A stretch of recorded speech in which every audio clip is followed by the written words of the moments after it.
Hi, welcome back guys. This is your friend, the fanfic guy, back with another fanfiction. This is the first part of What If Ghost Deku Starts Haunting. Now before starting, please give this video a like, and subscribe to the channel if you want more videos like this. Now let's get into the fanfic. There was a rumor that was whispered through the halls of UA, murmured throughout the different classes with worried glances and wearily discussed behind the rim of coffee mugs in the teacher's lounge. Class 1 had diligently ignored the whispering, the odd looks, the bold questions. Aizawa assigned attention to whoever even seemed like they were about to ask. There were murmurs that sounded in Class 1A, sometimes, when too long of a silence settled over the room, yet no one could pinpoint where the voice was coming from, even when everyone remained silent. Objects would be left overnight only for the students to return to things moved around, possessions in spots where they weren't before. A soft tapping noise was perfectly common to hear during lecture, during studies. Some of the students attempted to reach out to the noises once, twice, 3 times before under the watchful eyes of Aizawa. Sometimes it worked, sometimes it didn't. The class of 1A seemed almost split in half when asked if they believed their class was haunted. The number of believers only seemed to grow whenever other students checked in, never shrinking. Kaminari was the first to give in to the idea, and although some laughed at the thought, others seemed to agree, Shinsu in particular. They were the ones to try communicating first, having dragged a reluctant Shiro and Kirishima with them. According to the group of 4, a recording ready for evidence, it had worked. Objects had shifted slightly when requested, murmurs stopping and starting as questions were asked, the tapping noise that haunted lectures being directed wherever someone gestured. It managed to convince others to go with on the next trip. Nothing came out of it, not a single response. Not giving up, they tried again. Armed with an EMR for voice recognition and a camera propped up on textbooks, Aizawa calmly sipping coffee as he watched with mild interest. That session made even Aizawa a believer. No one was left out of the group after that. The longer they stayed in the classroom, the more they learned of certain habits. If someone were to walk into the furthermost corner from the door, they would find the air colder than everywhere else, chills flowing down their spines like icy water. No other area in the room felt this way. If someone were to attempt to leave anything sitting on the desk at the very back right of the room, around the same area of the cold chills, then it would most certainly be shifted somewhere else come morning. Yaoyorozu had arrived to her classroom many a time, ready to pick up what she had left, only to find it had been moved, Aizawa's desk or a neighboring desk, the most common locations. If silences stretched too long, uncomfortable or contemplative alike, a voice sounding doubled over would murmur for a while, as if to fill up the emptiness. Aizawa had grown used to an insistent tapping appearing and disappearing at random during lectures, the sound resembling a pen against a desk or nails against a window. They debated attempting to reach out in other ways, and Mina had bravely suggested writing small notes of greeting and questions on the chalkboard. Ida in particular seemed against the idea, and debates lasting all their free time were often. Unsurprisingly, the first to decide an answer to such a question was Shinsu, who stood up in determination one morning during one of the class's many debates and marched to the blackboard, picking up the chalk and writing a quick hello friend. When Aizawa arrived, he politely asked for the note to be left, and the students went home with bated breath. There had been nothing. Disappointment had flooded the hearts of the students, but none of them quite gave up. Sometimes, on particularly dreary days, the atmosphere of the room would feel like a physical weight pressing down on their shoulders and chests, and the temperature would feel like someone left the window open during a snow day. Yaoyorozu, Minta, Takoyami, and Todoroki would have to be moved up front, seated on the floor, otherwise they would be too pale and too alert the whole day. The murmurs would be a constant, distorted presence regardless of silence or not, and the tapping would appear and disappear at random instead of just during lectures. The students and Aizawa would try and power through the dour atmosphere the best they could, but it was nearly impossible to focus. Aizawa, losing patience, formed a scolding expression. "We are trying to have class and the students can't focus," he stated flatly to the room at large. "Please rein in your temper." The room was still cold, but the murmurs and tapping stopped completely. Palpable relief radiated off of everyone as they continued with class, but it didn't last when the next day they arrived and there was no sign of the presence other than the cold, chill-inducing corner. The students, after Shinsu guessed what had happened, were quick to reassure that it was fine. There was no harm done, but nothing they did or said got any sort of response. When Aizawa walked in, the students quickly explained what they arrived to, and Aizawa sighed in clear exasperation. "I wasn't meaning permanently, nor everything. You were only being extreme yesterday, and I asked you to rein yourself in, not grow silent. You may hover as you please." A quick, somehow cheerful-sounding tapping resonated near Aizawa's desk, soft murmurs floating in the air before both noises vanished. The room felt lighter, happier. The day resumed as it usually did. Again, under Aizawa, the students tried communication with the presence. The EMR settled along the desk and a camera propped up. They finally got a name and age, the latter of which caused the heroes to flinch in sympathy. It admitted it was 12, and Aizawa in particular looked nauseous at the fact. They were talking to a child, a dead child. The name, however, seemed to make Bakugo hover closer to the EMR, as if he could see the kid just by staring hard enough at it. Izuku. They got Izuku to clarify that yes, he was in fact male, and he sort of had an idea of why he was seemingly trapped here. They did their best to greet him at the start of every day when they walked through the classroom door after that, a cheerful hello, wishing him a good morning, asking how his night went, and also did their best to include him in conversation, however briefly they managed. Cheerful tapping and soft murmurs would be their only response, but the class of Wana understood the gestures were appreciated regardless. Another EMR session, but this time secluded from most, found Aizawa at his desk, a hovering, watchful figure in Bakugo settled next to the chilly corner, goosebumps prickling his arms and legs. No camera was positioned. It was just them. Bakugo didn't plan on anyone else hearing anyway. The first words he actively spoke to this hovering presence were, "I guess you didn't make it the way you intended? Huh, nerd?" A long, tense silence followed, and Bakugo played back the recording. It was the clearest Bakugo had ever heard his voice from the EMR. It tore at his heart. His second's words were simply, "I'm sorry." Some tears were shed that afternoon, tucked away in a lonely classroom with a forgotten childhood friend, and a long overdue conversation was had. Aizawa never commented. Not once, even as Bakugo sobbed over the stupid effing machine that shitty Deku was forced to use as a microphone. Even when he got caught in a loop of "I'm sorry, I'm so effing sorry," and all the EMR had to say was, "clear as day," as if that erased everything. Even when that brought more tears, Bakugo ended that session with a hoarse goodbye, tucking the EMR away like a long-lost treasure and leaving the classroom in silence, except for the soft tapping of fingernails against a window pane. Aizawa wasn't exactly sure why or what caused it, but Class 1 had an extra student that nobody but himself and his class knew about. The teacher knew without question that the students were a lot more open-minded than he was about the whole thing. It made him uncomfortable in a way he couldn't exactly put his finger on. But his students seemed a lot more inclined to interact with the presence. Privately, he hoped they had the common sense to leave it be. He should have known his class had no such thing. He thought about bringing it up to Principal Nedzu on more than one occasion. But he had a feeling the little mouse creature wouldn't believe him. And even if he did, Aizawa doubted there was much he could do. So he took the circumstance with as much grace as he was able. Aizawa wasn't sure if he was doing a good job or not. Whether his students could sense his unease every time the twisted, doubled-over speech faded in and out as he attempted to seem as unbothered as possible, or when a tapping that seemed to come from nowhere floated about the classroom like an unspoken threat. He stayed behind in the classroom for as little as he could get away with. The mutterings turned to whispers, flickering in and out, doubled over. The weird air about the place set him on edge, making him glance over his shoulder, expecting someone to be there. No one ever was. When his students proposed doing a session with an EMR, Aizawa offered to supervise, partly out of worry. He knew his students well enough to know they'd just do it anyway, and partly because he was morbidly curious to see what would come about, even as his sensible side screamed at him that he would regret it. He indeed regretted the decision, almost immediately. What he discovered during those sessions made him sick to his stomach. Maybe just the thought of a dead child haunting his class made him upset in general.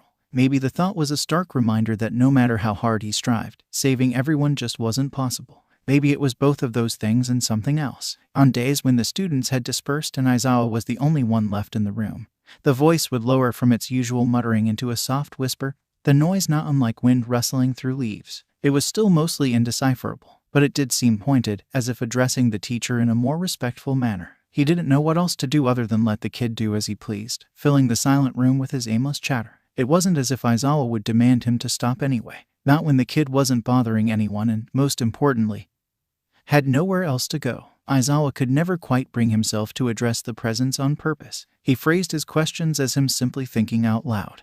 But the kid didn't seem to mind, tapping and muttering away in reply even though Aizawa had no idea what he was saying. He would listen regardless, hoping to be some kind of soothing presence for his unexpected ward. Sometimes he delayed leaving as long as he could, knowing the poor kid was going to spend the rest of his day and night alone in an empty room. And he would think out loud to himself and quietly listen to the nonsense the air spat back out at him in response. Sometimes Aizawa left as soon as he could, going as far as rushing to pack up his things. The kid always seemed just a touch sadder the next day, a little less talkative, but Aizawa couldn't take having to face him every day, knowing he couldn't and didn't save him. If only he had been there. If only he could have talked him down, told him there were people who loved him and would miss him and he could reach his dreams if he just lived one more day. If only. After Bakugo's session with the EMR, the puzzle wasn't finished per se, but he knew he at least had more of the pieces. He asked Bakugo about it only once, and he tried to tread as lightly as he possibly could. Bakugo had been oddly soft-spoken, simply claiming he was someone he knew that had taken his own life at a young age. He didn't seem inclined to say anything further, and Aizawa refused to push when he looked so uncharacteristically downtrodden. On weekends, he had paperwork to finish, and the students had the day off. Aizawa would occasionally sit in the seemingly empty classroom instead of his office. The kid would greet him with what Aizawa assumed were cheerful, particularly loud mutterings before falling silent, and he would take a seat at his desk. He didn't openly speak, but that didn't stop the presence from chattering on and off regardless, a cold chill creeping in from the one specific corner of the room. Aizawa never complained. He would only grit his teeth against the biting cold and steady his shaking hand as he wrote. This particular weekend, however, had him visiting a friend of a friend, Niyamasa. He asked if there was ever a missing child report with the name Izuku. A file turned up shortly after. The pages wrote a clear, woeful story of a boy named Izuku Midoriya, diagnosed quirkless at age 4 and bullied relentlessly for it and his strange behavior, muttering incessantly to himself being one of many, Aizawa noted bitterly. He ended up taking his own life by jumping off a rooftop. Bakugo Katsuki, Midoriya's main tormentor, admitted to goading the boy into taking his own life. Midoriya's mother never pressed charges, and instead he was placed in anger management therapy and then general therapy after that. Aizawa could do nothing but stare holes into the paper in disbelief. Yes, Bakugo was hot-headed. Yes, he had a temper, but never in a million years had Aizawa ever suspected the blonde to be capable of saying such things. No wonder he was so repentant. Aizawa excused himself and left with a weight on his chest that was hard to breathe around. There was no reason to talk to Bakugo about it now. The situation was long dealt with and Bakugo very clearly felt remorse. Trying to scold him now would be redundant and would most likely do more harm than good. But his thoughts kept circling him, insistent and repeating and tearing at his heart. Why was no one there to save him? Why was he all alone? Why did no one offer the suffering child a hand? He went back to his classroom instead of going home, papers tucked under his arm. Muttering greeted him. An F did that have a whole new meaning to it, as he quietly organized his things and sat down. Aizawa paused. The entire room seemed to pause with him. He made a snap decision. Hello, Midoriya. It's nice to meet you. Childish laughter echoed around the empty corners of the room, the window panes rattling in their frames as the lights flickered and buzzed. As much as the spectacle set his hair on end, he couldn't help but smile warily at the sheer excitement the actions held. If he couldn't be there for the kid then, Aizawa would do his best to keep him company now. It was the least he could do. When Aizawa asked him to fill in for the afternoon, he hadn't expected this would be his experience. The second he walked through the door, Hisashi realized it was noticeably colder in the room than it was in the hall.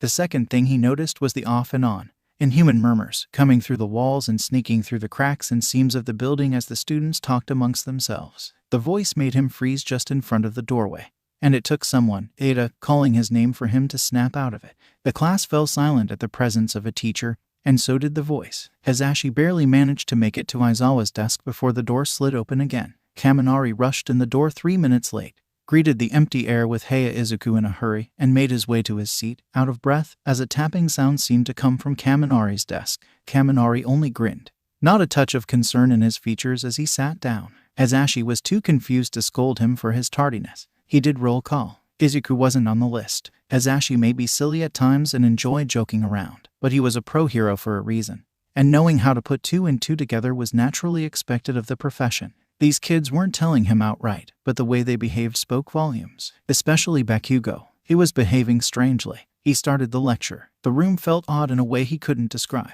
like something was there that wasn't supposed to be. A weird energy lingered in the air, making the hair on his arms and neck stand on end. No matter how many times he scanned the classroom for the perpetrator, he couldn't find anyone that was tapping a pencil or pen, and certainly no one that was standing up to wrap their fingernails against the window's glass. Hisashi expected Bakugo to lose it and demand whoever was making the noises to shut the F up.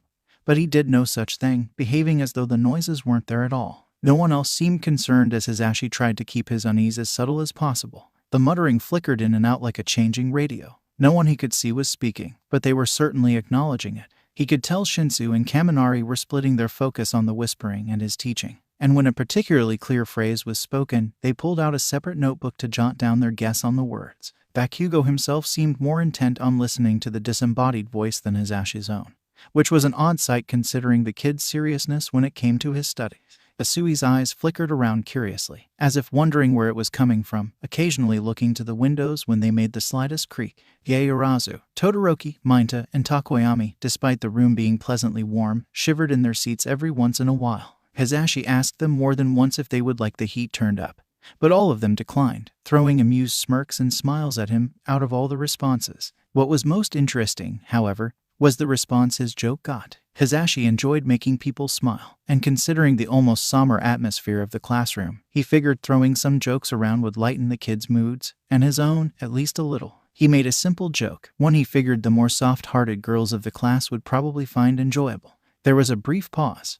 Then something giggled, the lights briefly flickering as if they would go out. It sounded younger than a high schooler, and it made the class stiffen in surprise. Hisashi tensed, ready for whatever was about to happen next. The class, however, quickly became ecstatic. Uraraka and Yaoyorozu gasped. Some of the boys laughed breathlessly in a mixture of disbelief and shock, and Bakugo grinned sharply, amused. They talked to each other quietly, laughing and giggling themselves now, and Hisashi had to quiet them down again so he could finish the lecture. The childish response shook him. It sounded young. After the lecture was done, he gave them free time to start on the homework, and they grouped up immediately. Some groups, most notably the ones including the class rep and vice rep, diligently started on the worksheet in between chatter. Some only pulled out the worksheet for show. Not that Hisashi was surprised. Bakugo got to work, keeping to himself, an earbud in to listen to music. Izuku's name was being brought up again. Hisashi could hear it in multiple conversations. This time the response was decently loud muttering, overlapping and talking over itself, seemingly made up of more than one voice. It seemed to be responding to the occasional prompt from the class, and even though they clearly couldn't understand what was being said, the students reacted positively to it. Hisashi bit his tongue against scolding the students otherwise. If they were this content with interaction, then Aizawa most likely condoned it. He wondered if that was a good idea. When Shinsu asked the presents if it thought Hisashi's joke was funny, amusement coloring his tone, murmurs and laughter was the response. Hisashi shivered. When class was over, everyone talked to their friends as they packed up. They threw their backpacks on, saying goodbye to Izuku. Bakugo in particular seemed almost sad to leave, grumbling a soft later nerd before reluctantly departing, and leaving the classroom one by one. The muttering resounded until everyone had left, as if replying to each and every goodbye it received, then silenced as abruptly as it had begun, making him clench his teeth in discomfort. Hisashi knew it was still there, hovering, maybe watching. He packed up his things as quickly as he could without being obvious. Hisashi approached the door to leave, but just before he stepped through he heard a whisper, right behind him, indecipherable but undeniable. No one was there when he looked over his shoulder. A chill climbed up his spine and made goosebumps prickle at his arms and legs. He left the room and firmly shut the door behind him, taking a moment to soothe himself and gather his wits before marching down the hall with purpose. Aizawa had some explaining to do. The worst thing about this whole situation, Katsuki thought, was the fact that he couldn't understand the F-er anymore. Deku's ramblings and tangents weren't new to him, and the way Deku used to talk a mile a minute like stopping would bring forth consequence wasn't new either. Admittedly, Katsuki tuned him out most of the time. He regretted it now. Why did he do that when he had so little time to hear him stupid, but other times it was nice white noise to listen to. When he was much younger, he made a game out of how much of Deku's jargon he could decipher, unbeknownst to his friend. It didn't matter how hard he listened now. There was something wrong with his voice, something missing or broken beyond repair. A clearer than normal word or phrase would crop up on occasion during class or study time. Almost an actual voice, and Katsuki would jolt in his chair, alert and listening and begging to make sense of any of it. But by the time he was paying attention it had faded away, back into static. He needed the stupid effing thing to get anything comprehensible out of him. Not only did Deku haunt the classroom, he also tended to haunt Katsuki's dreams as well, now that he was exposed to Deku's voice again. Nightmares of Aunt Inko sobbing, of the funeral, of his own uncontrollable sobs and screaming at the uncaring walls of his room until his voice was gone. He thought he'd put everything behind him going into UA, and hearing the little shit's voice again on that first day made him wonder, terrified and confused, if he had finally gone insane from guilt. Thankfully, he wasn't the only one visibly shaken by the disembodied noises, and Katsuki slowly began to guess what was going on, dread welling in his gut and making bile rise to the back of his throat. Every day, forced to sit in class and try to pretend he wasn't listening to his past childhood friend mutter to himself. Sometimes Katsuki wondered if Deku came back just to spite him.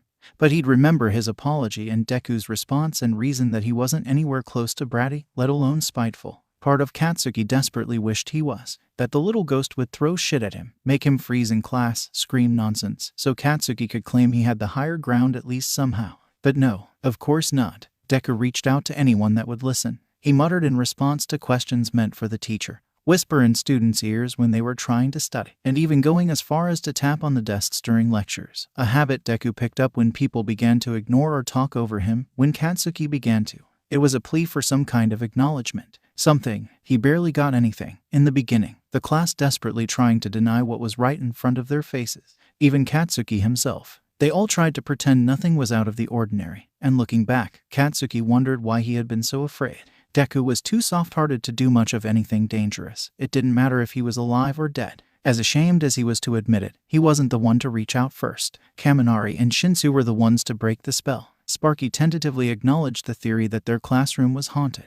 Back then, some still laughed at the idea, claiming Kaminari was being, well, Kaminari. But Shinsu latched onto it, and in no time at all, they begged an EMR reader off of Takoyami and began to reach out, Kirishima and Shiro being talked into it as well. The group of believers only grew after that first experience. It wasn't until Kirishima begged him that he went along, and he really wished he hadn't. They asked Deku why he thought he was stuck in the school. Katsuki powered through the rest of the session, then left to the bathroom. He threw up everything he'd eaten that day. Katsuki often stayed with Aizawa after classes. Curled up in the nearly freezing corner of the room by Ponytail's desk, the machine sat next to him. He would talk, pause, stop the machine to play back the words Deku spoke but he couldn't hear, and repeat until Aizawa was ready to leave. He would talk about Kirishima and how his behavior confused him, then Shiro and Kaminari, then Mina. He would talk about the shenanigans his classmates, his friends, dragged him into, and how he got kicked out of a supermarket. He would talk about his hero training, how All Might was as a teacher, a conversation Deku was oddly quiet through, and how Aizawa was as a teacher, loud and slightly teasing, getting a glare from the man in response. Sometimes he found himself apologizing and not much else. It was always taken with kindness and patience,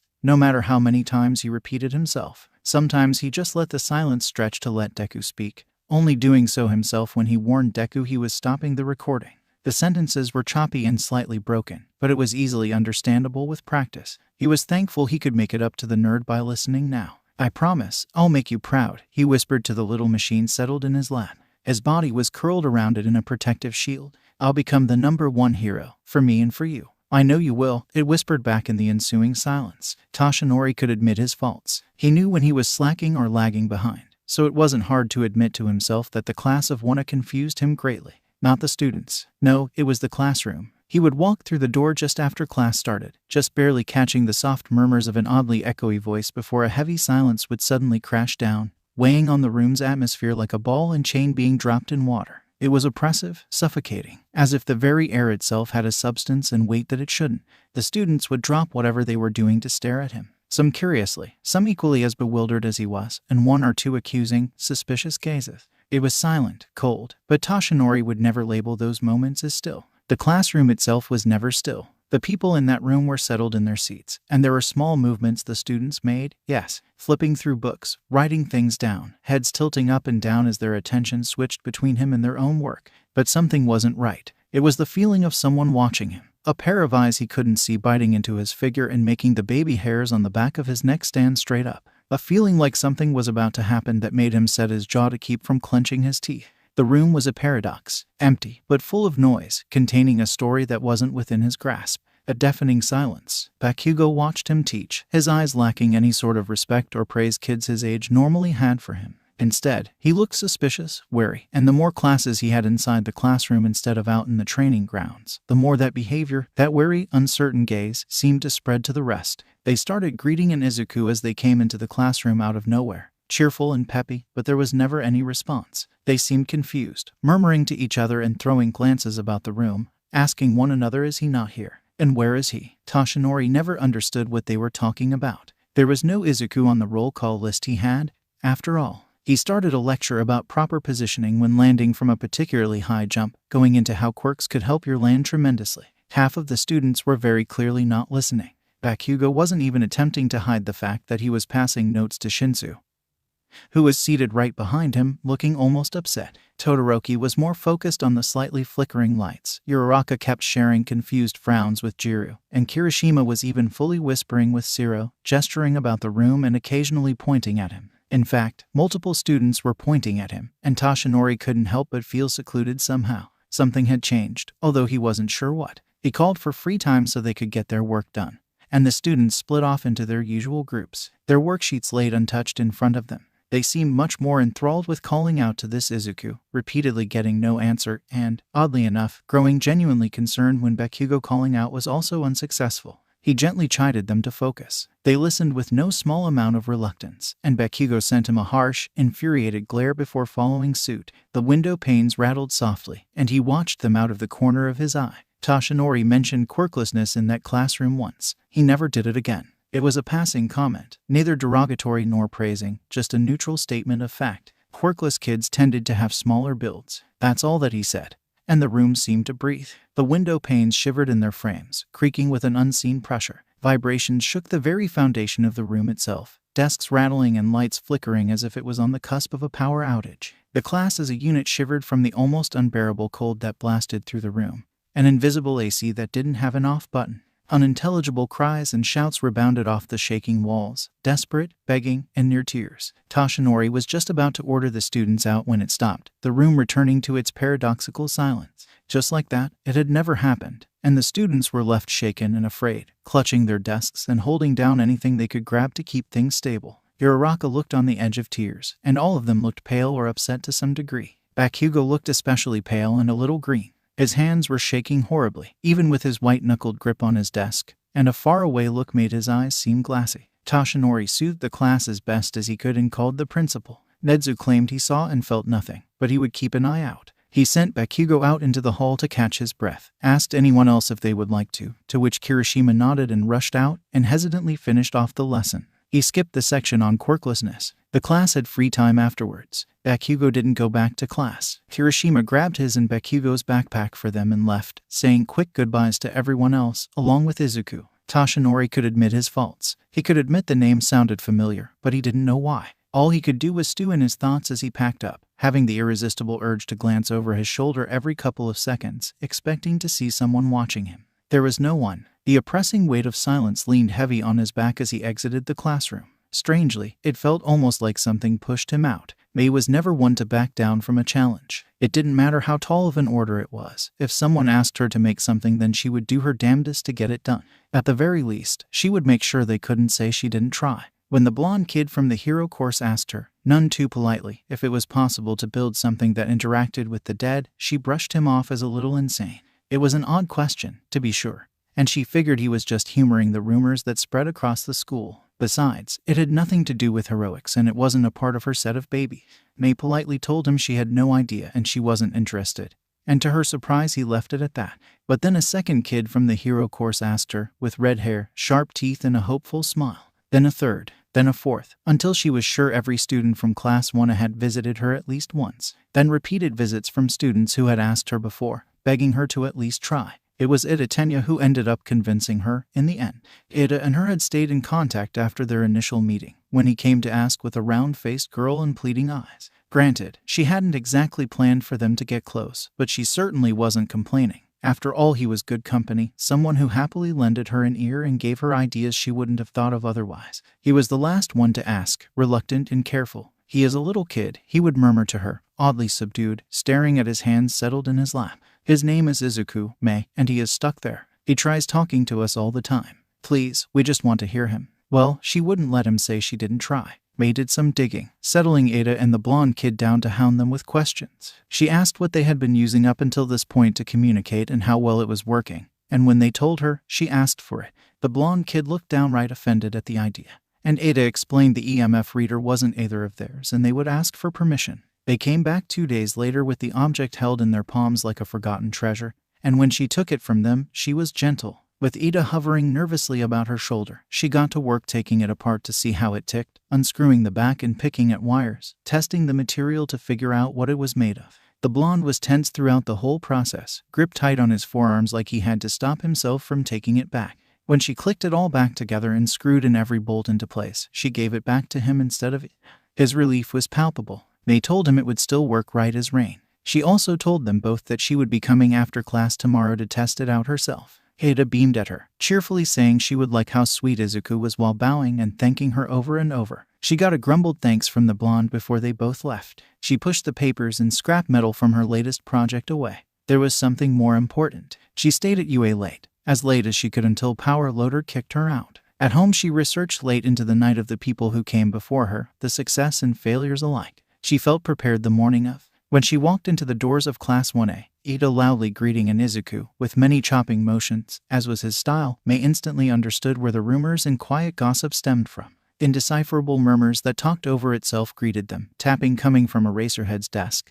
The man himself looking unbothered. A lingering cold spread through the air and stemmed from a location she hadn't figured out quite yet. A chill unwillingly climbed up her spine, her mouth going dry, and goosebumps formed on her arms and legs. Not a single one of the regular inhabitants seemed alarmed by the voice, laughing and talking amongst themselves as they excitedly hoped that she would be successful. So she grit her teeth and bared the awful feeling, cheerfully greeting the kid as well and settling down in the group of students currently lounging on the floor. The desks had all been pushed against a wall, the only one still in its proper position being Eraserhead's, and the EMF reader was settled on the floor with them turned on. "I'm May," she said to thin air, feeling a bit silly but refusing to show it. "I'm gonna need you to answer some questions. It'll be easy as pie." They waited a moment in silence. Ida paused the recording and played it back, a voice talking in the earlier silence, actually legible. Her heart squeezed at the young, kind voice that pushed its way through the static, and she had to swallow hard to clear her throat. Her brain, on autopilot, was already racing through the kinks and bugs. Glitchy, she thought to herself, unreliable. Small speaker doesn't help either. They asked the kid all kinds of questions about how the EMF operated for him and what was easier to do. The insight was helpful and his answers were much clearer than she was expecting. And she jotted down his more important responses on the notepad she brought with her. She asked what wasn't enough. The hero students cooed sadly, doing their best to soothe the upset twinge to his tone. But instead May jot that down. So physical things were out of the question then. When the session was over and they turned off the EMF, they asked her, with reluctance, if she wanted the machine to tinker with. Creating an entirely new machine from scratch was a pain in the ass when there was one right there, but she couldn't bring herself to ask for it. Not when the girl with black hair and a big bust hovered over it protectively, nervous, or how the blonde's jaw clenched at the idea alone, or how the purple-haired kid shot her a defensive glare. They told them to keep it and she would figure something out. Even so, she left the classroom filled with hope and ideas. She took a detour to the cafeteria to get a cup of coffee, then hunkered down in her own classroom. May took a minute to get her breath back and process what she had been witness to, then got to work with no further delay. Notes, references, and scrap metal strewn about her workspace in her usual organized chaos. Power Loader took one look at her project and decided to stay later than normal that day and every day after that. It took her 3 weeks. 3 weeks to rebuild the EMF reader from scratch, as well as tweak the design for easier use on Izuku's part. A softer, more flexible metal, just in case, a bigger and better quality speaker to counterbalance as much glitching as she could, a better mic and larger range to pick up the voice with no sound to speak with, and antennas were placed at the top of it, following any kind of odd energy so they could not only hear the kid, but have a rough estimate of where he was at any given time. The Hero Course students visited her regularly during the process, chatting with her as she worked and thanking her every visit or two. May was ecstatic to have so many people interested in her work for once and embraced the attention with open arms. Power Loader never complained about the distraction, and May happily explained her process to the first willing audience she'd had in a while. The Hero Course students did seem genuinely interested, nodding along and asking her further questions. Ida continued to hang out with her as well, sometimes with others, sometimes by himself, sitting and talking with her as she bent metal and connected wires. When it was finally finished, May wiped the sweat from her brow and desperately hoped it worked. She knew how close the class was to the little kid, and she couldn't imagine how disappointed they would be if this failed. Hell, she would be disappointed too at this point. That evening, she walked into the classroom, Heya Izu, missed me, her book bag on her back and grinning wide. The Hero Course as a whole stared back at her with hope. She took out the new EMF and set it down on the ground, clicking the button to turn it on. It automatically began recording. May told Izuku he was free to mess with it, warned him to be careful, and quietly explained what the new features were to the rest of the class. The antenna shifted abruptly to May's left during the explanation, then slowly wandered to the right. She felt a chill down her back. The class watched the antenna move as she explained with wide eyes, their gaze flickering about the room as if they would suddenly be able to see him. She warned the kid that she was turning off the EMF, and she did so, playing it back. Her own voice told Izuku to do what he wished. A voice replied, still fuzzy, but his sentences were no longer chopped up. She noticed the blonde's eyes water. His breath stuck in his chest as he stared at the new EMF with nostalgia-filled eyes. His body gravitated towards the little machine, protective, quiet. The May from a couple minutes ago started her explanation, and she heard a sigh of frustration as she talked. His voice was a murmur, and she was pleased to know the mic was able to pick his voice up. May was impressed he figured out the use so quickly. She had to explain it to everyone else. Earlier May finished her explanation, and he spoke one last time. May's tongue felt too thick to say anything, but before she could properly pull herself together, the lights flickered wildly. Cheerful, almost excited giggles and tapping of the windows echoed about the room. It felt warm. Quickly, she clicked record once again, hoping to catch any of Izuku's celebration. She recorded for the couple of seconds the lights fizzled and popped, then played it back, heart beating painfully in her chest. His rambles and giggles flooded the EMF, and May couldn't help but grin and laugh with him. His childlike excitement was contagious, not to mention the relief she felt herself. May turned to the hero course students to gauge their reaction. Two girls were squealing to each other, the black-haired girl with a big bust and a girl with round cheeks and brown hair, laughing and looking a little teary-eyed. A rocker chick and a purple-haired guy with tired eyes grinned to each other with excitement. The blonde looked to be trying his hardest not to explode. The redhead sitting next to him laughing and cheering with a second blonde, a black-haired guy, and a pink, alien-looking girl. She risked a glance over at Eraserhead. He was smiling, but it was muted somehow. Sadder, May understood. The hero course thanked her profusely, bowing and grinning and laughing. Some were already asking questions to thin air and waiting on pins and needles as Izuku gave his silent reply. The lights began to flicker all over again in the excitement. He had asked her if she would like compensation, smiling and chopping, and May reassured their reactions were compensation enough. The redhead cut in and told her if she ever needed anything to ask one of them, followed by a dozen whoops and hollers of agreement. May walked back to the support course classroom, her book bag significantly lighter. Her heart soared when she could still hear the hero course's laughter from down the hall. She would have to visit them again sometime. They were an interesting bunch, for sure. The new EMF reader had become a permanent staple to the class as a whole, even to Aizawa. The class wasn't surprised at all to find that the man had become just as fond of Izuku as the rest of them had. May truly was a blessing. A hurricane in human form and a chatterbox with no off switch, but a blessing nonetheless. The new EMF worked like a charm. Izuku was clearer than ever before. And during quiet time, with enough pleading looks and promises to behave, Aizawa would set the EMF reader on his desk, not recording, so they could see the antenna shift about the room like it was attached to an invisible string. Everyone's attention was split between their work and the EMF, and they had to suppress their excitement and nervousness when Izuku hovered close. Some days, if Aizawa was feeling especially soft, they would have free time to themselves during class. Days where they had proper hero training in the training grounds, and days where they had free time to chat with Izuku were the students' favorite. They would all push their desks in a rough circle, put the EMF reader with the person doing the most talking, either Ada, Yamomo, or on the rare occasion Bakugo, and they would just sit around, relaxing and asking the little ghost any question they could think of while they casually worked on their homework. Izuku seemed just as appreciative. As soon as class free time would be announced, the lights would buzz and flicker briefly, a clear sign he was excited, and they would laugh and tease as they set up their desks. Someone's excited for some company. They would ask Izuku minor things at first. Things like his favorite color in food. Those paying attention saw Bakugo mouth Katsuden along with Izuku with an exasperated eye roll, and they would teasingly ask who his favorite student was. Everyone groaning and laughing in disbelief when Izuku called out and moved over to Bakugo. Kaminari and Kirishima jokingly asked for answers to questions they got stuck on, and looked absolutely thrilled when Izuku gave a correct answer according to the class president, at least until Aizawa immediately banned asking Izuku for help on homework or tests. Shinsu, during one of said moments, asked the kid if he knew their names or not, which prompted the entire class to do a roll call of sorts, and Izuku called out Shiro, Kirishima, Kaminari, Mina, and Katsuki with childish pride in his voice. The Baka squad squealed and laughed with one another while the others pouted good-naturedly. Bakugo grinned into his palm.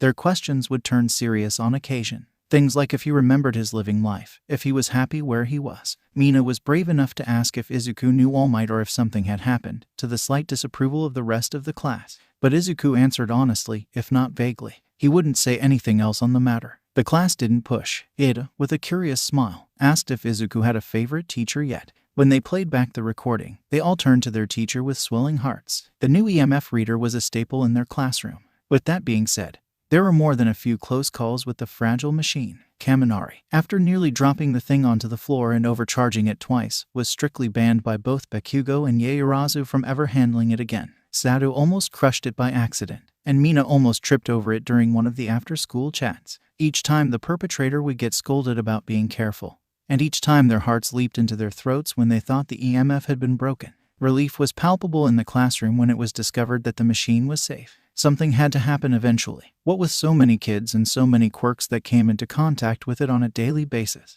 it was an after-school test of sorts. Shinsu and Kaminari were the ones to propose the idea of seeing exactly where Izuku could wander and how far his access to the school could stretch. And when Izuku admitted he had never tried to leave the classroom before out of nerves, he was convinced into trying it out. With the supervising Aizawa working on papers at his desk, the students slowly left the classroom with the EMF starting from outside of the doorway. With the device clutched in his hand, Bakugo checked in. And when a fuzzy would come through the recording in response, the large group would push farther out into the building. They stretched out into the hallway, down the hall, and down the steps, and only then did they get no response from Izuku. They walked back up the stairs and checked in. Izuku greeted them sheepishly, explaining how so they pressed onwards, avoiding the floor below. Much to Izuku's joy, they discovered that he had free reign of the entire floor, as long as he didn't go down a floor. Later they learned up wasn't possible either, then he was free to wander. They began their long trek back across the building, letting Izuku ramble in excitement to them via the EMF, stopping him to pause and listen every once in a while. Ada and Yaoyorozu took it upon themselves to point out certain rooms Izuku might find interesting or would enjoy. The staff room happened to be on their floor. Kirishima and Kaminari not so subtly asked Izuku to share anything he heard in there, as well as the school library. The trip back was peaceful, uneventful. When they arrived at 1A, however, a figure blocked their path inside. It was Monoma. A smug grin painted on his features and his standard pompous air radiated around him. The second he caught sight of the EMF, his usual taunts were silenced for a little more personal ones. So self-indulgent, he mocked, pointing to the little machine in Bakugo's careful hands. Class 1A basking in the fact that their own classroom is a curse. Just another reason Class 1B is so much better, at least we aren't haunted. The large group as a whole bristled angrily, staring death glares at the smug blonde as he walked past. They began to walk as well, sneers and scowls on their faces as they grumbled to themselves. Just as they crossed, Monoma managed to catch his fellow blonde off guard and rip the EMF out of Bakugo's grip, and he backed away quickly as alarmed shouts and panicked expressions spurred him on. He held it close to his face, making a show of inspecting it and ignoring Kirishima desperately holding a furious Bakugo back. A toy, Monoma dismissed with a scoff, and chucked the thing behind him. It cracked against the ground, the noise echoing around the suddenly very quiet hallway.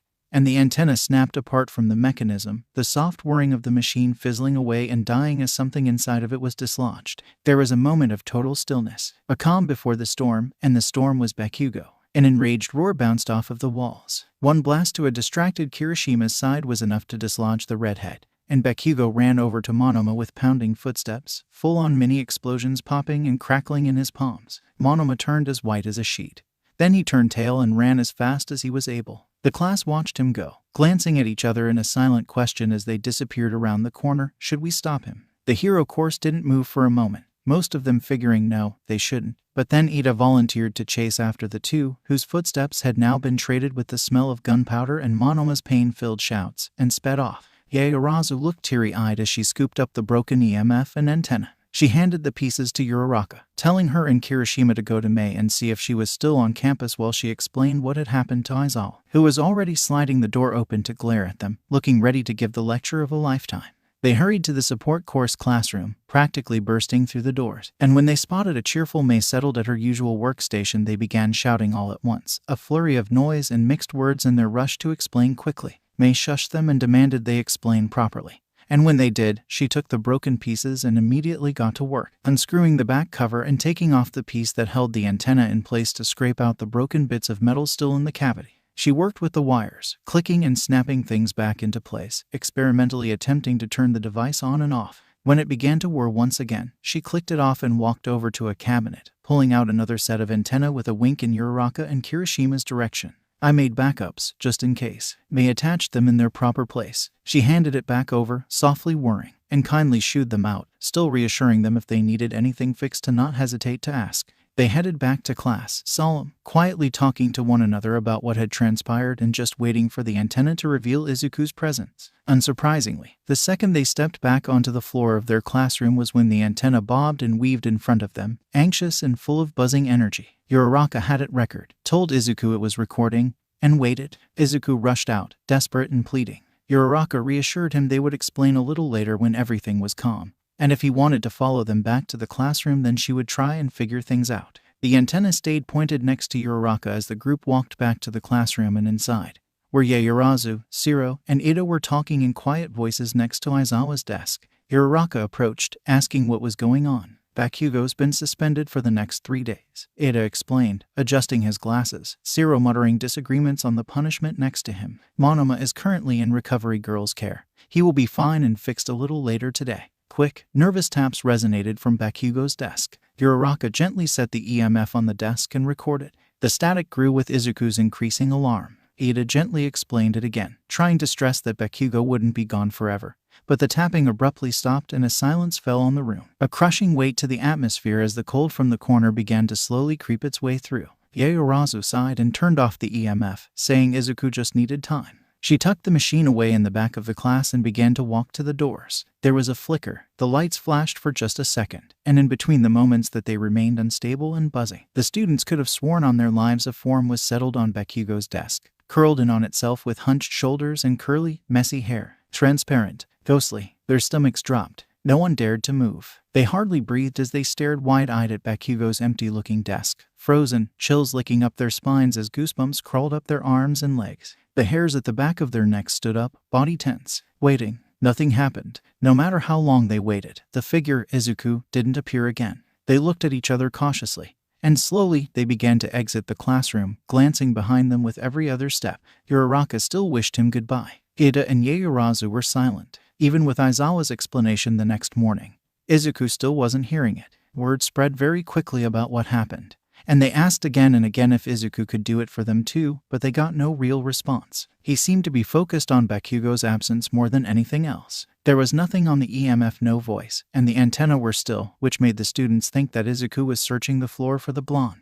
When he was in the classroom, soft, slow taps resonated from Bakugo's chair and desk, pleading and sorrowful, Bakugo's nickname drifting through the EMF in a tone of a child calling for their older brother and filled to the brim with static. The students tried to pay attention to their work the best they could, but the room felt permanently frozen over, and for the first time in a long time Yaoyorozu, Todoroki, Takoyami, and Minda had to be shifted to the front of the room to ensure they wouldn't be jumpy and irritable.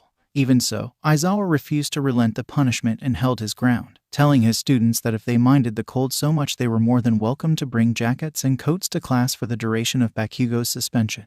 The Hero Course students were seen for the next 3 days bundled up nice and warm, even though it wasn't nearly cold enough for such attire. Those 3 days felt as though they stretched on for weeks. The morning Bakugo's suspension ended, the students shuffled in, all fear momentarily forgotten as they cheerfully greeted Izuku and jumped at the chance to lift his morale, attempting to convince him that Bakugo would be arriving any minute.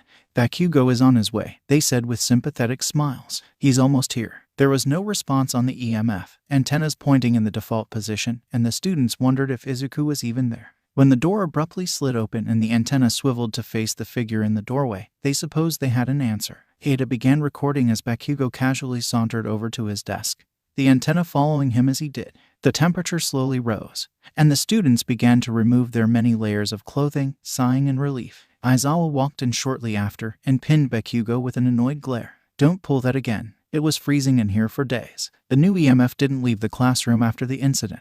They asked Takoyami if he would lend his whenever they went exploring with Izuku instead, not daring to risk breaking the machine again. Izuku didn't reveal himself either, and the class began to settle back into their normal routine. If Monoma avoided class 1A after that, well, it was probably for the best. He appeared, hovering and silent and painfully shy, in the corner of the staff room one day out of nowhere. At least, for no reason that Nedzu was aware of, although he had no doubt he was missing quite a few pieces of this puzzle. Nedzu wasn't as unfamiliar with this phenomenon as people might think. There had been many times he walked into a home of a student or a meeting room, unsuspecting, only for there to be wisps floating about the walls, glimpses of faces long past with twisted scars and disfigured limbs. They floated and wandered, stuck in a loop of cries and isolation, trapped in their own heads. Nedzu caught on quickly that he was the only one that could see them, and so he kept the little snippets of the past to himself. Usually, they kept to themselves anyway. The most they would do, or could do, was wander to the ceiling to flicker a light, or put a hand through the glass to make static in the television screen. Harmless, easily excusable. This one, however, was stronger. He floated near the ceiling, tucked away in the corner like he was afraid of getting in the way regardless of the fact that no one could see him. An observer, always listening, always watching. Younger than his students and bone white, Nedzu could barely make out the blood-smeared face in the transparent mist that was his form. Some days he was more opaque, but he was never easily visible, with a twisted leg and arms that seemed to have taken some serious damage, perhaps in a fall, and eyes that tracked every breath in the staff room, wide and lifeless but contradictingly alert. Nedzu knew he was different. The way he watched the teachers as they conversed was too sharp to be normal, too conscious and aware of his surroundings. His attachment to Aizawa seemed especially strange. As far as Nedzu was aware, the man was just as ignorant to the little ghost as the rest of them were. But he didn't interfere or cause any type of fuss. So Nedzu was perfectly content to let the child do as he pleased. He seemed to get some enjoyment over the banter, and seeing a smile pass over his scarred face was enough to ease some of the ache the sight of a dead child caused him. On a rare occasion, he would hover close to the table as Nedzu spoke, wrangling his broken leg into some form of a crisscross position in the air with his hands folded patiently in his lap. He just watched. He tried his best to make his staring subtle, gaze pausing just above Aizawa's shoulder, occasionally Hizashi's, but that was even rarer. The kid wouldn't go near anyone else, not even Nedzu. Aizawa caught him staring multiple times. He never asked, just smirked to himself with half amusement and half exasperation. And Nedzu knew the man was more aware than he had originally thought. Hizashi would look at him, confused for just a moment before he sneaked a glance at Aizawa, and understanding would pass over his face. The rest of the teachers were only confused, looking at the two men with furrowed brows and questioning eyes as the principal would stare at them while he spoke. He visited Class 1A out of pure curiosity. The effect that small child had over a classroom and its occupants was astounding. The students seemed aware of the child just like Aizawa, but they curbed their interaction when they realized he was there, most likely thinking he would be upset somehow. They bit their tongues and made their greetings more subtle, more subdued, and Nedzu had to admit if he couldn't see the kid their ruse might have worked.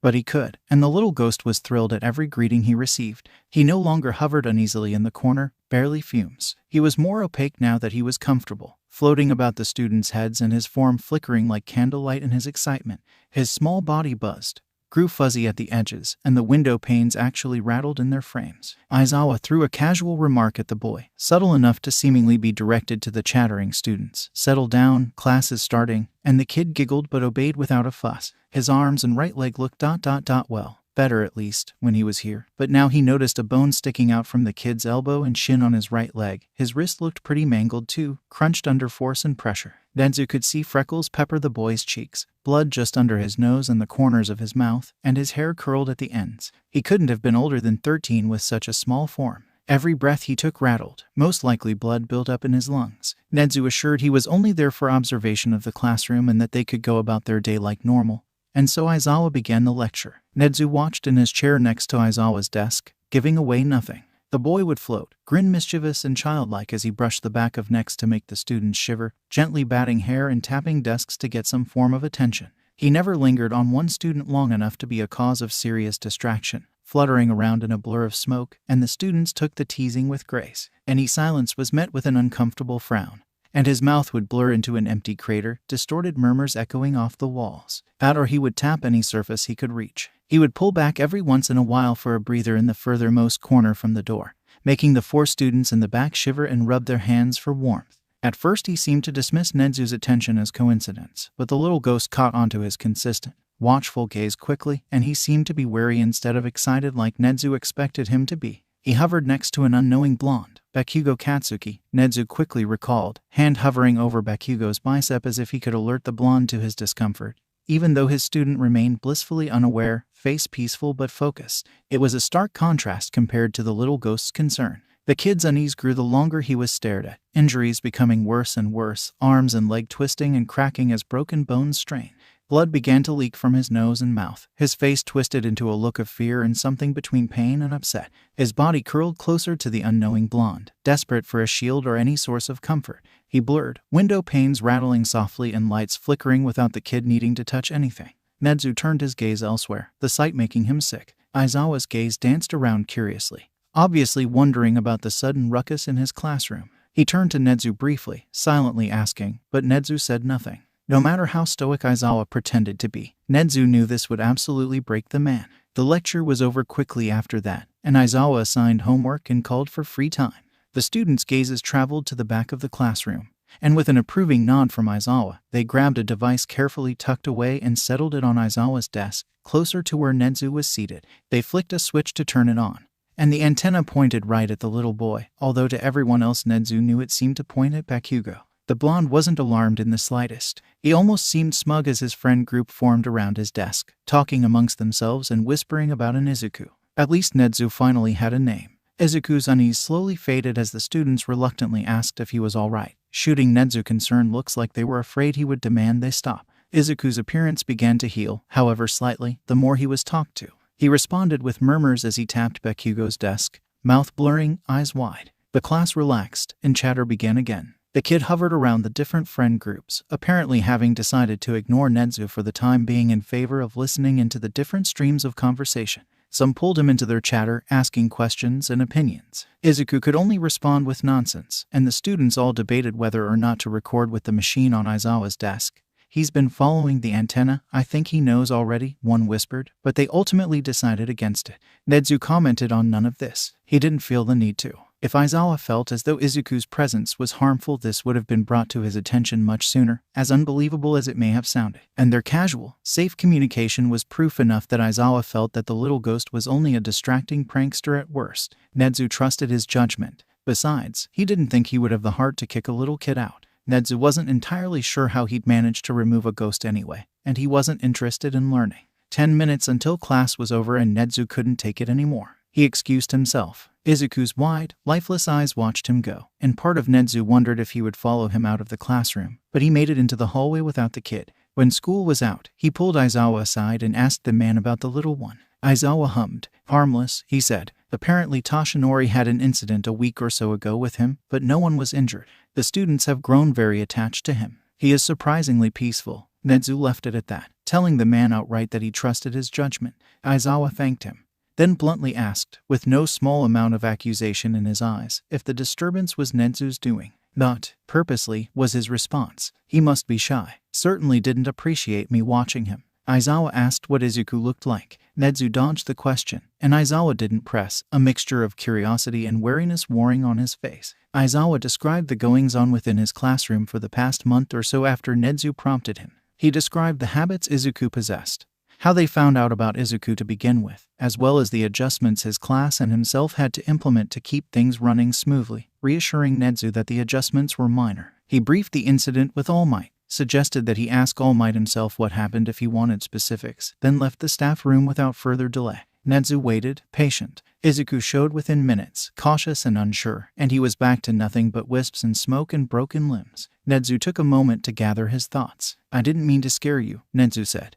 And if Aizawa had walked back and it would have seemed as if he was talking to himself. As long as you behave yourself, you're more than welcome here, just like the students. Either a breath of relief or a soft gust of wind. Nezu wasn't entirely sure, but Izuku was more opaque and closer to the tables, comfortable enough in Nezu's company to hover and look at every crack and seam of the walls and floors. It wasn't much, this slight comfort for the little boy, but Nezu supposed it was good enough. He made sure to say hello to Izuku whenever he saw him in the halls from then on, no matter who was with him or how insane it made him look. Izuku beamed brighter every time, finally excited that someone could see him, and he took advantage of the situation freely. Nezu would drop into the classroom, with the premise of just checking up on things, and would greet Izuku, instead of becoming afraid. Izuku would wave in a cheerful manner, giggling and pointing frantically with a mangled limb at his temporary prank victim, to which Nezu would wink at him in a secret wish of good luck. Staff meetings became slightly more lively as well, and Nezu couldn't deny enjoying some of Izuku's harmless fun. The boy would flicker the lights, making no noise, and as the staff of UA cried out in surprise, Nezu pretended nothing was happening, even outright denying that the lights were flickering at all. Aizawa joined in shortly after, somehow keeping a perfect deadpan as he insisted nothing was wrong. Izuku watched this all transpire, floating just below the ceiling, laughing and murmuring. Nezu didn't mean to make a friend out of the little ghost, but he couldn't say it was a bad thing. Izuku kept him company when he wasn't with Aizawa, and the muttering, nonsensical voice was soothing white noise when he was drowning in paperwork. He only hoped his presence was equally comforting to Izuku. After all, the kid deserved it. Izuku hovered, beaming, next to his best friend, eyes scanning over the worksheet Kanchan was diligently working through. The benefit of being in the classroom during lessons was him actually being able to understand the material. And if Kanchan got stuck on a question, a rare occurrence, he would write notes on his paper asking for Izuku's opinion. He would ask a question or write down a thought at the top, then write yes and no on opposite sides of the paper for Izuku to tap on. It was surprisingly efficient, and Kachin's neighbors picked up on the method and copied it. If Aizawa noticed, he never commented on it despite his rule. Izuku didn't mind floating around the classroom, searching for anyone who needed help. It gave him something to do. And on days where the memory of his death made his body pulse with phantom pain and his throat fill with blood, it served as an excellent distraction as well as an anchor. It was hard sometimes, staying in the present, but all of the amazing friends he'd found made things easier. They were a comfort, a kind hand stretched out where none had been before, and Izuku took it and held on with a vice-like grip, even if it was a little late. He murmured in the quiet about anything he could think of, feeling the need to paint over the yawning abyss of silence that stretched indefinitely through the classroom. It pulled him backwards, that emptiness, to nothing but a hollow sadness in his chest and dizziness and a silence so loud it made his ears ring. Talking helped, even if he learned quite a while ago that no one could understand. "I want a notebook. I used to write all the time, you know," he said to an oblivious Shinsu, the teen scribbling down any words in Izuku's warped speech that he was able to decipher. "I can't now, of course. I wish I could. You have such a cool quirk. All of you do. I'm glad you're my friend. I'm gonna check on Kiri. Good luck." He floated over, talking to him too. Kirishima grinned as goosebumps pricked up his arms, writing down a quick hello before going back to his homework. "I wish you would say hi out loud. It's so quiet in here." Izuku tapped Kirishima's desk absently. The loud noise was soothing. "I could never focus without talking too. Maybe that hasn't changed. Do you know why I'm here? I'm not supposed to be. I want Katsuden. Have you had it? It's good, Kiri. You should try it sometime." Aizawa's voice cut through the never-ending silence, and Izuku stopped, politely listening as Aizawa told everyone to pack up. Someone sighed in relief, and chatter, blessed noise, swelled through the air and chained him to the present. Izuku's whole body buzzed, tingling, and the windows rattled softly with relief. The worst days, in Izuku's opinion, were weekends in classes with All Might. Weekends were empty hallways. It was days where there was no distraction. Days where nothing chained him down and he floated higher and higher until his ears rang and he couldn't breathe and the wind roared all around him. It was dark shadows that hid in corners. The whole building echoed to him, expansive and huge, and he felt so small, so insignificant, a quirkless, weightless kid in a school he could only pretend to be a part of. All Might, however, was the opposite. He was too much, too bright and shining, and Izuku felt shame. Shame at having given up, that he had left such a man with so much potential grief and guilt if he ever figured out what happened when All Might was only being realistic, only wanted him safe. So Izuku suppressed every habit he had, smothered every noise he made and every response he could give to hide his presence as much as he possibly could. His friends called out to him, worried and concerned, and as much as Izuku felt guilty for ignoring them, the fear of All Might figuring out what Izuku had done was infinitely stronger. He couldn't push All Might out of there fast enough. The rest of the class didn't bother hiding their fondness of him, and the more they used his name in front of his idol, the more gut-wrenching fear he felt at the thought that the man would remember. A heart he no longer had squeezing in his chest. Not to mention the man's talking about quirklessness. Izuku couldn't handle it, no matter how hard he tried to rein himself in. Even just a passing comment coupled with the man's presence was enough to send him spiraling.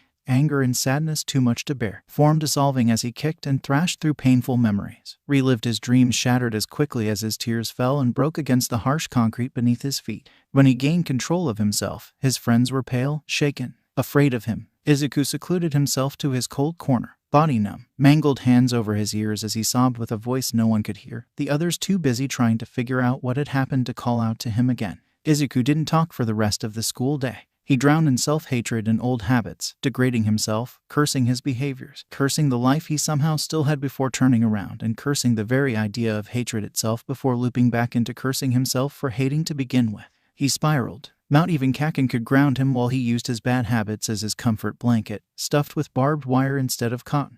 That was before he realized he wasn't confined to the classroom, however. Nowadays, when All Might threw open the door in his booming voice, Izuku fled. He left to find Aizawa or Nedzu, not wanting to risk losing himself again. He never wanted his friends to be afraid because of him and his behaviors. Never. Thankfully, the little machine, they called it an EMF, worked wonders for communicating, no matter how glitchy it was. The class would sit in a loose circle and Izuku would hover close to whoever had the EMF at the time, sometimes resting his cheeks in his palms as he listened in on the banter and chatter in between questions.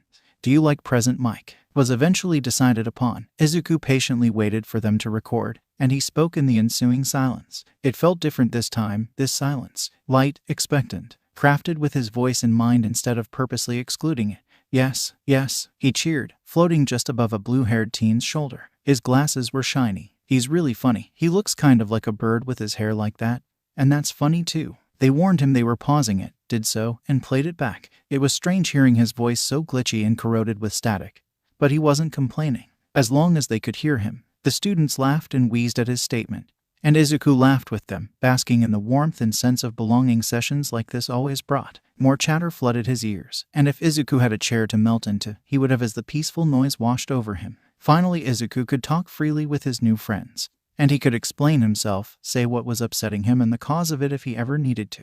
He was ecstatic, eternally grateful. Granted, he would never burden them with his nitpicks, but the thought in itself was comforting. He could speak up if he couldn't take it anymore. And that was more than what he'd had before. The best days were just after school, when Kaken had the time to sit on the floor next to his corner, Aizawa packing up a couple feet away, and just talk to him about anything and everything. At first, it had been about Kirishima slowly warming up to him, something Izuku had been noticing as well and was very excited about. Kaken was making a new friend. And when the blonde confided he was confused as to why it broke Izuku's heart, he said the same thing about Ashido, and Shiro, and Kaminari. Izuku did everything he could to encourage his friend.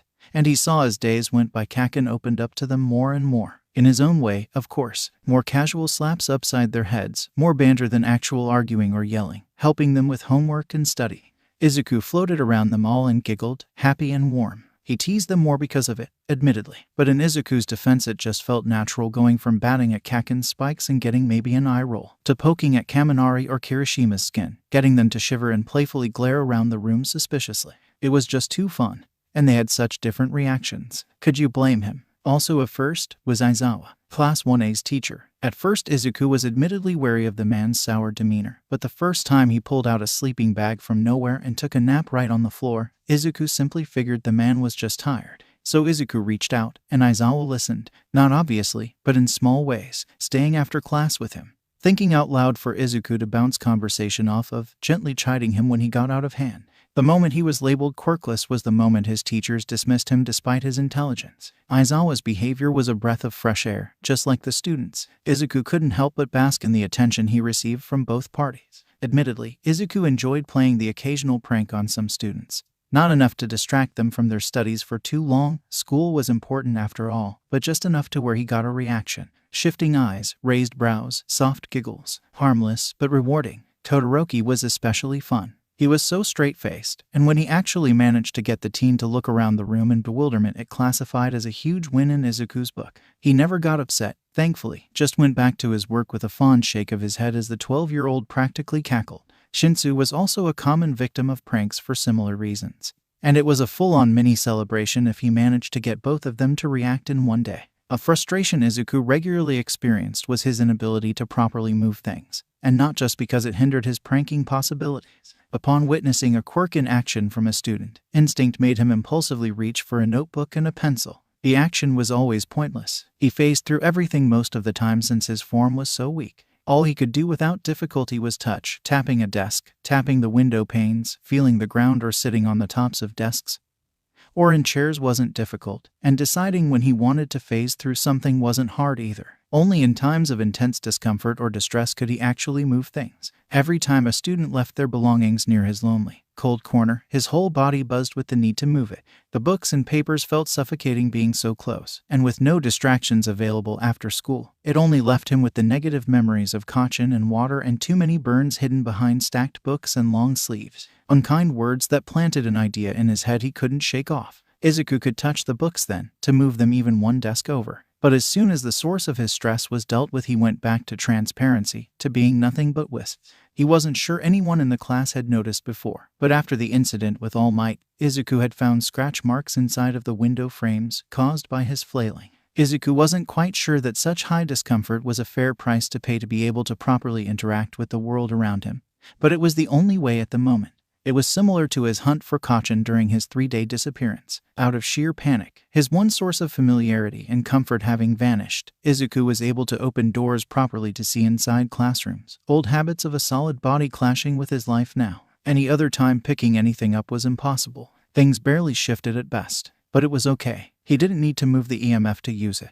And as long as he had someone to reach out to, it didn't really matter. He usually had someone to talk to during the school day and a little while after classes ended. And the rest of the time well, it wasn't too bad. Nothing he couldn't handle. He would stay strong this time. He could do it. It was much better now than it had been before, when he was still confused and begging for an explanation from people who couldn't see him and getting more and more frustrated until he realized his situation. Not to mention the devastation that happened shortly thereafter. Now, with people to talk to, friends and adults and teachers who looked after him. Piece of cake. That is, until he was faced with the EMF carelessly thrown over a shoulder. His whole world shattered twice now. He couldn't move, couldn't mentally catch up with what was happening as Kaken roared and no one stopped him. As Aizawa stepped out and other students raced to the pink-haired girl to get the EMF his anchor, his voice, repaired. He could only float there, gaping at the spot the blonde kid had chucked the little machine. It had never once occurred to him that someone could do that, that someone would want to do that. Only when he heard Uraraka's footsteps echo as she ascended up to his floor did he manage to shake himself off, quickly racing to meet her and following her and Kirishima back to the room.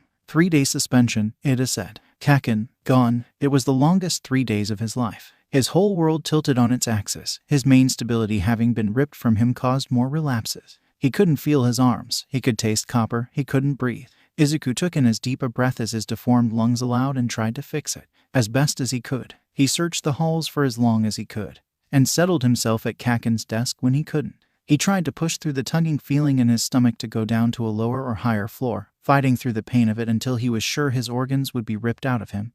But it was useless. Even so, the distraction, the feeling of him doing something, helped. He was wandering the halls when he saw Kaken, day 3, making his way to the hero course classroom. Izuku could have cried. Even just having the blonde nearby felt so much better. He could breathe again, a weight lifting off his shoulders. He rushed over, hovering, making the window panes nearby rattle and the unfamiliar eyes in the hallway stared holes into Bakugo's back. But the blonde didn't acknowledge the other students, just gave a sharp grin to the frightened faces that stared back at him. Izuku felt too thankful to rein himself in, buzzing and happy and relieved. The EMF stayed at the back of the classroom, and Izuku didn't see the unfamiliar blonde out in the hallway again. He would admit he was relieved about that too. Izuku didn't want to see him, if he was honest. Izuku knew the class wouldn't let the student do that again. They cared for him lots, just as he cared for them, and he knew they were almost as upset as he was about the whole thing. Hearing their perspective later was heartwarming, with how worried they were for him. Izuku wished he could hug every last one of them. His friends, they did so much for him.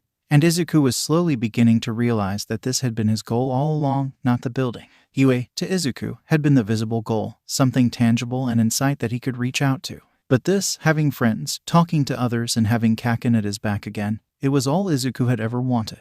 It was the people in the building, Izuku slowly realized as time went on, that he had pushed himself for. Yes, it was being a hero, but it was never about himself. It was about recognition. It was about being able to hold his head up high and have someone encourage him, push him forward. He had that with this class. He had it with Kaken. If nothing else, he would try his best to keep them safe. He couldn't die twice, after all, and even if he couldn't move things, he could touch them, and Izuku could work with that somehow, maybe even improve upon it. Besides, Izuku wasn't sure what he'd do if he lost them. They were all his anchor by now, even Aizawa, and the thought of losing any of them made the lights flicker as if on the cusp of a power outage. He would keep them safe. The thought alone felt freeing. Somehow, the pressure in his gut finally releasing and letting him breathe easy for the first time in a long while. The walls didn't feel as suffocating anymore, less entrapping. Izuku felt like he could phase through the roof and touch the sky. He could still save people, even if it wasn't exactly how he planned it. Only later, following the class down to the cafeteria expecting a pull in his stomach to stop him, did he realize nothing happened. Pushing it farther, he tentatively phased through the wall. Farther and farther and farther out he went from the school, heart squeezing with hope and fear, just waiting for him to be dragged back to the school kicking and screaming. He just kept going. Nearly a mile away, Izuku sobbed with relief. Kendo was just being friendly when she had suggested a classmate bring the hero course an apology gift for Monoma being in a hole. Ryuko Yamagi understood this, and even agreed with the sentiment. She just didn't understand why it had to be her bringing the gift. People told her she wasn't the best at socializing, Kendo being one of those people herself, so she didn't get why she was sent instead. Besides, wasn't it the class president's job to do things like this? She brushed off the thought as she gently rapped her knuckles against the class 1 door, the prettily wrapped box of homemade cookies tucked in her other palm. There was no use ruminating on it now. And she was sure once they realized she was here to apologize and nothing more the sentiment would be appreciated.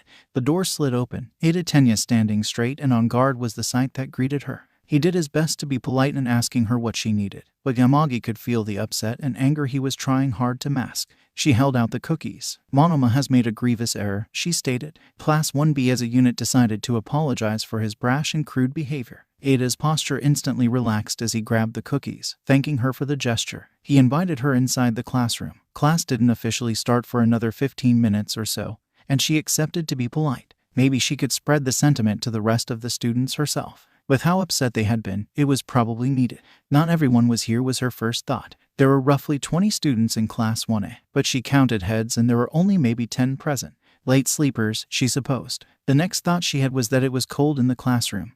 Colder than she expected, considering no one else was acting like there was a drastic temperature drop from crossing the threshold. A chill climbed up her back, but she rolled her shoulders and the feeling was gone. Ada introduced her to the students that were present, and Yamagi bowed politely, repeating her statement to the rest of them. Some laughed it off, some nodded in thanks, and a few gave her sarcastic quips, unimpressed. She took all of it with grace. Ada set the cookies on one of the desks in the front row and opened the box, stating that she had given it to them as part of her apology. Even the snarky ones warmed up to that, standing up to grab a homemade goodie and nibble on it while they could. A redhead grabbed a cookie and rushed back to his seat, looking like he had been in the middle of last-minute homework copy. His stride was a little too unstable in his rush, and he bumped into a desk, the cookie dropping from his hand and making its descent to the floor. He shouted in surprise and disappointment, but Yamagi activated her quirk poltergeist to save the treat. Something bucked against her quirk, and she tensed to combat it and maintain her hold. The cookie stopped obediently in the air, quicker than normal, despite the unusual resistance. It floated up and back into the redhead's hands smoothly. Yamagi glanced at his face, and she got what she expected. A relieved and thankful grin was sent her way as he rushed back to his seat, more carefully this time. She frowned, confused. As Class 1A chatted happily amongst themselves, Yamagi faded into the background to do her own experiments. Her gaze shifted to a pencil on someone's desk. She activated her quirk, cautious, and a pull in her temples slowly grew in strength as she fought to maintain control and keep the pencil floating. It was like trying to keep a hold on water that was hell-bent on forcing its way out of her fingers. Not leaking, not slipping away. It was pushing with actual resistance. Yamagi clenched her hands in concentration, a headache blossoming underneath her eyes from the strain. It was just a pencil. Why was there so much pushback? She had never experienced such a negative reaction to her quirk before. Was it the room? Maybe someone else's quirk clashing with hers. But who? She had to let go of her quirk when whatever was resisting finally lashed out. A loud bang resonating through the room from the walls themselves as her hold broke off so quickly Yamagi felt whiplash from it. The students finally reacted with startled yelling and jumping out of their seats in surprise. The pencil clattered to the floor, and she groaned, clutching her pounding head as her vision swam and the irritable buzzing of the lights mocked her. They asked her what was wrong, concerned, as their eyes scanned the room for the source of her pain. The students flickered, faces shifting into sludge with melting features and two wide eyes. The students that had their bodies turned away from her had their heads in an impossible 180 turn to stare at her. Their pupils were pinpricks, accusing, angry, restless. They left behind after images when they moved, features blurring together into one black imprint that swallowed her surroundings into a void. Yamagi saw furious green eyes in the shadows, watching her. She blinked, worried. Human faces called her name, the students gathering around desks and around her as they tried to figure out where her teacher was. Aizawa was in the class now, knelt by her where she had curled in on herself with fright, staring open-mouthed at seemingly thin air. She stood up quickly, pale and nauseous, and didn't even bother excusing herself before she ran out the door. Something helped her along, pressing against her back until she crossed the threshold. Yamagi slammed the door behind her, in the faces of the very bewildered students, and bolted to the women's bathroom. She would never step back in that door. Kendo could guilt-trip her all she wanted, but she would never. The sound of the buzzing light and those dark, twisted faces would haunt her dreams for weeks. Nedzu gently turned the page of the book Izuku was reading, the little ghost muttering in a stream of incoherent rambles as he replicated the pictures as best as he could with his broken wrist. Even with the injury, Nedzu could say the kid was doing a great job, hovering just above the table with crossed legs as he stared down at the book. Being able to see Izuku and being able to understand him were two very different things. Nedzu heard what everyone else did, garbled and warped nonsense, and sometimes being able to see Izuku didn't explain any better why he was doing the things he did. The communication barrier was able to be worked around with loose gestures and vague noises, but only communicating that way didn't sit well with Nedzu, knowing there were better options out there. He messed with a few ideas before he realized a pretty simple solution: sign language. He could see the kid after all, which meant he could watch his hands. Nedzu did his own private research on the subject, and when Hisashi noticed a sign language book resting on Nedzu's desk one day, he asked about the sudden interest. Nedzu was blunt about his motives, and Present Mike was all too happy to be an even deeper well of knowledge on the topic. For the little listener, he had said with a grin, having a quirk like his ashes at a young age no doubt caused problems, and he wasn't surprised in the slightest to learn the pro-hero was very fluent in sign. Nedzu's quirk allowed him to learn sign language very, very quickly, and by day 3 he could classify as fluent. Teaching Izuku wouldn't be that easy. He knew. Well, he thought he knew. The more he taught Izuku, the more Nedzu was beginning to realize the kid absorbed information like a sponge. It had only been 2 days, and even though he was nowhere near Nedzu's level, Izuku could still sign more complicated expressions than would normally be expected, not only as a complete beginner to the language but also with his age. Granted, it still wasn't full sentences, but he was getting there. Nedzu was impressed. He wasn't impressed often. Dead or alive, potential was potential. And he'd be damned if he didn't encourage that level of intelligence for as long as Izuku was listening. Izuku patiently tapped at the table, and Nedzu flipped another page. He went back to signing to himself and muttering. Usually Izuku wouldn't be with Nedzu at the moment.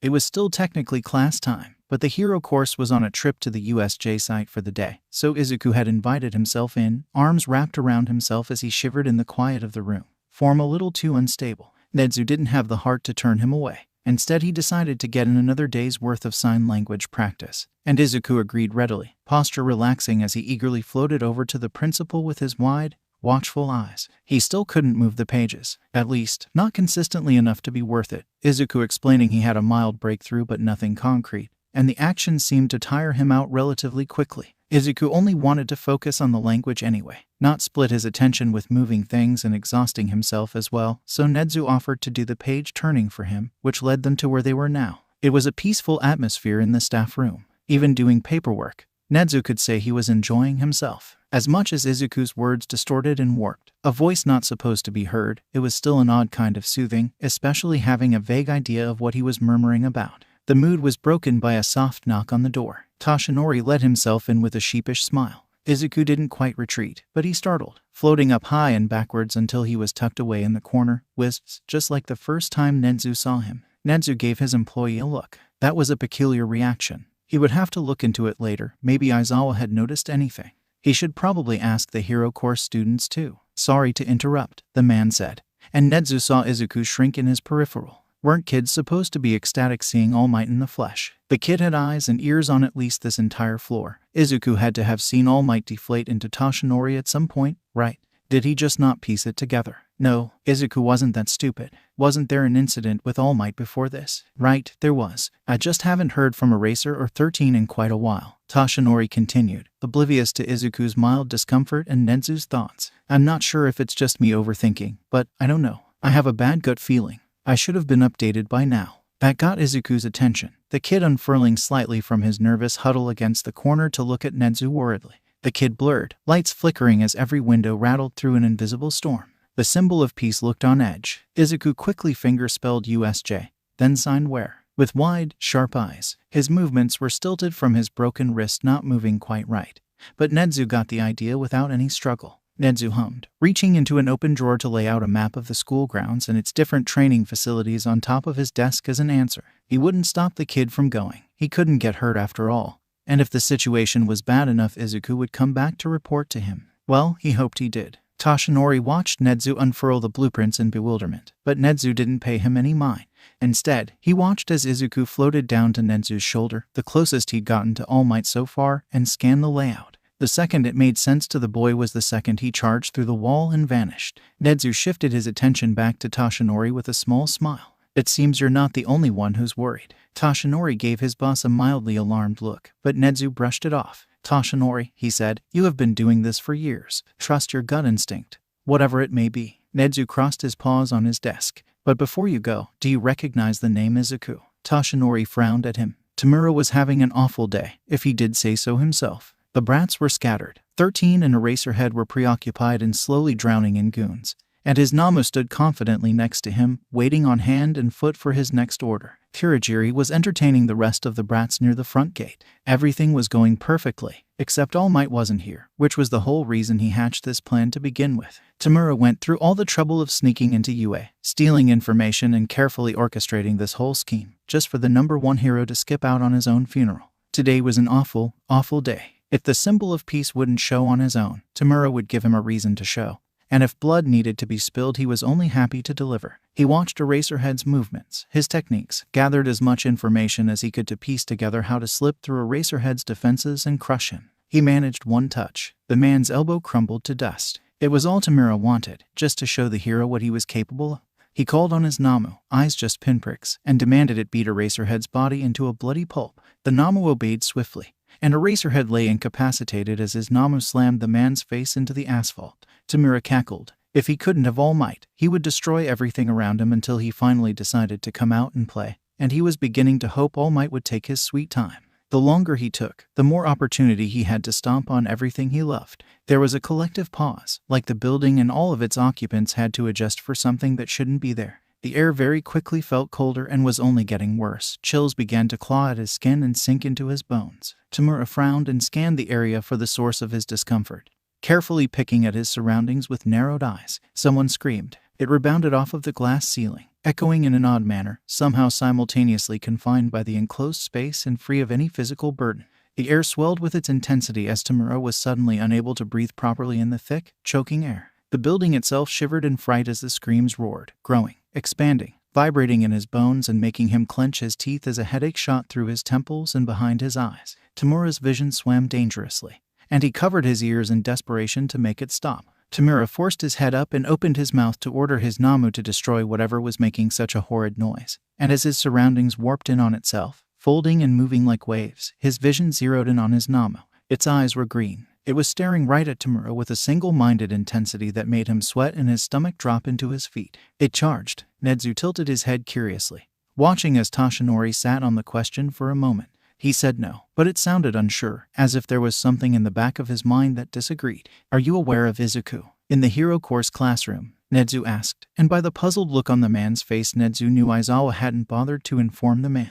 A regret Aizawa held now, no doubt. "Izuku Midoriya is a ghost haunting class 1A. We aren't sure where he came from or why, but he is a very young child. Please be kind to him." Toshinori stopped. Nedzu watched as his whole body seemed to seize, and Toshinori coughed hard in surprise, blood spilling from his mouth as he tried hard to stifle it.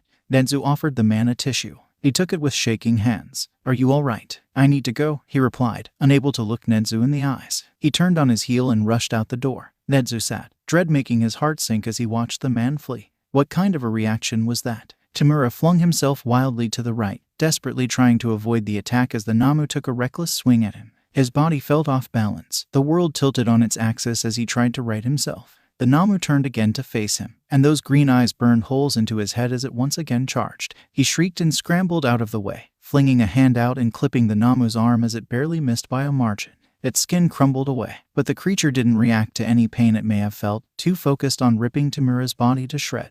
He couldn't think clearly, a sick feeling in his stomach threatening to make him spew as the world around him swayed and tilted unnaturally. The Namu backed off just for a moment, gearing up for another attack.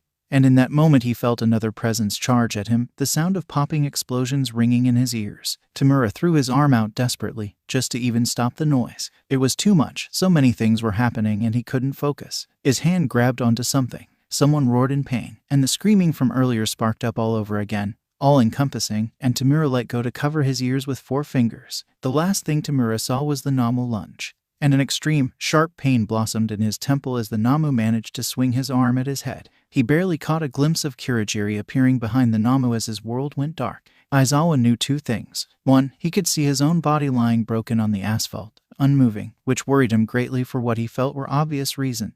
2, the Namu creature that was kicking his ass earlier was now standing like a bodyguard, shielding himself and a very injured Bakugo from the rest of the students. He had no idea where 13 was and didn't know who was safe. What's more, he couldn't piece together the change in the creature's attitude all of a sudden. The 2 villains were nowhere to be seen, a positive in all this. A quick, panicked scan of his surroundings revealed most of his students were present, with only Ida and Tsuyu missing. His stomach dropped when he realized, but he grit his teeth and held on to the knowledge that these kids were competent. Things had seemed to have settled down anyway. Again, he had no idea how, so Aizawa took it upon himself to try and figure out what the F was happening. The creature turned its head, as if to check on the 2, and its gaze locked on Aizawa. The creature's body vibrated unnaturally, and it reminded the teacher of the windows in his classroom. Wait, the windows in his classroom. Wait, its eyes were green. They weren't before, Aizawa knew that. They had been small pinpricks, barely visible at all. Midoriya, Aizawa called out, and startled as his voice echoed around his ears, both present but not. The creature vibrated again, and a figure stepped out of the creature's back, rushing towards him with devastated eyes as he cried out. The Namu dropped like a rag doll, and the students began to reluctantly approach his body. Aizawa found himself holding a young child as he sobbed against him. "I'm sorry, I couldn't save you. I'm sorry," he choked out, sounding so effing young. His small hands clung to the sides of his shirt in a death grip, face buried in his stomach. His hair was curly and green, and Aizawa numbly wondered if his eyes were similar. Every shaky breath the kid took rattled in his chest, and Aizawa saw bones sticking out of his elbows. Aizawa held the kid, Izuku Midoriya, close, trying to give him as much comfort as he could manage while he refused to think about what Midoriya's injuries meant. "Don't think about it, Kaken," Midoriya sobbed, finally looking up. He had freckles, and yes, his eyes were green. Blood had settled under his nose and leaked from his mouth. His face was streaked with tears. He released part of his hold to point with a broken wrist at Bakugo, who was looking increasingly pale. Kaken's hurting." "I know," Aizawa replied, "but help is coming." He hoped to God he was right as he soothed the child who had a never-ending well of tears. Clinging to the adult like Aizawa was his only anchor. Toshinori arrived to nothing but chaos. Aizawa's broken body laid in the cracked asphalt, unmoving and seemingly lifeless. Unconscious bodies of random thugs scattered the building, and the students were gathered around their teacher, looking scared and confused. Bakugo was among the crowd, crouched next to Aizawa as he clutched his bicep with gritted teeth, blood pouring out of the gaping wound. Ada and Tsuyu appeared to be missing, but Toshinori knew Ada had run off to get help, and Tsuyu was looking over an injured 13. A creature, tall and muscular, sat slumped a few feet away from the large cluster of students. No one was acknowledging the hideous thing other than wary looks every so often. Toshinori swallowed his worry and shoved his lingering, rampant guilt at Netsu's in his conversation earlier. He couldn't be Toshinori right now. He had to be All Might. All Might approached the students carefully, asking for a brief on the situation, which he readily got. He coaxed the students to move closer to the entrance as he mentally counted heads, partly as a distraction from any thoughts he may have and partly because of the necessity. He scooped up Aizawa and led the group of students forward to meet up with Tsuyu. The medics arrived shortly after everyone was semi-settled, Ida anxiously waiting off to the side. Snipe and Midnight immediately rushed off to capture the creature and thugs when they were briefed on it. Bakugo was coaxed into settling with the medics. Aizawa and 13 were carted off on a stretcher to the hospital, and All Might gently suggested the other students head on home to get some rest, to which they agreed, slowly trickling out under the watchful gazes of the pro-heroes present. A freckled face bounced around in his mind's eye. He couldn't shake it off. As he watched the ambulance race to fight against time itself, he felt numb. Izuku Midoriya. He knew he'd heard that name before, years ago. A brave kid with bright eyes and such a hopeful smile. The memories were fuzzy, having been dulled with time, but he remembered. A hero crushed a kid's dream and expected to have no consequences. A kid's bright-eyed hope was thrown away, brushed aside for something more reasonable. If Toshinori had gone for something reasonable, All Might and the symbol of peace would have never existed. Netsu's words rebounded in his head, on an endless repeat. Izuku Midoriya is a ghost haunting Class 1A. Haunting. Toshinori knew what that meant, knew what it implied, and Toshinori prayed and hoped to anyone listening that the young, bright child hadn't done what Toshinori knew he had done. No wonder the kid had lashed out at him that day. No wonder. As the pieces slotted into place, Toshinori swallowed the bile creeping up his throat, his heart breaking into a million fragile little pieces. Midoriya wouldn't let go of him, as his body was placed on a stretcher with care. Wow, that was very surreal to watch. Midoriya only began to cry harder as he came to the realization that he couldn't stick close to both Aizawa and Bakugo anymore, and the thought of having to choose was making him panic. His head swiveled back and forth, grip tightening on him but his body jerking as if he was about to race over to Bakugo. The poor kid was borderline hyperventilating, tears mixing with blood as each panicked breath rattled. It was starting to mess with the machines being attached to his body in the ambulance, the screens glitching and malfunctioning. Aizawa did his best to calm Midoriya down, but he wasn't effing meant for this. That was more Hisashi's thing, or Toshinori for that matter. Go to Bakugo, Aizawa tried to coax, but Midoriya shook his head wildly. Being alone is scary, he sobbed. I don't want to leave you alone. Then stay with me, he tried again. You'll meet up with Bakugo a little later. Kaken's hurting, he repeated, only crying harder. Hurting makes you sad. I can't leave him sad. I can't. Well, what the F was Aizawa supposed to say to that? His mind raced to find some kind of solution as Midoriya panicked. The ambulance doors shutting as the engine stalled once from Midoriya's interference, then roared to life. Midoriya, he said, getting the kid to back up enough to look him in the eye. Go with Bakugo? Okay. Midoriya let out something between a breath and a sob, clutching his sleeves desperately. I'll be okay, I promise you. Have I ever steered you wrong before? The kid sniffed, shook his head. Go with Bakugo. I'm trusting his safety to you. Can you look after him for me? He still looked reluctant, but now that the decision had been made by Aizawa instead of himself, he seemed to actually be contemplating it. His green eyes looked at Bakugo, then back at Aizawa. Go on, he coaxed, gently giving the kid a small push. The next time you see me, it won't be like this. I promise you. Midoriya's breath hitched and rattled, his eyes welling with fresh tears as his lower lip wobbled.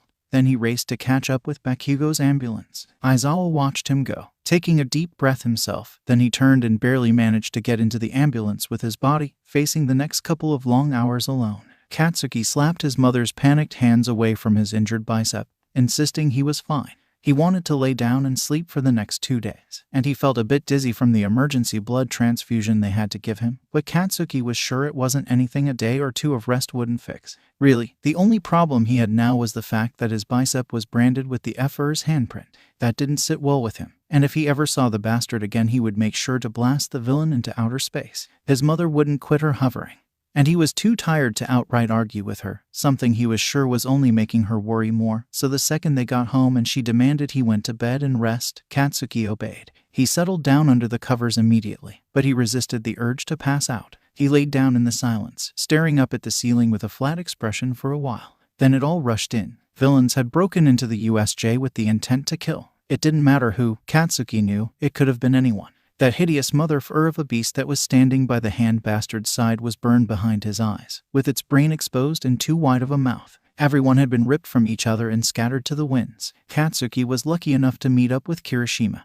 and the extra eyes and strength helped him calm down however slightly, breathe in deeply and take a second to assess where they were, what was happening. Then they heard a scream. It tore through the air and their eardrums. Katsuki and Kirishima had to cover their ears, lest they'd suffer a sharp pain. It faded out eventually, and all it took was a look between the pair before they rushed off for the source. Katsuki had approached the scene to see what the villain had called Namu standing there, posture tense and waiting, while the villain himself had seemed disoriented and dazed. Katsuki had seen an opportunity to attack and he took it.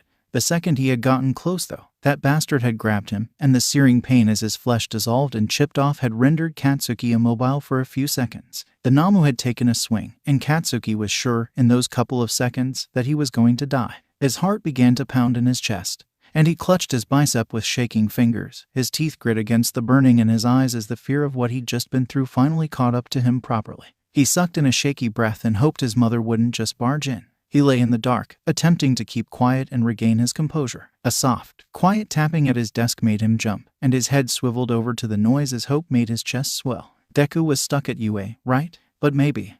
Deku. There was a moment of silence, and Katsuki's heart sank before a more deliberate tapping permeated above his head and through the wall. Deku murmured for a moment, then quieted. Relief crashed over him like a wave. He swallowed hard, his eyes burning. Everything in him wanted to just sit down and chat with his childhood friend. It was a feeling he hadn't truly had in a long time. But it was there, simmering in his gut and sealing his throat closed. But it didn't matter. Deku couldn't speak, too broken and twisted to be heard correctly. I wish you could just effing talk to me, he whispered, a wave of sorrow washing over him. Please, say something. Deku muttered louder, more pointed, clearly an attempt that didn't work. Deku, he begged the empty air, wrapping his arms around himself as a few tears managed to escape. His skin itched. Give me anything. Katsuki waited with bated breath, listening hard for any sound that could count as a word. Something flickered next to his desk. He lifted his head and watched as a pencil floated up like it was attached to an invisible string, angling itself as if someone was holding it. Katsuki tore out from underneath the covers and over to his desk, clutching the back of his chair in a white-knuckled grip as he watched the pencil quiver in the air, unstable. It wrote out something, then clattered to the desk, still once more. Katsuki sobbed, gripping the notebook so hard he crushed the pages as he sank to the floor. The pencil had written out "I am here," in Deku's handwriting, shaky and barely legible, but Katsuki could recognize it anywhere. The obsessed F.R. The blonde sat and cried, feeling something gently pat at his back as he let out everything he'd been bottling up. Tamura couldn't keep his eyes open. Everything felt sluggish and blurry, like a movie playing at half speed through a dirty window. A pulsing migraine was wreaking havoc on his already tender head. The lights in Kamino were so bright. So bright. Hands were touching him, his wrists, briefly against his temple before Tamura hissed in pain. And at the back of his neck, words were being spoken. Tamura was too tired to listen, too tired to care. He fell unconscious. The day was a much-needed blessing. They were off from school to recuperate, and Katsuki took advantage of the opportunity. He lounged around and ate comfort foods to his heart's content, ignoring his father's gentle reminders about his diet and deafening himself to his mother's screeching. Katsuki could take a cheat day. And besides, his comfort foods weren't unhealthy like the hag's choice of chocolate and sweets. Deku was still with him, serving as something of an anchor. Whenever Katsuki called out for him, he would respond in soft tapping or murmurs, and Katsuki wouldn't lie to himself and say it wasn't a comfort. Very quickly, he found himself becoming restless with so little to do. Katsuki attempted a game with Deku in order to keep himself from thinking too hard about everything and spiraling into another panic. It was a non-verbal game of Shiratori, really. Katsuki kick-started the game in his room, tapping the desk and saying to thin air, "Shiratori, desk," before stomping out, walking into the living room and plopping onto the couch. Deku took the challenge as expected, and he felt a tapping at his shoulder. It took Katsuki a minute to get it, but when he did he quietly scoffed, muttering cheater under his breath, but later he obediently tapped twice on an ice cube floating about in his drink. The real trick about the game was making sure he wasn't caught acting oddly by his parents. Deku hadn't revealed himself to them and didn't seem like he was going to, and Katsuki understood fully. But that also meant it would just seem like Katsuki was snickering or grinning to thin air, or randomly tapping on any object he got close to, so he had to lay low. Deku wasn't free of this either, since if his parents noticed a sound coming from an object no one was touching, his mother in particular might burn the house down. It was surprisingly fun. And most importantly, it was an amazing distraction. The game was also lightening his mood considerably. There was a point where Deku was struggling to find something to combat his word of cup, but Katsuki realized afterward that it wasn't the word that was giving Deku issues. It was figuring out how to tap on what he wanted without his parents noticing. They were seated at the table for dinner, his parents talking about dumb shit that Katsuki had immediately tuned out in favor of their game. There was a quiet moment, and Deku apparently chose that moment to tap 3 times on his father's plate. The noise was loud enough for him to hear, and it made his father lift up his plate of food to check under it for the noise, as well as under the table, confusion plastered all over his face. He ended up sitting down and dismissing it, and Katsuki had to pretend to drink his water to hide his snickering. His parents seemed to quit their hovering when his mood lightened, and the new freedom made the last bit of tension melt away in himself and the household. Except Deku. He was nervous about something, anxious, Katsuki could tell. His focus wasn't fully in the game like Katsuki was. His attention would drift while Katsuki figured out what word to play, and the atmosphere would go from playful to uneasy. And now more than ever did Katsuki wish he had the EMF thing. When things settled in the house, Deku's nerves only became more obvious.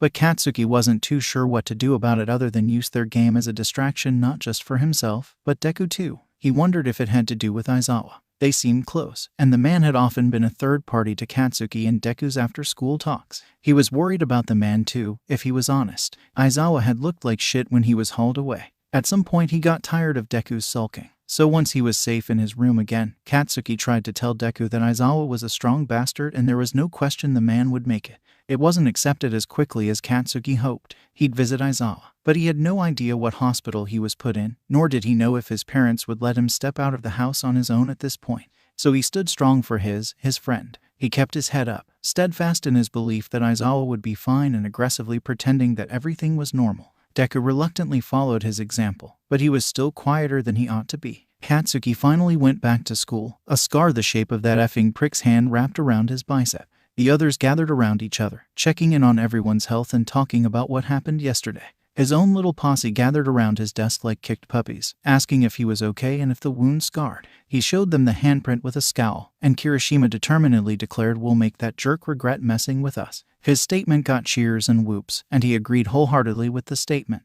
The FR was going down. Conversation lasted a little longer until Glasses told them all to take a seat, and Katsuki could feel the buzz of Deku's unease, getting some others to ask Deku if he was doing all right. Katsuki snapped out that Deku was worried about the old man. But he had been trying to say that the bastard would be fine, shooting round face a pointed look. She brightened with understanding and fist pumped the air, cheerfully agreeing.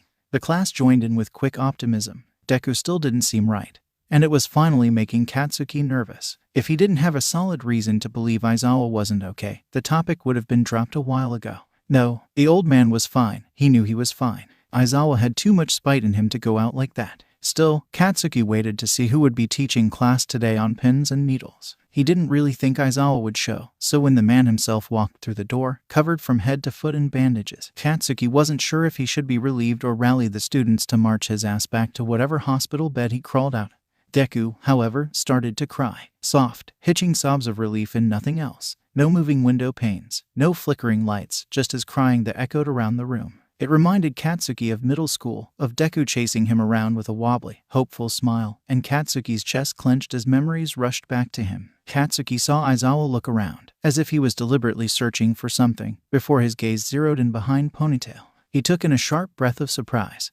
But when Katsuki turned around to see what Aizawa was looking at, it was just an empty corner. He wondered if Aizawa hit his head a little too hard as their teacher slowly lowered himself into the seat at his desk, taking in whatever it was he thought he was seeing.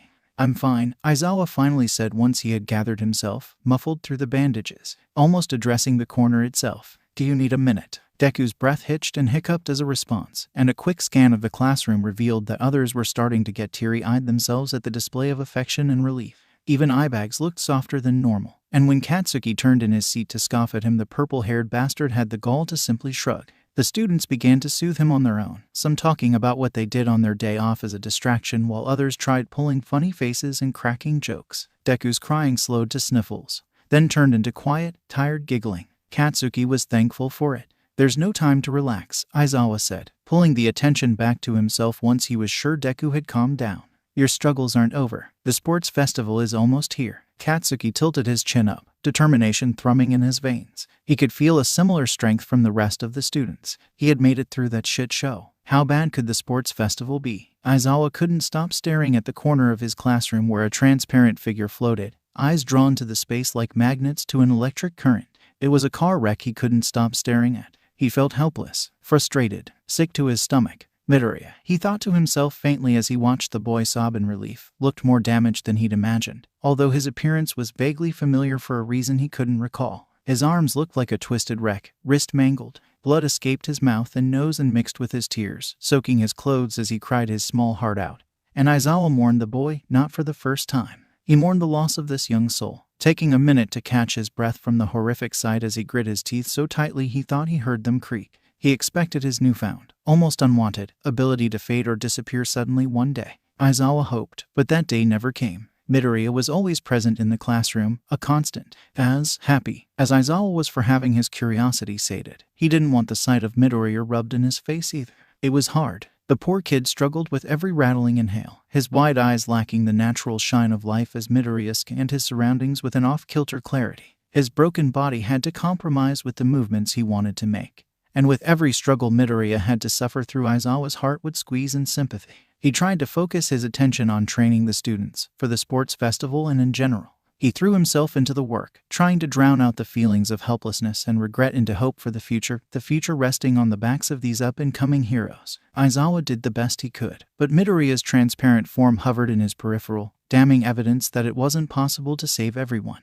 Suddenly the sports festival, once grand and luxurious and such a crucial part of UAS routine, felt so small, so minor next to a small child's suffering, his life stolen with his tragedy carved into his flesh. Midoriya, very clearly, was not having the same issue. He was thriving off of the new attention, floating around the classroom and giggling as Aizawa's gaze tracked his progress. He flung signs Aizawa's way, cheerful and expressive, and he wondered if Midoriya had been deaf in his life before. Aizawa vowed to learn sign, at least the basics, but that was hard to achieve with everything on his plate. He saved the project for later. He was struggling to focus on teaching. Midoriya liked to tease the students, batting at hair, tugging clothes or poking skin, and he especially seemed to tease Bakugo and his group of friends, along with Todoroki. When he wasn't teasing them, he was checking on everyone else, or hovering over Bakugo's shoulder looking as content as he was probably going to get. The kid was a major distraction, less to the students and more to himself, but Aizawa knew he would never demand the kid to stop. He was only having fun, but that meant the distraction never went away. And Aizawa was sure this wasn't something he would get used to, at least not quickly. He was even struggling with staff meetings. Midoriya grew peculiarly quiet during those times, staying close to himself or Nenzu, but he was still expressive. Oftentimes Midoriya signed careful words directed at Nenzu, confirming the principal could see the kid, as he struggled to make his broken wrist cooperate with him. Aizawa couldn't tear his eyes away. He was caught by Nenzu. Really, it had only been a matter of time. He was asked to stay behind, and the fluffy principal calmly crossed his paws on the desk and asked him outright if he could see Midoriya. Aizawa didn't hide it, openly stating that yes, he could, and he wasn't sure why. Nenzu pointed out his near-death experience at the USJ, his own brush with death, and theorized it probably had something to do with that. All the while Midoriya hovered, curious, his gaze flickering between the two as they conversed. Aizawa resigned himself to the fact that this wouldn't go away, so he tried to make the most of it. He placed the EMF on his desk and clicked it on. He had all of Midoriya's focus then. "Why don't we give you something to do?" Aizawa suggested, monotone. "Would you want to help me?" Midoriya beamed, body blurring with rampant energy, and Aizawa watched in fascination as it caused the window panes to rattle. So that's what he was doing. He gestured to the EMF, and Aizawa obligingly recorded. Midoriya's warped speech bounced off the walls and reverberated for a moment, his mouth blurring. Then he stopped, eyes wide, and focused on him with the biggest grin on his face. The next day in class was a strange one. Well, for the students, Aizawa was admittedly enjoying himself. He recruited Midoriya to help him throughout class time. The kid would float around the room, careful and attentive, and if a student seemed like they were struggling and hadn't spoken up yet, Midoriya would point to that student so Aizawa could take care of it. He was also recruited to keep an eye out for cheaters, and Aizawa knew to the students it seemed like their teacher was omnipresent. Their stunned and alarmed expressions when Aizawa commented on an aspect of their work he couldn't have possibly known about, or caught them cheating in a way he normally wouldn't have, was absolutely priceless, and it served to brighten his mood greatly. His job was to keep them on their toes, after all, and this just so happened to be a fantastic way of doing such. After their little agreement was implemented, Aizawa found his focus on Midoriya to be much less of a problem. Instead of spending his time hovering and playing harmless pranks, he was contributing to the classroom. And now when Aizawa focused on him, it felt like less of a distraction and more of a necessity, which allowed his attention to bounce around instead of settling in one place. Not that it didn't happen at all, it just felt more justified, Aizawa supposed. With his attention sharpened, he was able to take a deep breath and focus on what mattered now, the sports festival. It was true that heroes couldn't save everyone, but Aizawa could make sure the next generation were as prepared as they could be. If he had to put blood, sweat, and tears into making sure there were as little casualties like Midoriya as possible, in both the present and future, Aizawa was only happy to oblige. Maybe Midoriya would want to help as well. He'd have to ask. Toshinori was avoiding class 1.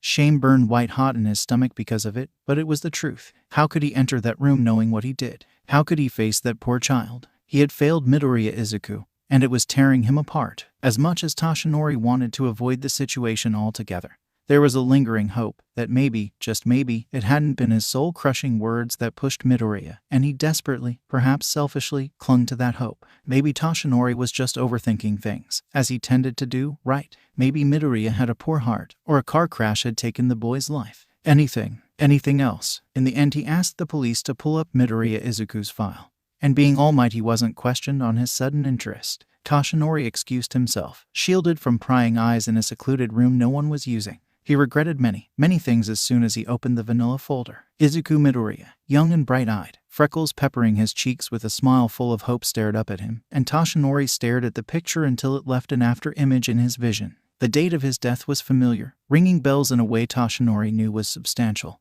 and thinking on it all dredged up clearer memories than before now that he had a proper face to the name. It was a fan gathering. It was towards the end. He was trying to slip away from the bustling crowds. He managed to flee into an empty alley and then Midoriya showed up, clutching a notebook tight, the starry eyes and tense posture of a loyal fan. He had asked for an autograph, awestruck. Toshinori was exhausted, his time running out quickly, but he signed it. He couldn't say no to the young boy. That had been a mistake. Midoriya talked. He rambled and raved, stuttering over his words and fiddling with his hands as his gaze darted about the alley, like he didn't think he was worthy enough to look at Toshinori for long. Even when he got his notebook back, hero notes for the future Vol. 11. Toshinori noted with amusement and intrigue. Midoriya just kept talking, as if he would physically explode if he made himself stop. There was a brief warning, Toshinori's body seizing. Then he lost his form with a burst of smoke and steam. When the air cleared, Midoriya's confusion had turned into shock, which turned into a mixture of horror and heavy concern. Toshinori knew this young child didn't need the burden of knowing the symbol of peace was gravely injured. He reassured the boy he was fine, insisted it was part of his quirk, which wasn't a lie, per se, it just wasn't meant to be, and went to send him on his way. Midoriya paused, then his gaze dropped to the floor and he spilled his heart out, begged his idol to affirm that everything he strived for wasn't for naught, that everyone else was wrong for thinking his dreams were unachievable. Toshinori stared at the picture on the file, the only thing left of Midoriya as he was meant to be, and swallowed hard. He had ripped that dream from Midoriya's shaking hands and stomped on it. But he had just wanted the boy safe. He just wanted him safe. He had been so young. The hero world was a cruel place, quirkless on top of it. Midoriya would have never survived out there. A harsh voice in his head, quiet but cruel, chimed in. Well, what a great job you did, speeding the process up. Toshinori could taste blood on his tongue, and he braced himself for the coughing fit that washed over him, barely able to avoid making a mess on the rug underneath his feet. He couldn't just leave this be. It was his fault, his wrongdoing, whether he liked it or not. He couldn't let Midoriya go on thinking that Toshinori was just being a jackass. He couldn't. He had to talk to the boy, and he made a promise to himself that he would. Well, he never said when he'd do so, right? Guilt and shame ate away at what was left of his insides as he sped past Class 1A's door. He couldn't face Midoriya yet. There was something he needed to do first. With a bouquet of lilies and white roses clutched in his sweating, tight grip, Toshinori walked through the gates of Musutafu's graveyard. The sky was a clear blue, the grass flourishing under his feet, and the scenery clashed with the worn gray of the tombstones littered about the lot. Honestly, Toshinori didn't even know where to start looking for the boy's grave. But having no plan never stopped him before, and it wasn't about to stop him now. A lot of time was spent dawdling about the graveyard, staring at tombstones and attempting to decipher any pattern in the layout of names to make his search easy. He never found one, and his hopes were sinking lower and lower as time dragged on. He was determined, however, and vowed to himself he wouldn't go home until he paid his respects to Midoriya properly. If it hadn't been for a dark green speck out of the corner of his eye, Toshinori would have searched all day long. He noticed a figure standing by themselves, dressed in all black with green hair, and he froze, knowing exactly who it must be. Toshinori's heart started pounding, sweat collecting under his arms and down his back. He steeled himself, swallowed the blood in the back of his throat, took a deep, fortifying breath, and marched forward. He stopped a respectable distance away and hovered for a moment. A plump, kind woman was stooped low, busy arranging what looked to be her own bouquet of flowers in a terracotta pot to her liking. The grave in front of her, brand new and shining, read Izuku Midoriya, a hero in our hearts, and Toshinori felt like crying. "Hello, ma'am," he said instead, and the woman looked over her shoulder at him. She had a faraway look in her eye, like she wasn't all there. "Oh, yes, hello," was her response. She shifted one more flower, then stood up to face him properly. A sad, floaty smile rested on her face, and Toshinori got a stronger feeling that there was something wrong with her, like her head was in the clouds and floating to a place where no one could reach her. "Can I help you?" Toshinori weakly held up his bouquet, hoping she approved. "I knew your son in passing, and I came to pay respects. Are you his mother?" He approached the grave at the woman's satisfied nod, and he bent down to rest the flowers right in front of the tombstone. "I am," she said. "Midoriya & Co. Who are you?" Toshinori stood and took a good look at her. Deep green eyes and similar hair, he could easily see the resemblance. He briefly wondered if her son's freckles were from his father. "Would you like to get some coffee with me?" Toshinori asked instead of answering. "I want to speak with you, if that's all right." Midoriya & Co. nodded with no hesitation or wariness, instantly trusting. Toshinori's heart clenched as she began following his lead, and he had to wonder if the loss of her son had broken her or if she had naturally been like this. Either way, it was unsettling, and Toshinori kept a careful eye on her all the way to a cafe a couple blocks from the cemetery. Their talk was enlightening and disheartening, wrapped in a flurry of emotions that Toshinori had no way of sorting through without tearing himself apart to do it. Thankfully, the longer the woman was away from her son's grave, the more conscious she became of her surroundings, and the wariness Toshinori had initially anticipated crept across her face. She pressed for more information, but he insisted they should get settled first. Toshinori paid for both of their orders. It was the least he could do. Once they were settled at a table, drinks steaming hot, Toshinori did his best to introduce himself in a way that wouldn't put her on edge even more so. He stuck to his given name and avoided All Might like the alias was poison on his tongue. Midoriya & Co. asked him how he knew her son, and Toshinori paused. He couldn't say too much, he wasn't ready for it, but he couldn't lie to the woman either. "I met him at a fan gathering," Toshinori ventured carefully. "He showed me one of his notebooks. Your son was incredibly observant." From what Toshinori remembered of the boy's rambling, that wasn't a lie. He had been talking about All Might's attacks and the pros and cons of fighting up close like he did. And regardless of how tired Toshinori had been, he couldn't help but be impressed. Inko teared up at that, and Toshinori's heart shuddered with her inhale. They got to talking, a careful, delicate dance of words to avoid the heavy dread and tension the topic threatened to impose on them. Toshinori mostly let her talk, content to sit back and listen about the personality of a boy long past. Inko took a breath, and Toshinori jumped in. "How have you been doing with all of this? I can't imagine how hard this must be for you." Inko wiped a stray tear from her cheek, a wobbly smile very reminiscent of her son on her lips. "It hasn't been easy, but I have friends that have helped me so much. The house is so empty now. Quiet. My Izuku was such a chatterbox. It livened things up so much." She laughed, melancholy thick on her tongue. "Sometimes I think I can still hear him up in his room, muttering away to himself. But I know it's only my heart longing for something that won't ever be, not anymore. Toshinori's stomach rolled. The coffee he'd been sipping on bubbling sickeningly as his palms started to sweat. She didn't know. She didn't know. His mind raced, quickly trying to weigh pros and cons of a decision he couldn't back out of. Would she even believe him if he claimed her son was haunting his classroom? Was it a good idea to risk an outburst in such an open place if she called him a liar? How could he tell her? How would he lead up to it? What should he do? She continued on with the conversation, ignorant to his wild, scattered thoughts. He clutched onto his mug in a nervous grip, smile shaky and crumbling every passing minute. He would hardly remember a single word she spoke to him after that, all of it spinning and fading into one massive blur until they were in front of the cafe and saying their goodbyes. At the last minute, as Midoriya and Co. began to walk away, Toshinori called out to her and asked her for her number. She gave it to him, insisting they go out for coffee again sometime. Toshinori gripped the piece of scrap paper in his hand and stared at it, feeling numb. This would not end well. He could feel it. Shoto didn't want to go home. The sports festival loomed on the horizon. Training, both at home and at school, was becoming tougher, more frequent. It was the hardest they'd pushed themselves yet, training for as long as they had to in order to work out any kinks and cracks in their armor to come out on top, and the stress of it all was weighing on him. Every movement caused his bruises to pulse in complaint, hidden cuts opening back up each time he bended or stretched wrong. That was before he got to school, and the training he endured for UA only slathered another layer of bruises and grime onto his skin. Shoto wasn't social to begin with, but he isolated himself even more. Endeavor's eyes bore holes into his back wherever he went. Everything he did was a constant reminder of what was expected of him, and all of his focus zeroed in on giving his father as big of a middle finger as he could feasibly pull off. Not only was all of his effort focused on that, but he couldn't take having to hang around people that only saw him as Endeavor's son, an icon, lucky. It made him want to scream in frustration, grab them by the shoulders and shake them and say he's not who you think he is, over and over until they finally understood. But he couldn't, and he found himself helpless, struggling to move forward but refusing to turn around.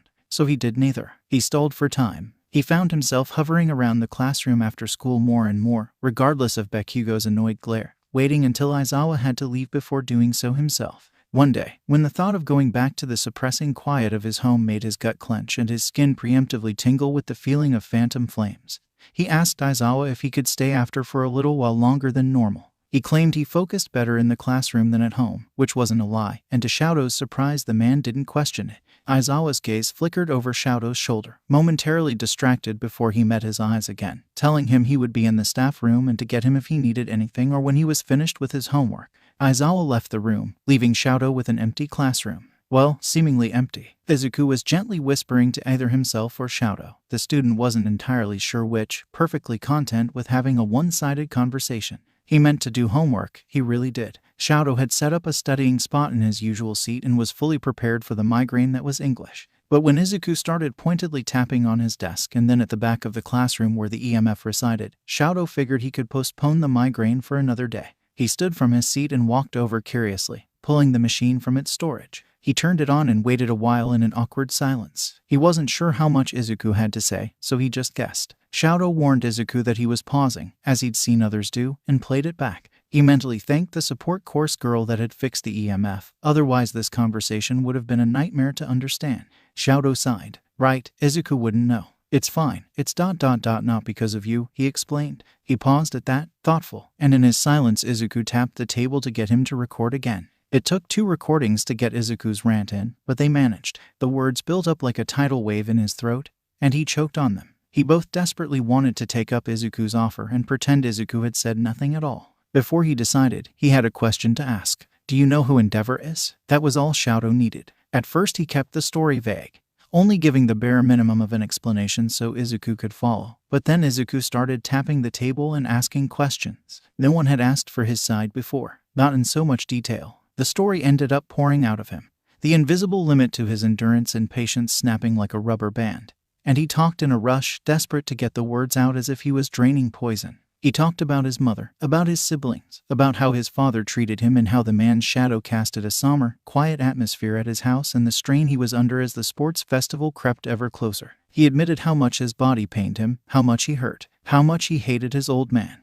and how much he hated the fire he could wield and the promise he made to himself to spite his father. When he finally finished, he felt exhausted, and he sighed in both relief and tiredness. Izuku spoke in the silence as the small machine recorded, his speech slow and careful. he began, and Shoto carefully absorbed each word. It wasn't often the dead could speak on their regrets, and Todoroki knew he wouldn't just offer platitudes and blind reassurances. He could tell in Izuku's tone. He stared at the EMF as Izuku's voice faded out, eyes wide as his brain tried to catch up to the advice he was just given. The precious, life-changing advice. Your quirk. He'd never thought of it like that before. He had always seen it as a power forced on him, pressed into his palms by his father's hands until they warped to fit the flames. Not once did it occur to him that it wasn't his father's quirk. It was his now. His hands were molded to fit fire and heat already, ever since his birth, and his father only added the scars. It hit him then, why Izuku would be telling him this, why he reached out at all. Izuku had been paying attention, could tell the difference in his attitude as the sports festival crept ever closer, and he had been concerned for him, like a friend would. He couldn't see through his blurring vision. Shoto wiped his face with his sleeves as he swallowed a sob. His world suddenly looked bigger. Not brighter, maybe, but he realized he had more options, and he no longer felt like he was suffocating in his own smoke. A hand had finally reached out to him, friendly, helpful, and Shoto would be damned if he wasn't going to take it. Izuku tapped his back quickly, chills shooting down his spine. And Shoto looked back to find that he had mildly set himself on fire in his burst of emotion. He desperately patted himself in the chair down, thankful that the fire alarm hadn't gone off. He sniffed as he stared at his palms, and he blinked a couple times to soothe the burning in his eyes. A gentle brush against his knee made him record again. Shoto, for the first time in a long time, smiled. I'm okay, he said, and he meant it. He still had his father to face when he exited the classroom doors, but he didn't let himself worry about it yet. He curled up next to the EMF and spoke to Class 1A's ghost. Izuku helped him come up with ideas to get used to the flames. His flames, starting with the warmth concentrated at the tip of his finger, flickering and tiny. Shoto's hands shook, but the murmuring of a distorted voice kept him grounded. Izuku's giggles bounced off the walls, and he cheerfully said through the EMF. In that moment, Shoto felt like nothing could stop him, not even Endeavor. It was his quirk and no one else's. If his old man had a problem with Shoto using his quirk to make the ghost of a kind, helpful child happy, making his friend happy, then the old man could eat shit. The class of 1 was tucked away in a waiting room, listening for the moment they would be called to exit. Some, like Kaminari and Mina, were waiting anxiously, unable to sit still as they paced or restlessly stretched off to the side. Some, like Bakugo and Kota, were settled at the table, outwardly calm and patient. Todoroki had his normal stone-like features, unreadable, staring thoughtfully at the rapidly flickering lights as he leaned against the wall. Izuku was hovering about the ceiling, unable to curb his excitement as he giggled away, the lights reacting to his restless energy. Kaken was about to enter the sports festival. They had both dreamed of this moment as kids, whispering to each other in the dark about hero titles and super moves and talking about who they'd want attention from. But seeing Kaken actually here was a whole new experience in of itself. It sent thrums of energy into his bones that Izuku hadn't felt in years. He was excited for all of them. Pro heroes all over the world would have their eyes on the event, and Izuku was sure each and every one of them would leave their own unique fingerprint.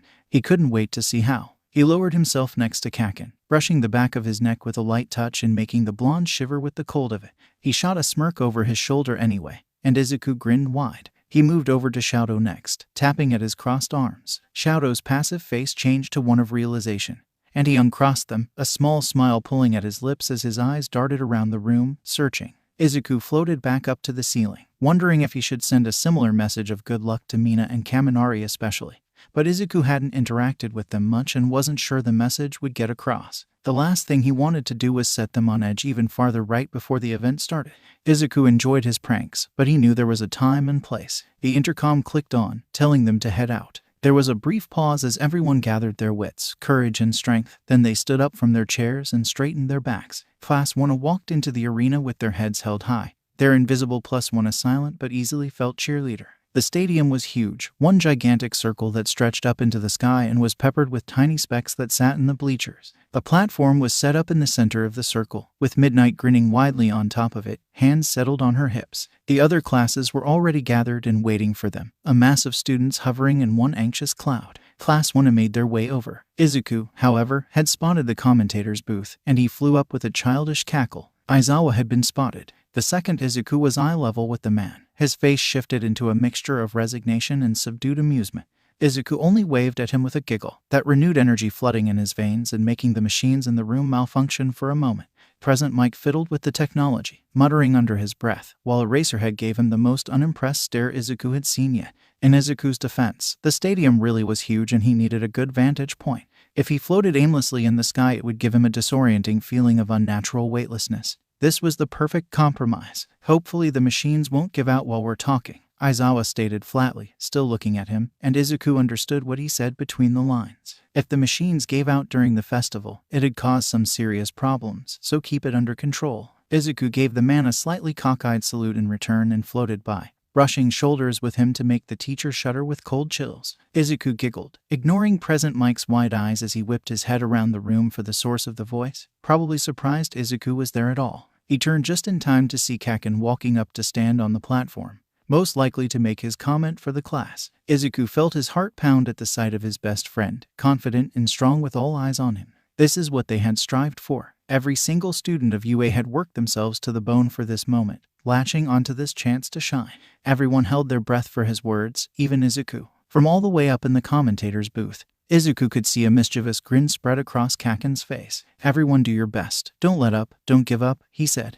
It'll be all the more fulfilling when I make you eat my dust. Aizawa groaned, dragging a hand across his face in exasperation as the classes all shouted in a mass of anger and disbelief. Izuku only giggled. Kaken may have softened, but Izuku still expected worse. His words were almost inspiring. He stepped down from the platform, and Midnight took center stage, kickstarting the very beginning of the sports festival, the race. Toshinori hovered uneasily by the door leading up to the booth. He was waiting for Aizawa to take a break, and was posted up near the door unnecessarily early. His coworker wouldn't have a chance to come down for another hour or so, but Toshinori really didn't want to miss him. The second Toshinori had joined the students to walk them down to the waiting room. He had felt the familiar chill that Toshinori now recognized as Midoriya's weighing presence. Toshinori did his best not to raise his voice or talk much at all. Anything might trigger the boy again, and the thought of setting him off was one Toshinori wasn't sure he could stand. Midoriya had every right to be upset, to hate him, and Toshinori still hadn't explained himself. He doubted he would be able to talk properly around the guilt squeezing his chest anyway.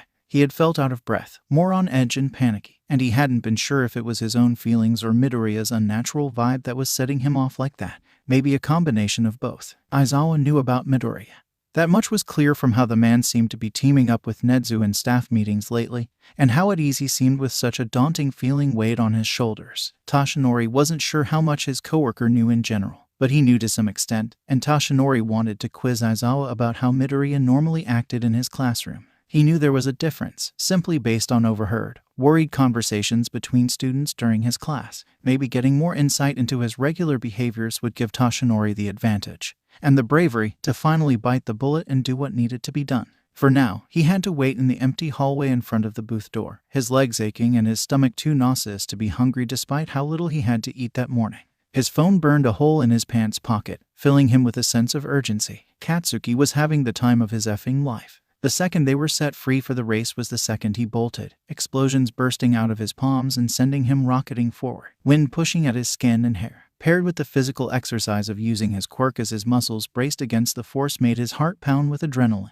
Deku was watching. Somewhere in the crowd, Deku was there cheering him on, but instead of putting him down, the thought made his chest swell with excitement and pride and hope all boiled into one blossoming emotion that coursed through his blood like liquid fire. He would win this, he had no doubt about it. Katsuki was already miles ahead of everyone else. Well, mostly everyone. No matter how fast he pushed himself, no matter how many hurdles he passed as quickly as possible, the half-and-half bastard was still ahead of him. He was a looming presence, the sound of feet skating on ice too far away for Katsuki's taste. If anyone in the class had any chance at beating Katsuki to first place, it was him. He roared with laughter as he soared through the air, another round of explosions pushing him forward. Let's see what happens when ice meets fire that's not your own. I doubt I'll be as shy, Katsuki thought, a determined grin curling his lips as he stared holes into half-and-half spacked. Aizawa hoped his Ashi didn't turn and see the smile he was desperately trying to smother. Midoriya couldn't sit still, even though he wasn't participating. The kid was ecstatic just to watch, and ever since the race started he hadn't stopped muttering warped nonsense to himself.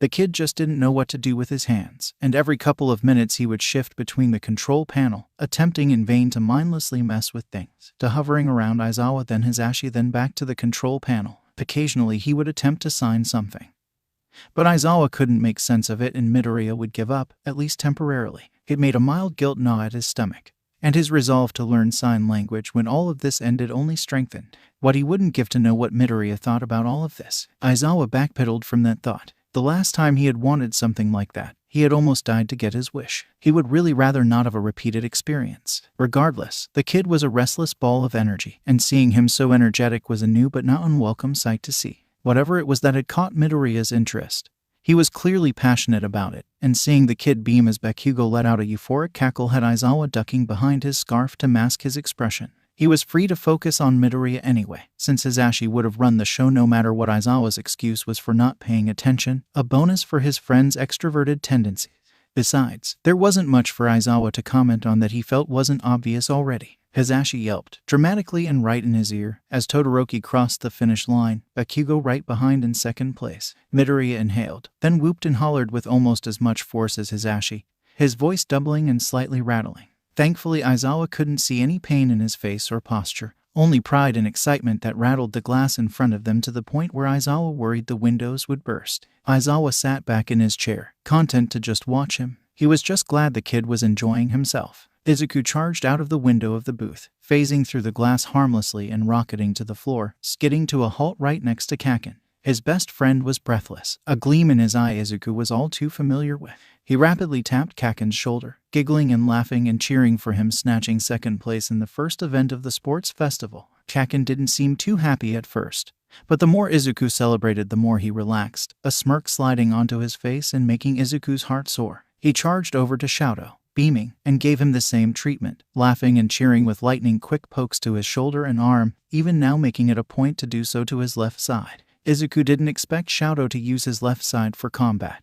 Not so soon, but he noticed Shoto regulating his body heat and creating a palm-sized flame when he needed it, and that in itself was progress. He lasted so much longer with his ice doing that, and Izuku wished with every fiber in his being he could properly encourage him, say he did a fantastic job and to keep his head up high, but he knew it was pointless. Instead, he settled for pokes and giggles and hoped that was enough. Shoto felt warm. He hadn't truly thought about the fact that Izuku was going to be with them, watching them. At first, when he had crossed the finish line with a flame tucked close to his chest for warmth, a nasty, poisonous feeling had flooded him, intense and bitter and hateful. But then he heard the giggling of a ghost, hovering around a slowly grinning Bakugo. Izuku rushed over to him as soon as he had finished harassing his explosive friend, poking at Shoto's left arm furiously, and giggling with reckless abandon. Shoto couldn't stop a smile himself, the harsh emotions slowly fading for a softer, more soothing feeling of peace. He had to remember he was fighting fire with fire. Not violence with violence, but hatred with warmth.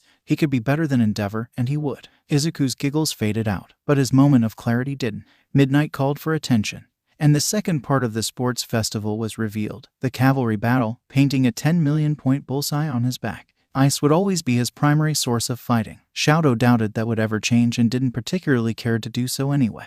But that didn't mean he couldn't use his flames at all, even for non-fighting purposes. As Midnight gave them the clear to find their teammates, Shoto's mind churned. Aizawa stood from his seat for the first time in roughly an hour and a half, stretching his arms and wondering if Midoriya would be upset if he left for a moment. He needed coffee. Any longer with Hisashi's booming commentary with so little sleep was going to drive him crazy, and Midoriya seemed preoccupied right now with the students.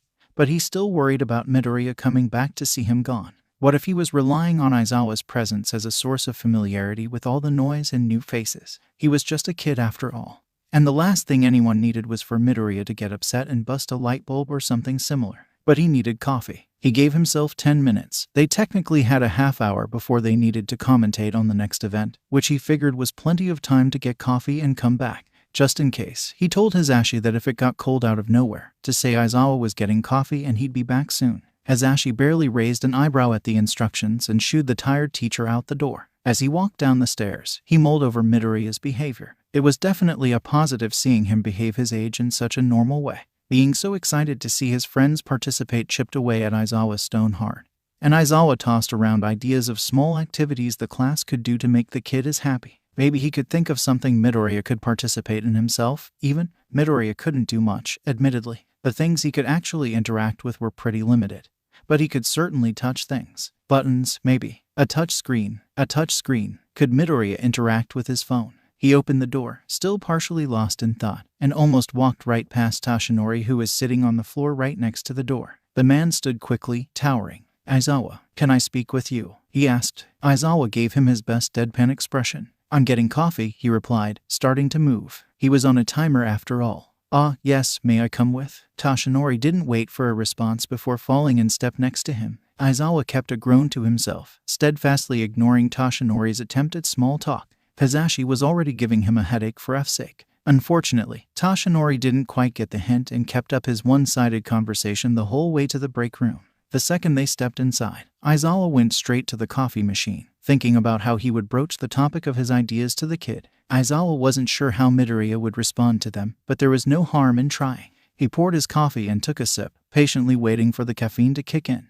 Toshinori knew this was important, knew he had to say something, but his pounding heart was strangling any words that were trying to push past. His palms were sweating, hands shaking as he closed the door to the break room a little too fast to be natural. He had been falling apart at the seams to talk to Aizawa before, but now that his coworker was actually here, Toshinori was, struggling would put it lightly. He felt trapped, not knowing how to broach this topic or bring it up in a gentle, not jarring way. Toshinori squared his shoulders. He was all might. What was he doing? All his career he was comfortable with plowing ahead, full throttle. He didn't need a plan. He needed to square his shoulders and just go for it. He took in a deep breath. Aizawa, I was wondering something about Midoriya. Aizawa paused from where he was sipping coffee at the counter. He slowly turned, his red eyes glaring and focused. I never told you about Midoriya, Aizawa said, tone grave as his eyes glared. How do you know about him? Well, this was a poor start. Aizawa had turned to properly face him, hands clutching his mug of coffee. Toshinori felt horribly cornered. How do you know about Midoriya? Aizawa said, growing more and more firm. As much as Toshinori wanted to lie,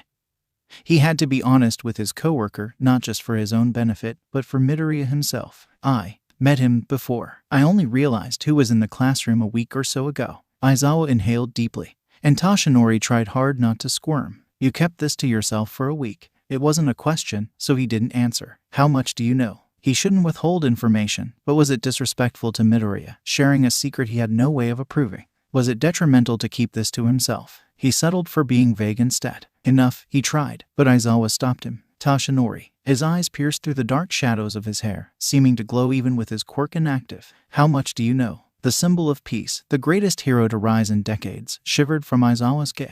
There was a moment's pause as Toshinori thought about his next move. He ended up sighing, trudging over to the small table with shame and dread weighing his limbs. He took a seat. Aizawa followed his lead and sat down without a word, expectant.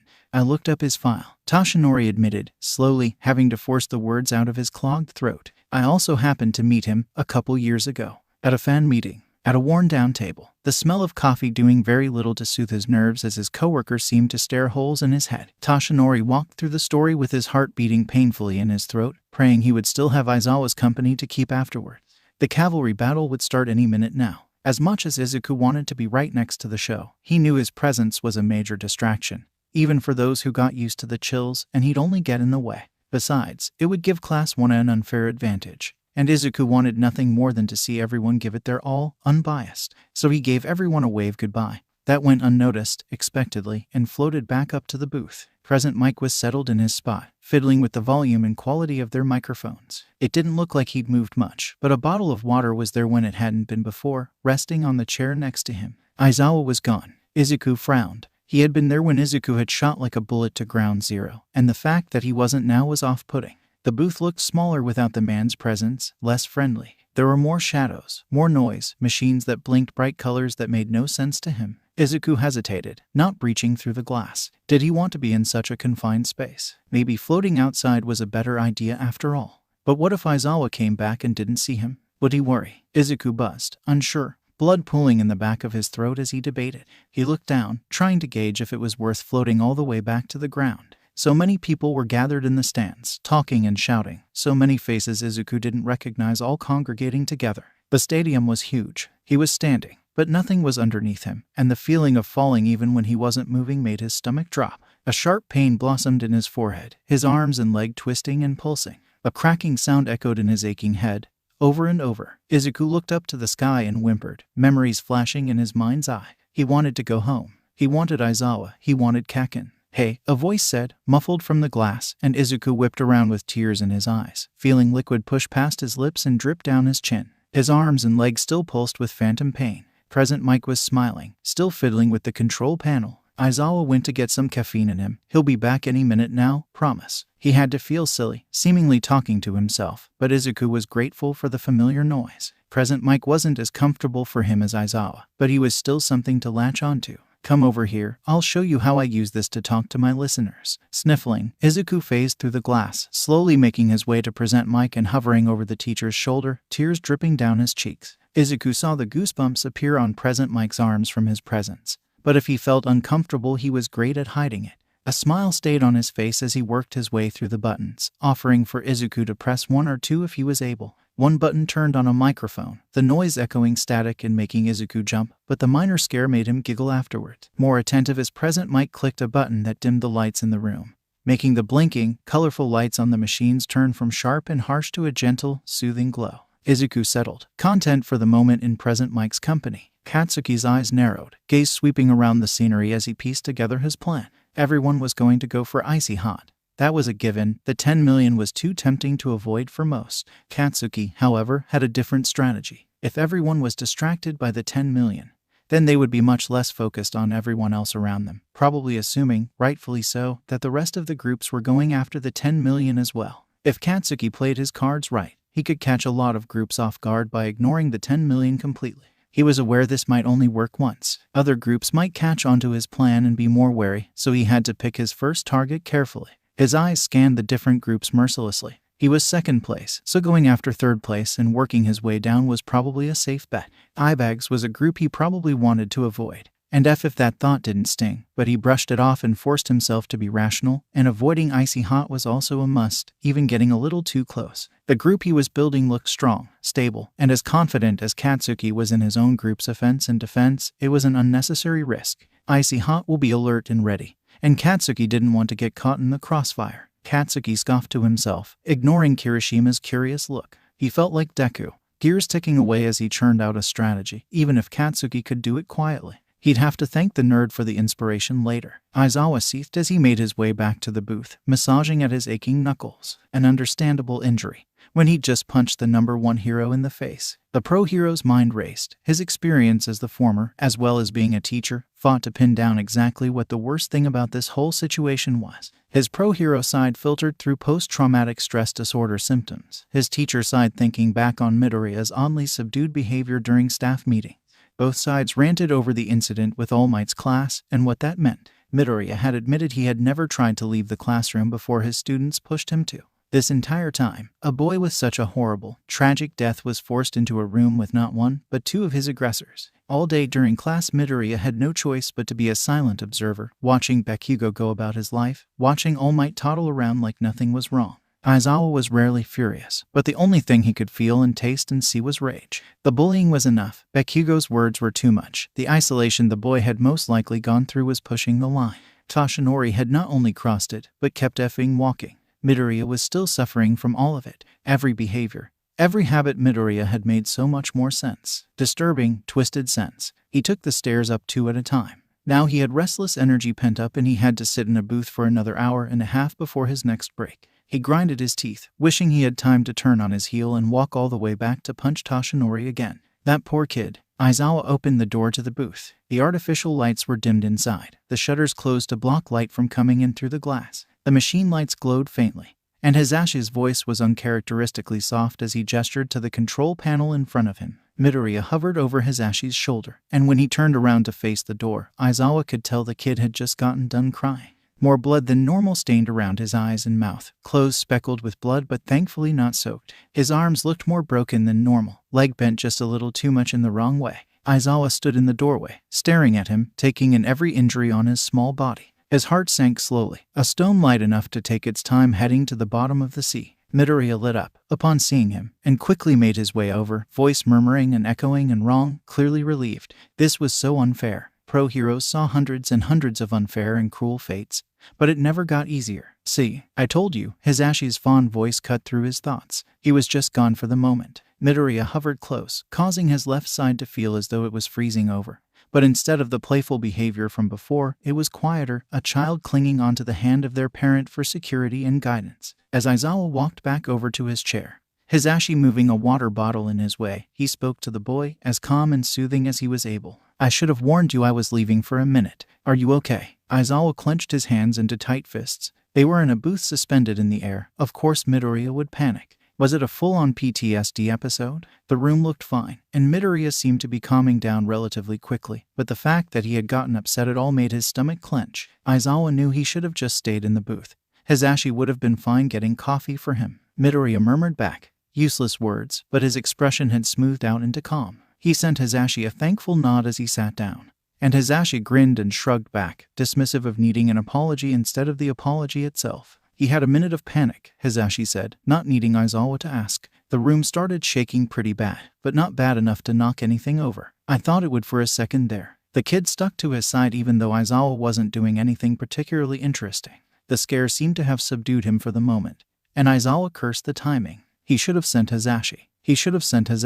He knew better. Aizawa hoped he would liven back up during the following events and the moment would be pushed aside. He knew it wasn't that easy, but Midoriya had just gotten comfortable messing around with things. He thought hard about any way to soothe the kid's nerves, and it didn't take long for his earlier ideas to surface. Aizawa pulled out his phone. Technically, they weren't allowed to have their cell phones in the booth. The signal might mess with the machines or the microphones, but Aizawa never cared enough to heed the rule. He ignored Hisashi's disapproving look next to him and opened his notes app, pulling up the keyboard. I had an idea earlier, but we have to run a test first, he ventured carefully. Can you try and type something? Whatever you want. Midoriya shot him a curious look, but floated over to his phone anyway, having to look at his phone upside down. Aizawa turned his phone to face him properly, and Midoriya started poking away. At first his fingers simply phased through the phone, but the kid got the hang of it very quickly, and Aizawa watched with blooming hope as Midoriya typed out an excited message, his phone's screen glitching like a broken monitor. Hi Aizawa, D was the message he was greeted with when he turned his phone back around.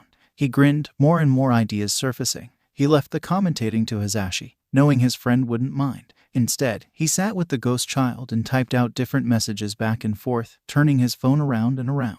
Aizawa might have been shirking his duties, but the huge smile on Midoriya's face was worth every minute. Toshinori cradled his bleeding nose, making his way through the bleachers to get to Recovery Girl. Thankfully, he was just Toshinori right now, and nothing else was needed of him until the top 3 were announced. He glanced over at the students. The cavalry battle had just begun, and Todoroki was pulling an impressive display. He was playing very defensively, for obvious reasons, and the flames that stretched around him in a protective circle was making most other groups get cold feet. Uraraka was the exception, however, and it seemed that Todoroki was attempting to ward the floating girl off with his ice, only halfway successful. Admittedly, Toshinori was a touch disappointed the sports festival was only for first years. No matter how many times Mirio tried to explain his time with the event, he knew it would never be the same as watching a pupil participate, getting to root for and cheer them on, being a guiding hand for one for all with Mirio just as Nana had been for him. Mirio was a fantastic pupil. He was intelligent, determined, creative, everything he needed someone wielding one for all to be.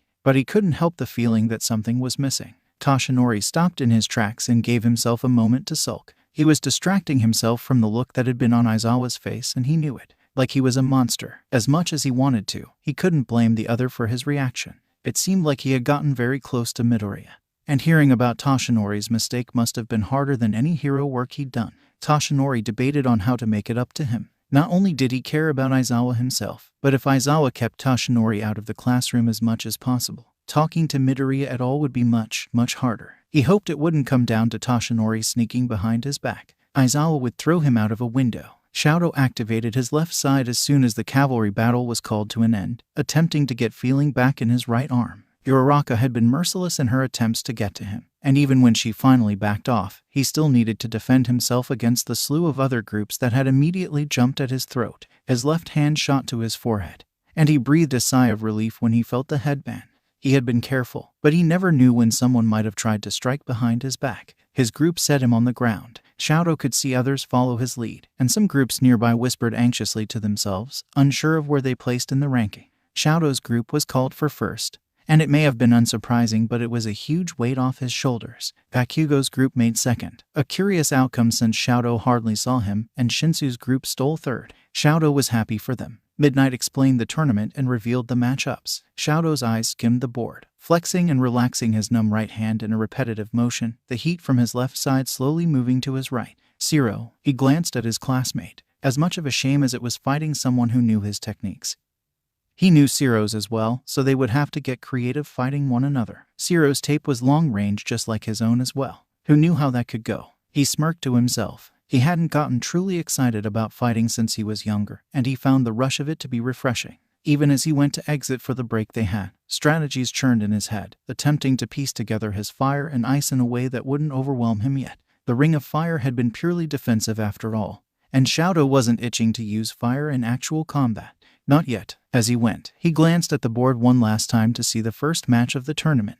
The names of the candidates stared him in the face, and he hummed, intrigued. He tucked away his half-formed strategies for the moment, wiggling his tingling fingers. He would worry about the matches later. Right now, he wanted to see if he could hunt down Izuku and maybe a vending machine for some water. He had to grab his phone from midnight too, now that he thought about it. He turned to do just that. The kid was buzzing above his head, excited all over again, and Aizawa felt relief. The phone was the perfect distraction for Midoriya. And the more Aizawa talked to him, the more he was able to relax from his tense, upset state. Present Mike was back to putting his full attention into commentating. Midoriya was cheering in his warped way, and the booth mostly fell back into the easy, peaceful atmosphere it had before. Unfortunately, Tashinori's admission was still an enraging hum in the back of his mind.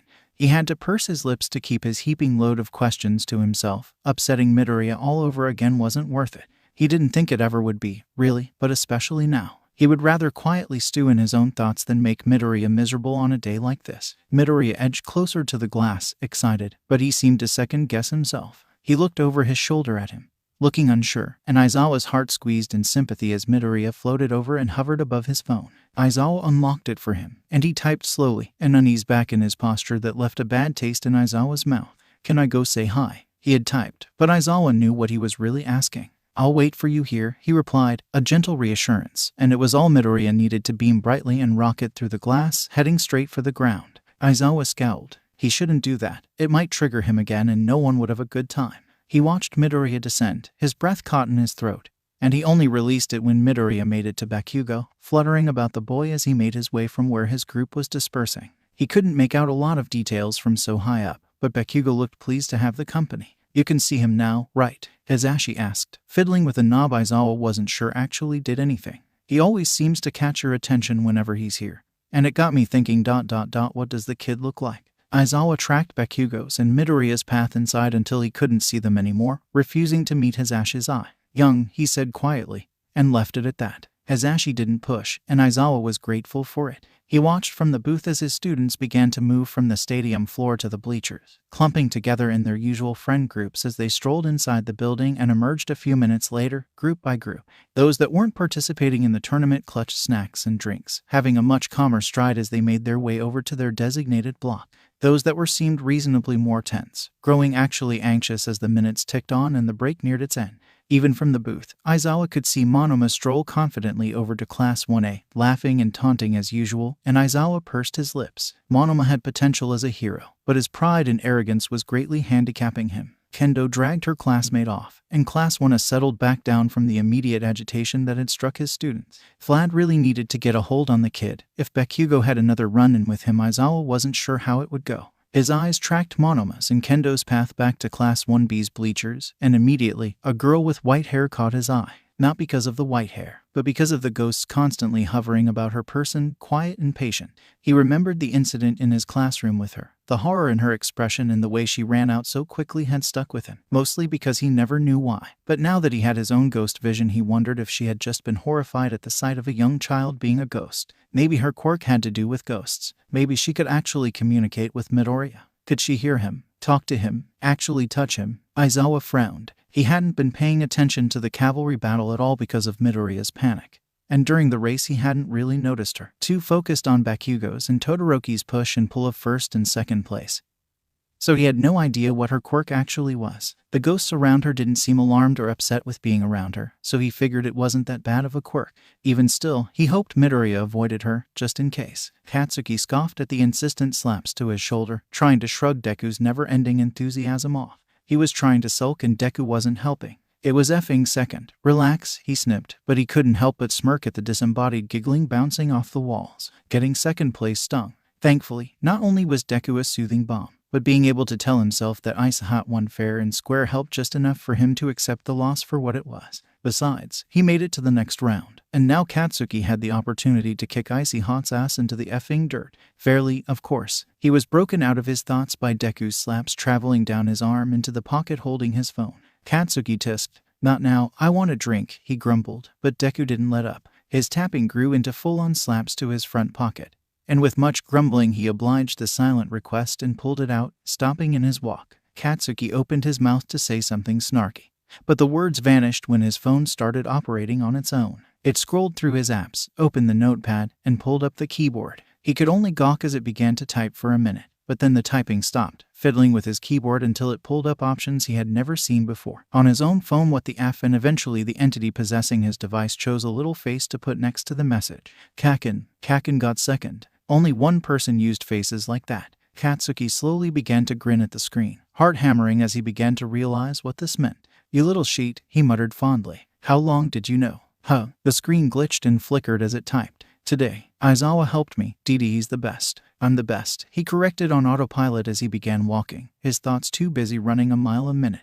Deku could type. If he could use a phone, then he could probably use any touch screen, right? He could talk to Deku on the go now, not just in class, and the thought made him feel warm. It was comforting that Deku could still touch bases with him, no matter where they were. Plus, it wouldn't take a D-year to get responses, and that was definitely a bonus. "You're the best," Deku corrected while he was distracted. "Aizawa is a close second." "No way, I'm way better than that old geezer." He barely got out 2 words of the sentence before Deku typed Kaken. In response, Katsuki grinned, tucking his device close to his chest, and Deku's laughter echoed beside him as he typed out another sentence. It wasn't the same as before, but it was as close as he was probably going to get, and Katsuki would take it. Shadow sighed, disappointment swelling in his gut as he sat in the section of bleachers that were reserved for Class 1A, a water bottle clutched in his grip. He couldn't find Izuku, and it put a damper on his good mood. Shadow had hoped he could enjoy Izuku's upbeat attitude and oddly inspiring pokes, but he guessed Izuku must be with Bakugo, a weird pair for sure, but Shadow wouldn't judge. He sat in his seat quietly, watching as the rest of the seats around him slowly began to fill up.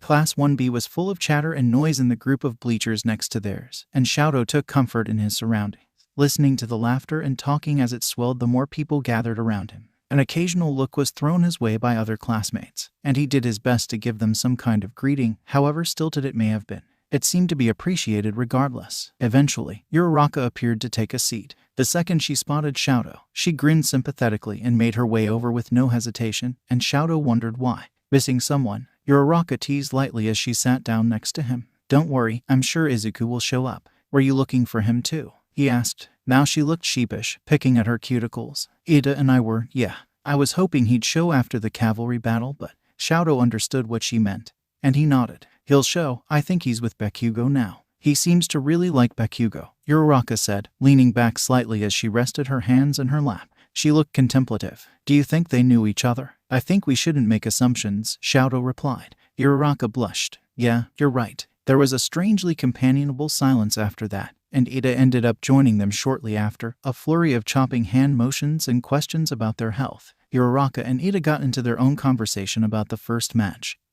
Shinsu and Bakugo, and how they thought it would go. Slowly, the bleachers filled with their classmates until Shinsu and Bakugo were the only ones still absent. The noise from their chatter mixed with the natural noises of the stadium was nearly deafening. The crinkling of plastic bags, crunching of food, and carefree laughter blended together into soothing white noise, until even Shadow couldn't help but relax. The smell of fresh air was especially crisp so high up, and a cool breeze rustled their hair and eased the slight heat from the bright sun. The sky was blue, a couple fluffy white clouds lazily drifting by. Shadow took in a deep breath. He could smell popcorn from Kaminari. Someone with vines for hair, clutching her hands in a prayer-like grip, quietly approached, a nervous expression on her face. Shadow watched her curiously. She made her way to the steps and stopped. "Excuse me," she said, voice gentle. "I am Ibara Shizaki, from Class 1B. Welcome." Someone, Shadow wasn't sure who, shouted behind him in greeting. "You can sit over here if Monoma's bothering you." A wave of playful laughter swept their class. Even Shadow felt his lips twitch, Uraraka cackling as Ida turned in his chair to scold the perpetrator. "That is not quite the reason," she confessed. "I was wanting to offer an exorcism." All at once, the noise stopped. A stunned, tense stillness descended upon the group as dozens of pairs of eyes stared at her. A bubble formed then, and suddenly Shadow felt as if the tournament was thousands of miles away, and all he could hear of it were murmurs. He stared at her too, stunned into silence. No one seemed to know how to respond to her. Ibara seemed to wrongly take the silence as interest, since she kept talking. Your classroom is haunted. After all, she said gently. Her tone of voice hadn't changed, but it sounded condescending now, as if she was treating them with kid gloves. Shadow clenched his teeth against the anger that hit him in a rushing wave. It must be awful living with a demon in your classroom, but I'm sure an exorcism will cleanse the air and let you all be free once more. Demon, Izuku. Shadow filed through his memories of every day he stayed after school to tuck himself away in the classroom, whispering back and forth to the little ghost as they tossed ideas with his fire out into thin air, his advice echoing in his head. Shadow had no idea where he'd be without Izuku's help, if he had never reached out a helping hand to someone he saw was hurting. Izuku put smiles on his classmates' faces, made Aizawa roll his eyes in class, had Hisashi laughing with the rampant, echoed giggles bouncing off the walls every time the teacher cracked a joke. If Izuku was a demon, he was a pretty shitty one. Thank God Bakugo isn't here, Kaminari whispered, tone a mixture of shock and horror, and that was enough to get the rest of the class in an uproar, everyone shouting and talking over each other. Shadow didn't speak, instinctually swallowing his anger to keep silent.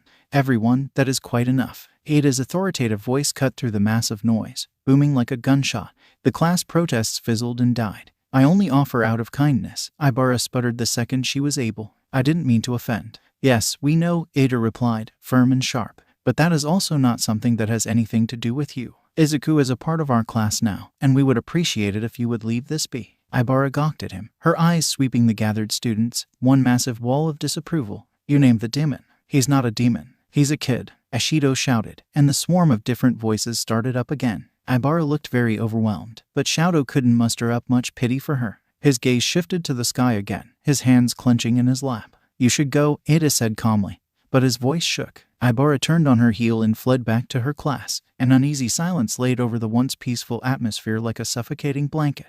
We can't tell Bakugo, Kirishima murmured. We can't. The class agreed with him, muted and quiet. They slowly began to converse once more. But it lacked the easy time it held before, weighed down from Ibara's reasonable but cruel suggestion. Shadow stared hard at the sky, tense and unmoving. Upon closer inspection, the clouds weren't white. They were gray, phasing through wall after wall. Blind to everything except his goal in his rush to get back to the booth, Izuku made his way as quickly as he was able. He split off with Kaken once he settled in the waiting room with his water, typing a goodbye and good luck before leaving his best friend to prepare as much as possible. His match would start in only a few minutes, and now that he no longer had the distraction of Kaken's gentle nag, the pressure of being all alone was creeping back up on him. Thankfully, the promise of Aizawa staying put was helping him stay calm as he made his way back, knowing for sure that the teacher would be in the same spot he left him in. Aizawa wouldn't ever break a promise. He charged through another wall and had to stop almost immediately after, blinking disorientingly in the sudden, bright light of the sun. Rubbing at his eyes, he glanced around nervously, trying to find some kind of landmark. Instead, he found contrasting white and red hair just a ways from him in the crowd. It wasn't Aizawa, but the hero course was just as comfortable of a place, just as safe, and the stands were closer to the action anyway. Izuku made his way over. Shadow, upon closer inspection the closer he got to the bleachers, was frowning at the sky, looking very distracted. Uraraka and Ida seemed deep in conversation, and many members were glaring over at the group of students next to them. Where he pulled at his shoulders, he floated over to Shadow, gently tapping his friend's arm, and Shadow slowly relaxed as his head swiveled back and forth, instinctually looking for him. Hi Izuku, Uraraka chirped. He could see goosebumps rise on her skin, and he wondered if that was how she knew he was here. She sent a bright smile to thin air, and even though her aim was a little off, it was reassuring all the same, especially compared to the uncomfortable atmosphere of the bleachers. Did you watch the cavalry battle? Yes, he said back, laughing. He had missed a bit of it in his panic, but with Aizawa's help he managed to calm down to see most everything else. Everyone had been incredible with their quirks, placing their mark in the eyes of pros everywhere, just like he expected them to, and he was so proud of all of them. He poked rapidly at Shadow's left arm, just as usual, and gently poked at Uraraka as well, excitedly giggling. Izuku, Shiro shouted from behind them, and Izuku turned, beaming. Hey, did you see us? He did, Shadow responded for him, rubbing at the arm he had poked, but Shadow was smiling. Uraraka just asked him. Kirishima, sitting next to Shiro, grinned. So that's why he was giggling? Huh, glad you enjoyed it. Are you excited for Bakubro's match? He raced over to Kirishima and gently smacked his arm with both hands quickly, not sure how else to get his point across. Kirishima cracked up at the response. Izuku laughed too. happy to be with his friends. Katsuki stepped up on the platform that acted as their ring, eyebags grinning smugly across from him. The rules were brief for the crowd, then the match began with little fanfare. Shinsu opened his mouth to speak. Katsuki grinned, feral, as he charged over to his classmate. Katsuki wasn't stupid. He'd been paying attention to the Emperor's quirk all semester, and there was no way he'd give him a chance to speak. He came up on Shinsu quickly and led with a strong left hook into a flurry of punches. Shinsu scrambled to dodge them, not expecting Katsuki to push so early, trying his damnedest to keep his distance. Katsuki met him, pace for pace, many explosions crackling in his palms as he slowly forced Shinsu to walk backwards. Shinsu's biggest weakness was combat. Even with the training over the course of the semester, his quirk was in no way physical after all, and didn't give him any physical bonuses. As long as he could keep Shinsu's mouth shut, it was an easy win. He kept up the pace, refusing to let Shinsu breathe for even a moment. Shinsu was forced to dodge and weave between his punches, backing away as Katsuki pushed forward. When Shinsu refused to move back anymore, Katsuki went on a whim and took the initiative. He paused just long enough to aim his hand at Shinsu's chest. He braced himself, muscles clenching, then made his palms boom with a major explosion, sending Shinsu rocketing backwards and flying past the line in the ring. Katsuki took in a deep breath, right arm shaking and pulsating as pain blossomed from his palm and fingers to his wrist and traveled up his arm. Still, he grinned triumphantly. First one down. Izuku was going wild, but to be fair, it was an impressive display, at least in Kaminari's opinion. The kid was whooping and cheering, laughter bouncing off of the floor and leaking into the air, making others laugh and cheer for the sake of it. The chairs shuddered with Izuku's energy, but Kaminari wasn't worried. Instead, he grinned with Kirishima, happy to see Izuku so happy. He was so relieved Izuku could come and watch them fight. He wasn't sure what the kid would do if he was all alone, but even just the thought made his chest tighten with guilt. Thankfully, they had gotten Izuku out of the classroom when they did. Kaminari was snapped out of his thoughts by the giggling growing in volume, sounding as if Izuku was right in his ear. He looked up on instinct, confused and a little alarmed, and he noticed an almost clear figure hovering over Todoroki and Uraraka's shoulders. It buzzed and flickered like a broken monitor, but he could just pick out the small form of a child. His breath caught and he held it, staring at the figure as it shifted from just barely there to almost comfortably seen.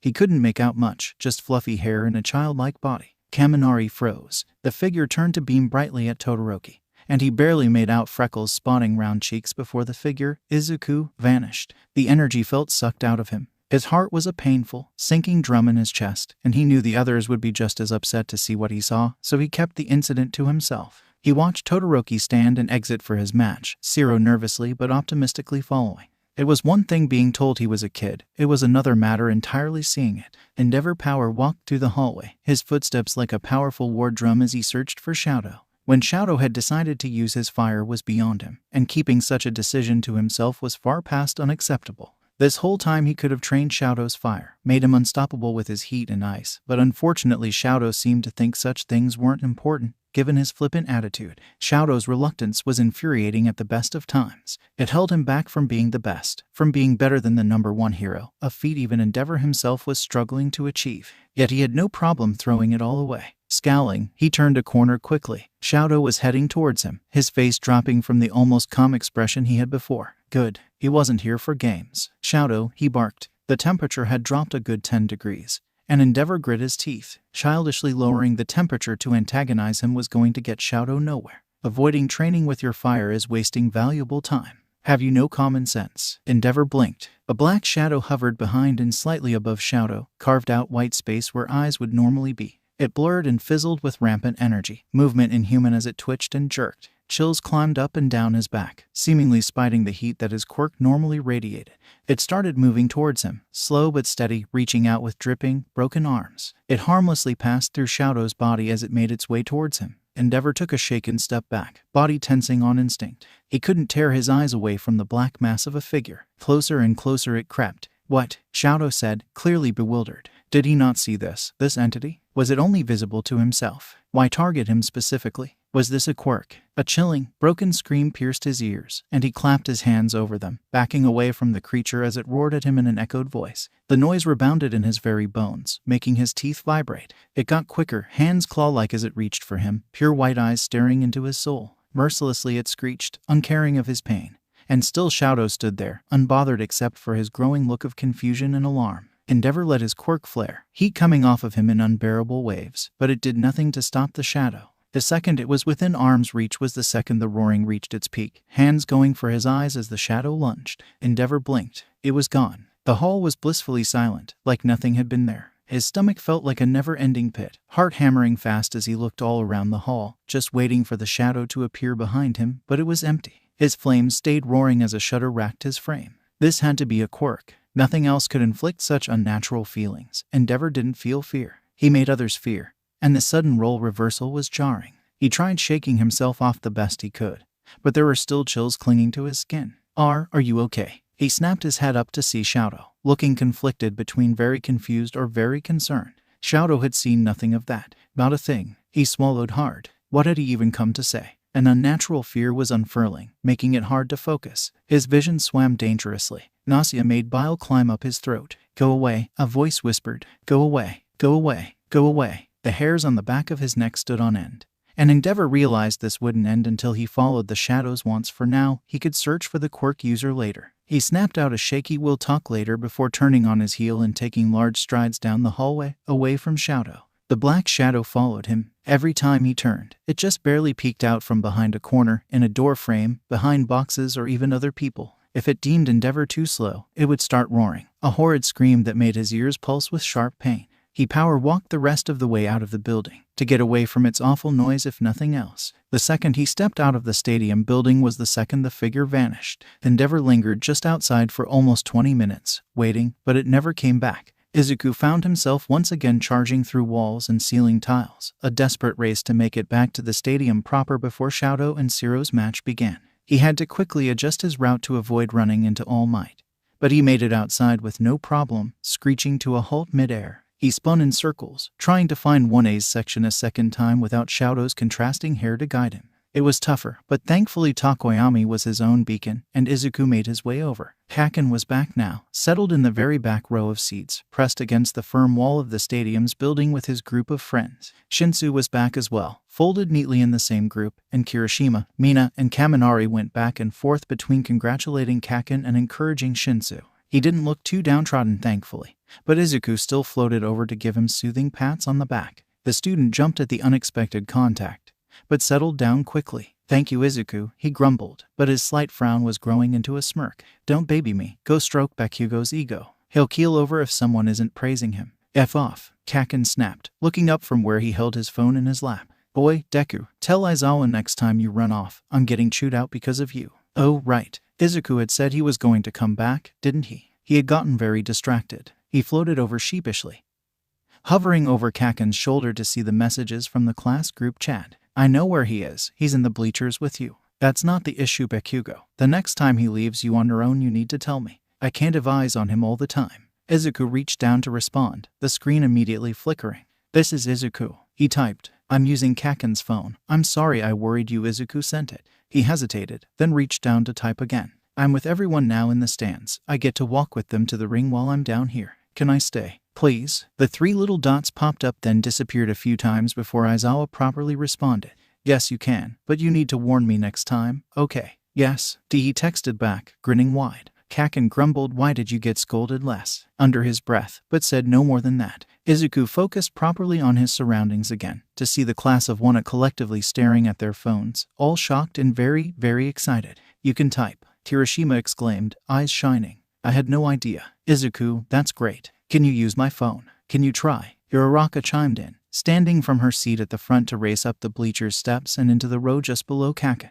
It's not a touch screen, but maybe. Try mine too. Karo, Suyu piped up, making her way next to Uraraka at a much calmer pace. Me too, Kaminari said, face determined as he waved his phone. Ida chopped away with a smile, seemingly unable to muster his firm tone. This is a fantastic revelation, but Todoroki's match is about to start, he scolded gently. Let's focus on the tournament for now. Izuku watched as half the class pouted, and he giggled, teasingly. He batted at Kaken's hair and leaned down to text, the receiving swat harmlessly passing through him. Shadow needs our support, he texted. Let's cheer him on. Plus ultra. Free. Excited laughter swept the class, students randomly punching their fists in the air and shouting plus ultra, with laughter in their voice. Izuku pumped his fists too, shouting the school's mantra for his ears only. His heart swelled in his chest, throat clogging as the overwhelming joy filled him up until he was fit to burst. Shadow could hear the furious and sudden chanting that had broken out from the stands, and one glance revealed it was indeed his class that was making a fool of themselves. Still, the display made him smile wide. Zero looked incredibly nervous across from him. He didn't like the look on Zero's face. Shadow wasn't the most social, but he knew exactly what would put Zero at ease. Plus ultra, he said neutrally. Zero looked surprised at him, then he relaxed, a grin slowly pulling at his lips until he was laughing.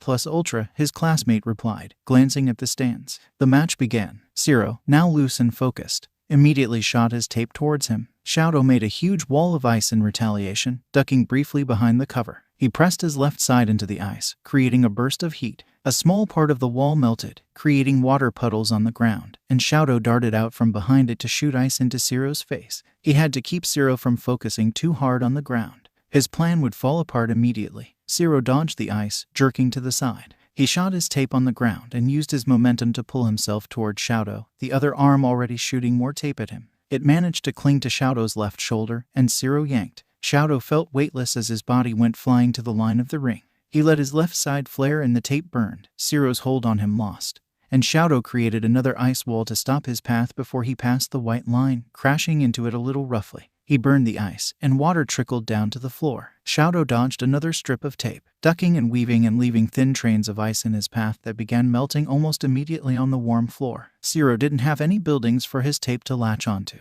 but any momentum he could get from shooting himself forward he was taking full advantage of, and Shadow knew aiming for Zero directly as he zipped around the ring was a waste of time. If he could just pin him down, he would win the fight no problem, but he didn't have a lot of time in between Zero's brief touches with the ground.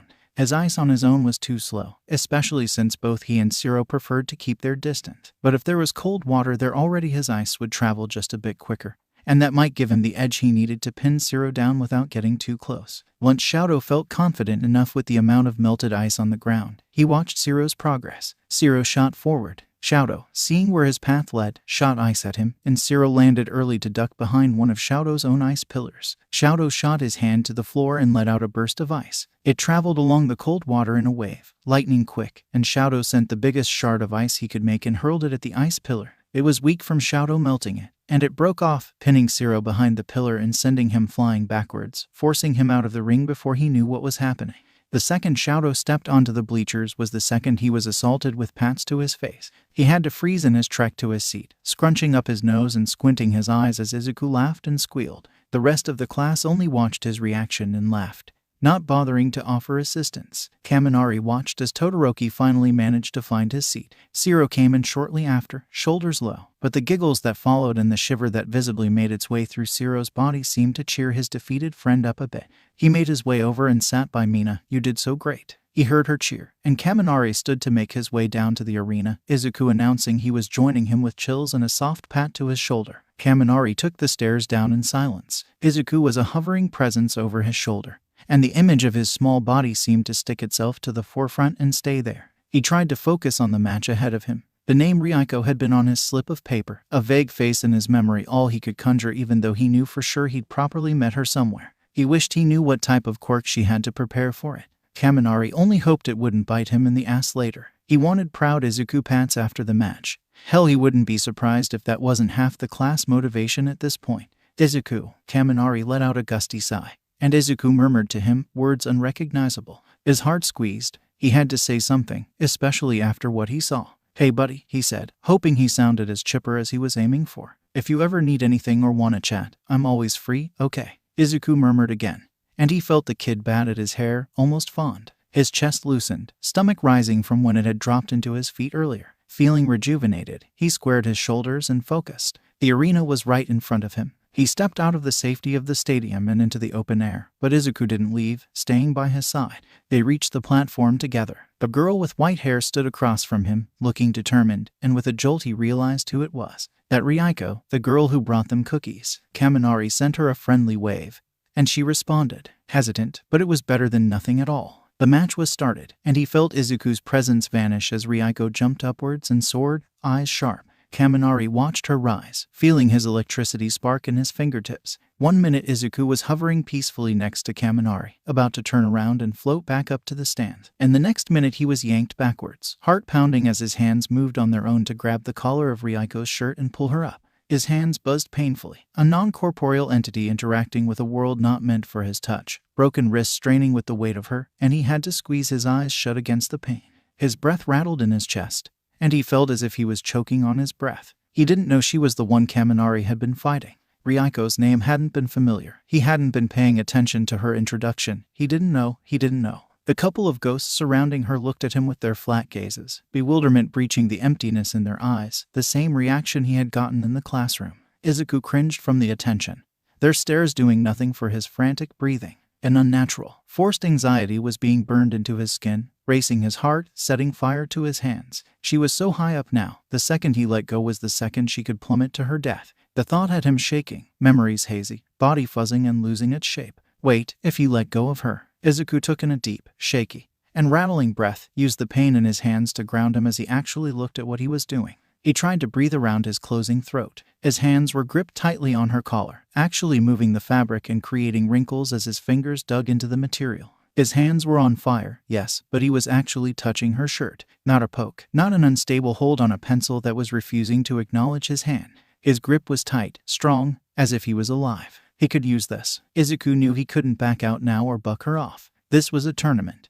And as harsh as her quirk was, it was her quirk, and she was only doing what she could to win, just like everyone else. If he had to grit his teeth and bear it for fairness' sake, he might as well take the opportunity to see what she was making him do. Maybe, just maybe, it could help his own progress in actually moving things. It was hard to focus with the panic making his head fuzzy, but he could do it. Kaken's influence in middle school was practice. The times where he had to attempt to calm Kaken down on the spot to avoid popping explosion. The smell of gunpowder surrounding him, popping rampant in his ear as Kaken cornered him into a wall, laughing. Izuku furiously shook his head. He couldn't lose himself in memories right now. He fought against the crashing wave of images in his head, trying to pay attention. She released him slightly. The pain in his hand soothed to a soft pulse as she began to descend. And now that the pain wasn't taking over, he could feel the texture of her shirt. Izuku stared. The fabric was softer than he'd imagined in his head. Grains a soothing texture on his skin. The panic slowed, pumped the brakes as Izuku stroked the material with his thumb, completely mesmerized. It had been ages since he felt something like this. He felt something in his chest now too, if he really focused. A stable, solid feeling in his chest that seemed to trickle into his hands. He closed his eyes, breathed deep and focused hard, attempting to coax the feeling down to his legs as well. It was slow, sluggishly circulating through his shins and making its way down to his calves. His legs felt hot, but it wasn't burning. His little moment was ruined when Ryuko got close enough to the ground. Izuku felt himself jerk into a straight drop, full speed at the floor. His stomach rolled as he panicked, concentration lost as his limbs flailed, his eyes were wide. He had no control, he couldn't stop, and he couldn't fight, his body blurring into mist as he lost control in memories and phantom feelings as the ground came up to meet him. Aizawa gripped the desk so hard his knuckles turned white, his body leaning forward with his want to stop the match immediately. Midoriya was being jerked around like Yamagi was the puppeteer and Midoriya the puppet. To say the kid was having a bad time would be putting it extremely mildly. And Aizawa's stomach sank into the floor as he watched Midoriya drop, body fuzzing and disintegrating in a way he had never seen before. No one in charge of the festival would believe him if he said a ghost of a child was panicking. No one would understand, and no one would stop the match. Aizawa's hands shook with frustration and lingering fear. He couldn't do a effing thing but sit and watch.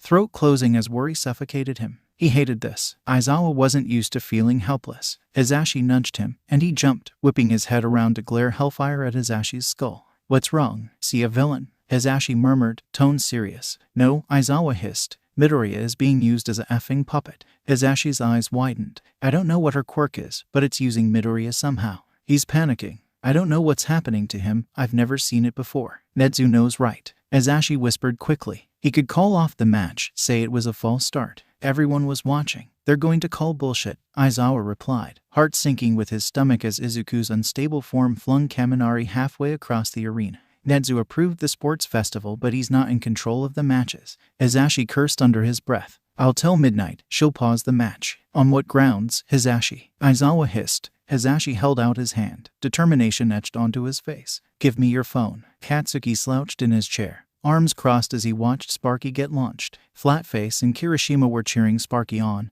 even through the missteps. The girl from 1B was holding her own for sure, but Sparky wasn't taking it lying down either. He got close a couple of times, hand just barely grazing her elbow or back before she kept him away at arm's length again.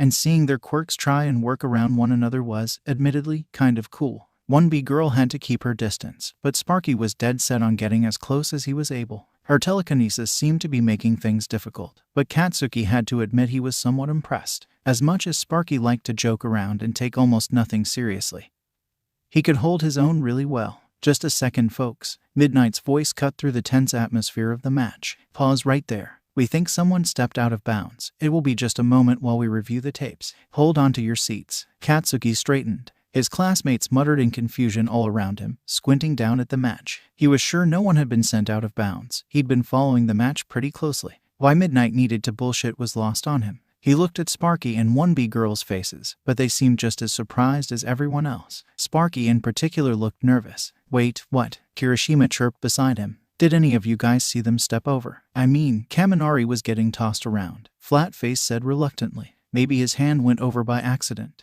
Katsuki scoffed. No effing way. Neither of them have gotten closer than halfway to the line.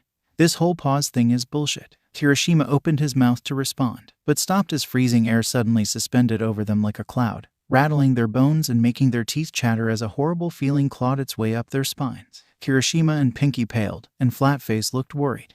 Izuku, Flatface called out, voice shaking, but just as quickly as it arrived, the feeling vanished with a warm breeze. Aizawa stood up from his seat, watching intently as the half-static form Midoriya was in made a beeline for the booth. Prepare yourself, Aizawa warned Hisashi. Then Midoriya phased through the glass, a sobbing, warped mess. Hisashi clicked off their microphones, paling. The temperature of the room dropped dozens of degrees, sobs tearing through the quiet of the room. The booth began to shake, the walls and floors struggling through a man-made earthquake, Midoriya's form warping and caving in on itself like a blurry, crashing wave. Scratches tore from the walls closest to him, and Aizawa recoiled from the panicked shout that tore out of Midoriya's throat. Midoriya, I'm here, Aizawa soothed. It's all right, you're safe. Another sob rebounded through the air, echoed and rattled. You're okay. Do you know where you are? Midoriya's warped voice managed to push its way through his crying, sounding like he was choking. Aizawa's heart somehow lurched and sank all at once. He spared a glance at Hisashi. His hands were shaking, he looked sick. Aizawa grit his teeth against the wave of nausea and shudders Midoriya's presence brought on.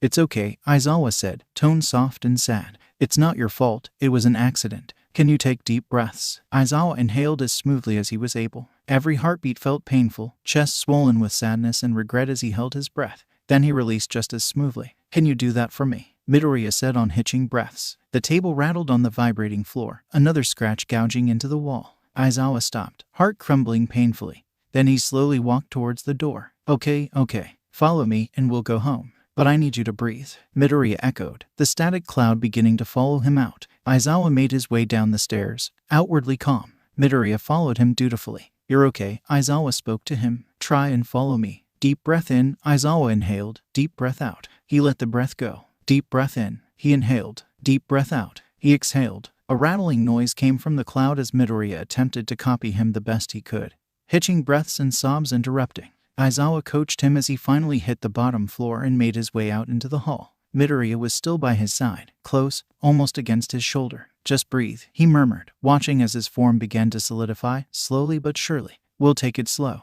The intercom clicked back on, reverb making the speakers squeal. Both contestants are safe. Let the match continue. Sparky visibly relaxed at the news, and a newfound determination formed on his face. Katsuki frowned in bewilderment, watching as the two got back into battle stances, and he thought quietly, did the match pausing have to do with Deku? The feelings they got were only when Deku was upset and they had been worryingly strong. Katsuki dug in his pocket and pulled out his phone, sending a message to Aizawa. Is Deku with you? Aizawa felt his phone vibrate in his pocket, and he silently begged for it to just shut the F up. Midoriya had finally settled for the most part, form mostly solid but still blurry at the edges. Midoriya's ear hovered around Aizawa's chest, listening, quiet sniffles coming out of the curled-up ball just above his lap. It reminded him of the USJ, and he internally cringed at the memories. Thankfully, he had managed to coax Midoriya into the break room, the smell of coffee still lingering in the air from earlier. He had made his way over to a chair and carefully sat down in it, still talking to Midoriya, and instead of getting upset since they were no longer moving like Aizawa expected, Midoriya had immediately taken refuge in his lap, curling up into a tiny ball with his knees tucked into his chest.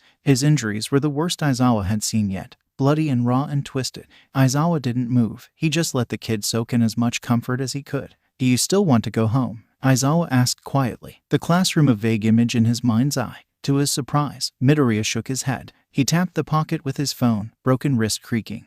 And only then did Aizawa pull it out, offering the item to the little ghost. Something on the screen caught his eye, and Midoriya's lower lip wobbled, eyes shining as he looked at Aizawa. He pointed at the phone, asking. Aizawa looked. Bakugo had sent a message. Go ahead, he said, in what he hoped to be an encouraging tone. Midoriya began to type away with slightly shaking hands, then typed some more. A gentle tap on Aizawa's side told him he was done. No, I want to stay here. It's quiet, he had typed. Meanwhile, his phone vibrated with another message from Bakugo. Do you want my phone for a while? He offered. Any distraction was a good one in Aizawa's eyes, and maybe having some connection to the rest of the students while he calmed down with someone he trusted would be the best decision. Midoriya nodded. Aizawa held his phone next to his thigh so Midoriya could stay curled and still see it, and a pale hand reached out from the safe cocoon of limbs Midoriya had made to type one-handed. On and off Midoriya messaged, his phone vibrating in his hand more and more as the students all started messaging Midoriya back and forth. It was bringing a smile to the kid's face, and Aizawa let out a soft breath of relief. He would have to watch over Midoriya closer from now on.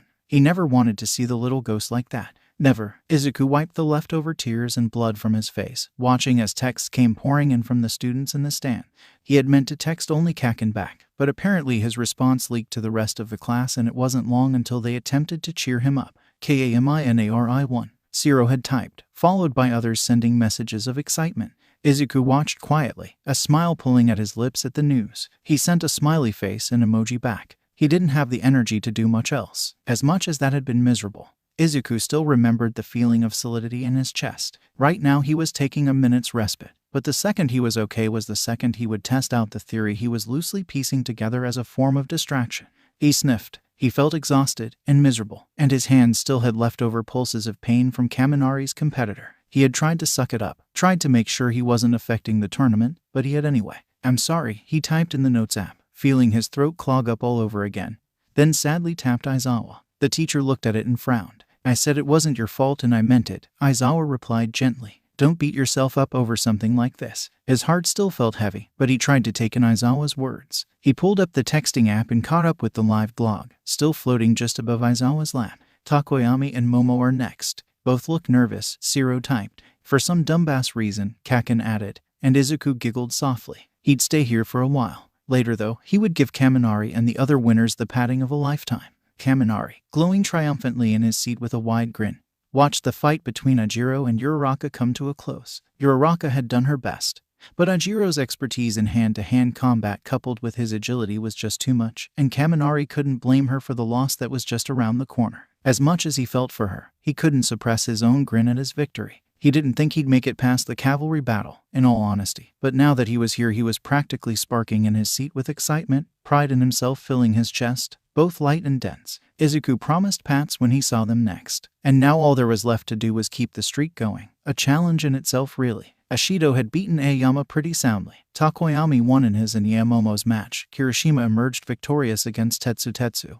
And Ajiro was giving Uraraka one last jab to the kidney, knocking the wind out of her and making her go down. Kirishima, Ajiro, Takoyami, Bakugo, Ashido, and Todoroki. The only match left was Ida and Hatsume, and both of them would be equally as tough to fight. Any one of them could be his opponent next round, and the thought of fighting most of them made him sweat. He hoped he'd get anyone but Todoroki or Bakugo. The second he was against one of them, he knew it'd be over, and he wanted to go as far as he possibly could. Everyone knew one of those two would win. Bakugo may have gotten second both times, but it had been close calls. No one knew what would happen if they were to properly fight, and fight to win. Ida stood with a determined look and made his way down to the arena, Hatsume standing a few groups away and following his lead. The grin on her face made Kaminari wince. She was crazy, but she was smart. Ida wouldn't have an easy time of it for sure. May was positively thrilled. The sports festival wasn't for the support course or the Gen Ed students. It was geared towards the hero course and not much else. That didn't mean she couldn't use it to her advantage though. At least a little. She walked to the arena with sure strides, a winning smile on her lips as the cameras all focused on her and her opponent. She hated to shirk Ida on an actual fight, but it was too golden of an occasion to pass up. Midnight announced the match, and she began, a mic sprouting from a hidden compartment in her glasses. Ladies and gentlemen, she announced, her voice a sharp knife cutting through the stands and rebounding in the empty air. Her heart swelled with anticipation and excitement, body pumped full of adrenaline as the camera focused on her and her alone. Mei's smile widened into a grin. Showtime. Katsuki had been content with live blogging Deku the fights. He told Deku what had happened between Tail and Round Face, and immediately he had given Tail cheerful emojis and Round Face consoling ones. Deku seemed tired. Aizawa wouldn't effing answer his questions, no matter how hard he pressed, and he wasn't sure if asking Deku directly what the problem was would be the best call, so all he could do was provide a good enough distraction. It was a trend Katsuki was noticing lately, being forced to sit on his hands and wait, and it didn't sit well with him. He figured he'd talk to his therapist the next appointment to see if she had any suggestions on what to do. She didn't need to know about Izuku, he could say it was a random nobody. As happy as he was to provide a distraction, it was also a bit difficult to live blog when he couldn't figure out what the hell was even happening. Pink hair was ducking and weaving around glasses. Every attempt to strike her was cleverly avoided, and she began to show off her equipment like it was an effing advertisement. If Pink Hair had used him like that, he would have been seething, and the second it was over he'd hunt her down and fight her on the spot for a proper match. Seeing it happen to someone else, however, was hilarious. The look on Glass's face was a combination of bewildered and annoyed. But Pink Hair was completely immune to the glares she was receiving, just trucking along through her showcase as if she wasn't trying to avoid Glass's powerful kicks to her back. "What's happening now?" Deku sent him, his phone chirping obediently. Katsuki texted back. Pink Hair is using Glasses as a human mannequin. She's just trumpeting her sheet instead of fighting. Then, it's effing funny. The three dots appeared and disappeared a couple of times. Katsuki looked up, watching Glasses being suspended in the air from the jets on his support items. Pink Hair did jazz hands, lame ass, and he could hear a mixture of sympathy and amusement from his classmates. "I don't know what I was expecting." Kirishima sighed sympathetically next to him, but it wasn't this. Flat face, raccoon eyes, and Sparky only howled with laughter to the side of them. Pink Hair ended her advertisement with a bow and a quick hop out of bounds, and Katsuki pinched the bridge of his nose to hide his grin. Round 2 was about to begin, a sulking Ada being soothed by Uraraka's comforting words, and Shoto watched intently as the next line of matchups were displayed on the board high above the stadium.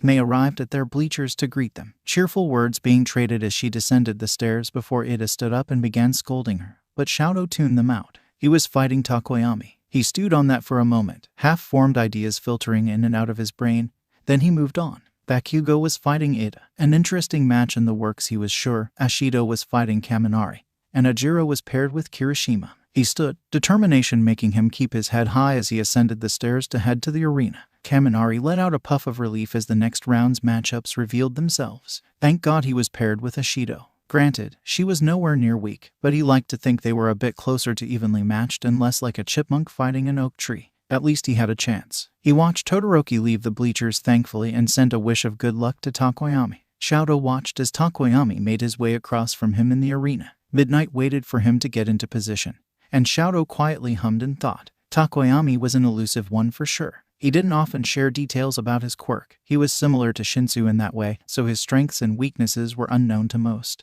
And that list included him. The only thing he was sure about was Takoyami's preference for long range because of Dark Shadow, having been keeping a close eye on his match. Midnight started round 2 with a smirk. Takoyami wasted no time. Just like with Yaoyorozu, Dark Shadow came forth and was sent directly towards him, yellow eyes glowing and bright. Shoto sucked from the attack, sending shards of ice at the figure. Dark Shadow jerked right, smoothly adjusting itself to face him without losing its momentum, and it charged with no pause. Shoto dodged left, then changed tactics, sending ice shards to Takoyami himself instead, but his classmate was able to avoid it while still operating Dark Shadow. Shoto's mind was a rush of thoughts and clicking pieces, trying to figure out exactly what to do as he dodged and maneuvered around Dark Shadow's advancements. He couldn't properly attack Dark Shadow, but trying to attack Takoyami seemed a fruitless effort. If he overwhelmed him with flurries and shards, he might be able to keep him contained and unable to fight. But Shoto needed time and focus to do that, and Dark Shadow was making that plan an issue. In annoyance, Shoto flared a warning burst of fire that didn't leave his body, hoping to discourage it and grab a moment to breathe. Dark Shadow did as he hoped and retreated and did a bit more, shrinking down and wilting from the flames. Shoto saw the reaction, and his throat closed. Using his left side was a necessity. He couldn't deny that, and using his fire in baby steps had been a tremendous help with the sports festival as a whole. He didn't regret using it, but he didn't think he could use it against someone with the same reactions to it as him. Cringing from it, wilting, not simply afraid of losing the tournament but afraid of fire, Shoto stopped it, snuffed out his left side and wrapped it back up in mental chains until he was suffocating from them. Dark Shadow took the moment of distraction and lunged, getting a hit to his gut that knocked the wind out of him and sent him flying backwards. He landed hard on his side, skidding a foot or two, his skin burning from the friction. Right, he needed to focus. Shadow gasped, attempting to suck air into his spasming lungs. Dark Shadow made another swift attack, and Shadow desperately slapped the ground, a cascade of ice barreling towards Takoyami and making him dodge. His focus was broken just long enough for Shadow to roll, getting back on his feet and slowly regaining his breath. A numbness was already creeping up on his right hand, and he fought with himself for a moment before the chains loosened, just barely, just enough to let him regulate his body heat. He took in a shaky, deep breath. It was a gut reaction and nothing more, he knew that. Dark Shadow was a shadow. It wasn't reacting to fire itself. It was most likely reacting to the light it gave off, even if he kept it close to himself and didn't send the fire away from his body.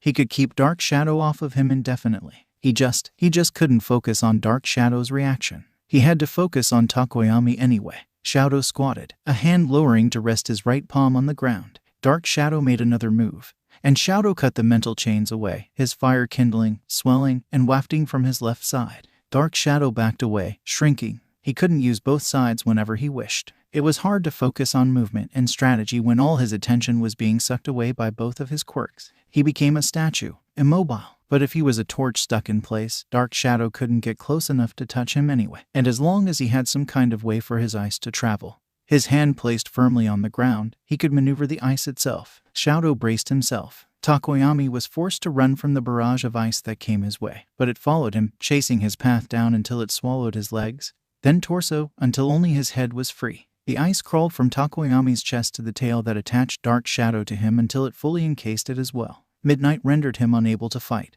and the match was ended, Shadow the victor. Midoriya was slowly unwinding from his hunched curl, limbs freeing themselves one by one as Midoriya focused less on safety and more on his phone, and Aizawa held in his relieved sigh. His injuries had healed as much as they were going to, and a smile had been on his face for a couple minutes now, transforming into grins and giggles. Aizawa frowned thoughtfully. He didn't know who the girl from 1B was, nor did he know what her quirk proper was, but he couldn't stand idly by and wait for her to pull Midoriya in again. The question was, did she even know she was doing it? It was hard to believe a future hero was aware of not only using a young child, but severely hurting them, mentally or physically. He couldn't in good conscience slander her like that. He had to believe she didn't know what she was doing. But it was her quirk, how could she not? Midoriya giggled softly in his lap, and the unease filling his chest retreated at the sound. He was sitting with his legs tucked under him now, his earlier hunched posture nowhere in sight, eyes wide and focused on the glitching phone in front of him. A small finger would reach out and tap away, one key at a time. Aizawa smiled at the kid, something in him relaxing. At least Midoriya had finally calmed. Something in his face lit up, a remembered thought bright and shining in his eyes, and Midoriya patted seriously at his thumb. Aizawa hummed, questioning, and Midoriya typed what he wanted to say. "Can you let go? I want to try something." Raising his eyebrows in a silent question, Aizawa did as asked, setting his phone on his thigh. Midoriya adjusted, floating up and turning so he was parallel with the device. His cheeks puffed, focused, eyes squinting with the force of whatever he was trying to do. He reached out to the phone, hands cupping the small device. He lifted slowly, unsteady, and the phone followed his hands, floating higher and higher in the air. Aizawa's eyes widened as Midoriya exploded with joyful laughter. Attention lost, his phone slipped through the wisps of his hand, and Aizawa lunged forward, snatching it from the air. Midoriya patted furiously at his shoulder, excited, fast mutters indecipherable to his ears. Midoriya's joy, however, was not. His face was an ecstatic beam, eyes sparkling with life and emotion for the first time Aizawa had seen. Midoriya paused his pats, focused again, and resumed with puffed cheeks. Aizawa could feel Midoriya's hands on his shoulder, the pressure from his gentle but frequent pats, his clothes reacting to the force. It wasn't a vague, cold force, it was a human hand. Midoriya could interact with him. Katsuki stood across from Tail in the arena, eyes narrowed at his straight posture and sharp eyes. Anyone from his class, no matter who it was, couldn't be underestimated. Everyone was smart, creative. He was no exception, of course, but he knew he couldn't slack off. Admittedly, Tail had a lot more karate techniques mastered than himself, and Katsuki wasn't fighting for only him anymore. Deku was expecting him to go as far as he was able, and Katsuki wouldn't let him down, not again. The goal was first place, and while Icy Hot would be an inevitable issue, he had to make it to Icy Hot to begin with. The match started. Neither of them made a move, eyeing each other warily, analyzing and contemplative. Katsuki had ideas, But without anything to go off of, he was a bit at a loss. He had never fought Tail one-on-one before, and while he had seen quite a few of the moves he made on Round Face, he didn't know if Tail would even risk doing the same moves on him. Tail ended up moving first, quick and light on his feet. He closed in on Katsuki in seconds, and it seemed as though he had paid close attention to eyebags in his fight since he mirrored Katsuki's own strategy. He punched swiftly and rapidly, forcing Katsuki to duck and weave around the flurry of punches. The difference, however, was Tail's incorporation of his feet as well as his fists, and it threw Katsuki off of his rhythm, letting a solid kick nail him in the shoulder and knock off his balance. Tail used the opportunity to strike his side, the same move he'd made with Round Face for the finishing blow, and the familiar stance had Katsuki instinctually blocking, his arms taking up most of the blow. Explosions set off from his palms, and Tail quickly withdrew from the sparks and flames to save his arm. Katsuki took the moment to orientate himself, regaining balance and sending a quick explosive punch straight at Tail's face. It forced him to move even farther backwards, and sensing the change in strategy, Katsuki pushed forward. Tail managed to catch him off guard with his kicks, but Katsuki would only make that mistake once. He couldn't outmatch Tail in hand-to-hand combat, as bitter of a pill as that was to swallow. The only move he could reliably make was catching Tail off guard with his quirk. They'd be locked in a stalemate at best if they kept this up, and Katsuki would tire out and lose at worst. Katsuki braced himself and dodged as Tail sent a couple jabs his way, and Katsuki felt as though the stadium and crowds faded away as his sight zeroed in on Tail, hyper-focused. They traded blows, Katsuki just barely managing to match the martial artist's pace. His arms pulsed from the jabs he had blocked earlier, and the punches to them now weren't helping matters. He would send a few small explosions when he needed a breather, but it was only for a moment, then Tail was back in his personal space. Katsuki was getting frustrated very quickly, and he struggled to keep calm and focused, growing more and more sloppy the longer he was strung along. Katsuki knew he couldn't keep this up. He needed an opening, just one. His wishes were granted when Tail made another move to give a strong kick to Katsuki's knee to knock him off balance again. He was ready for it. He sent an explosion towards the limb as a punishment for the maneuver, and Tail couldn't pull back in time, too into the motion to fully stop his momentum, leg getting burned and singed. Tail hissed and yanked his leg back a little too late,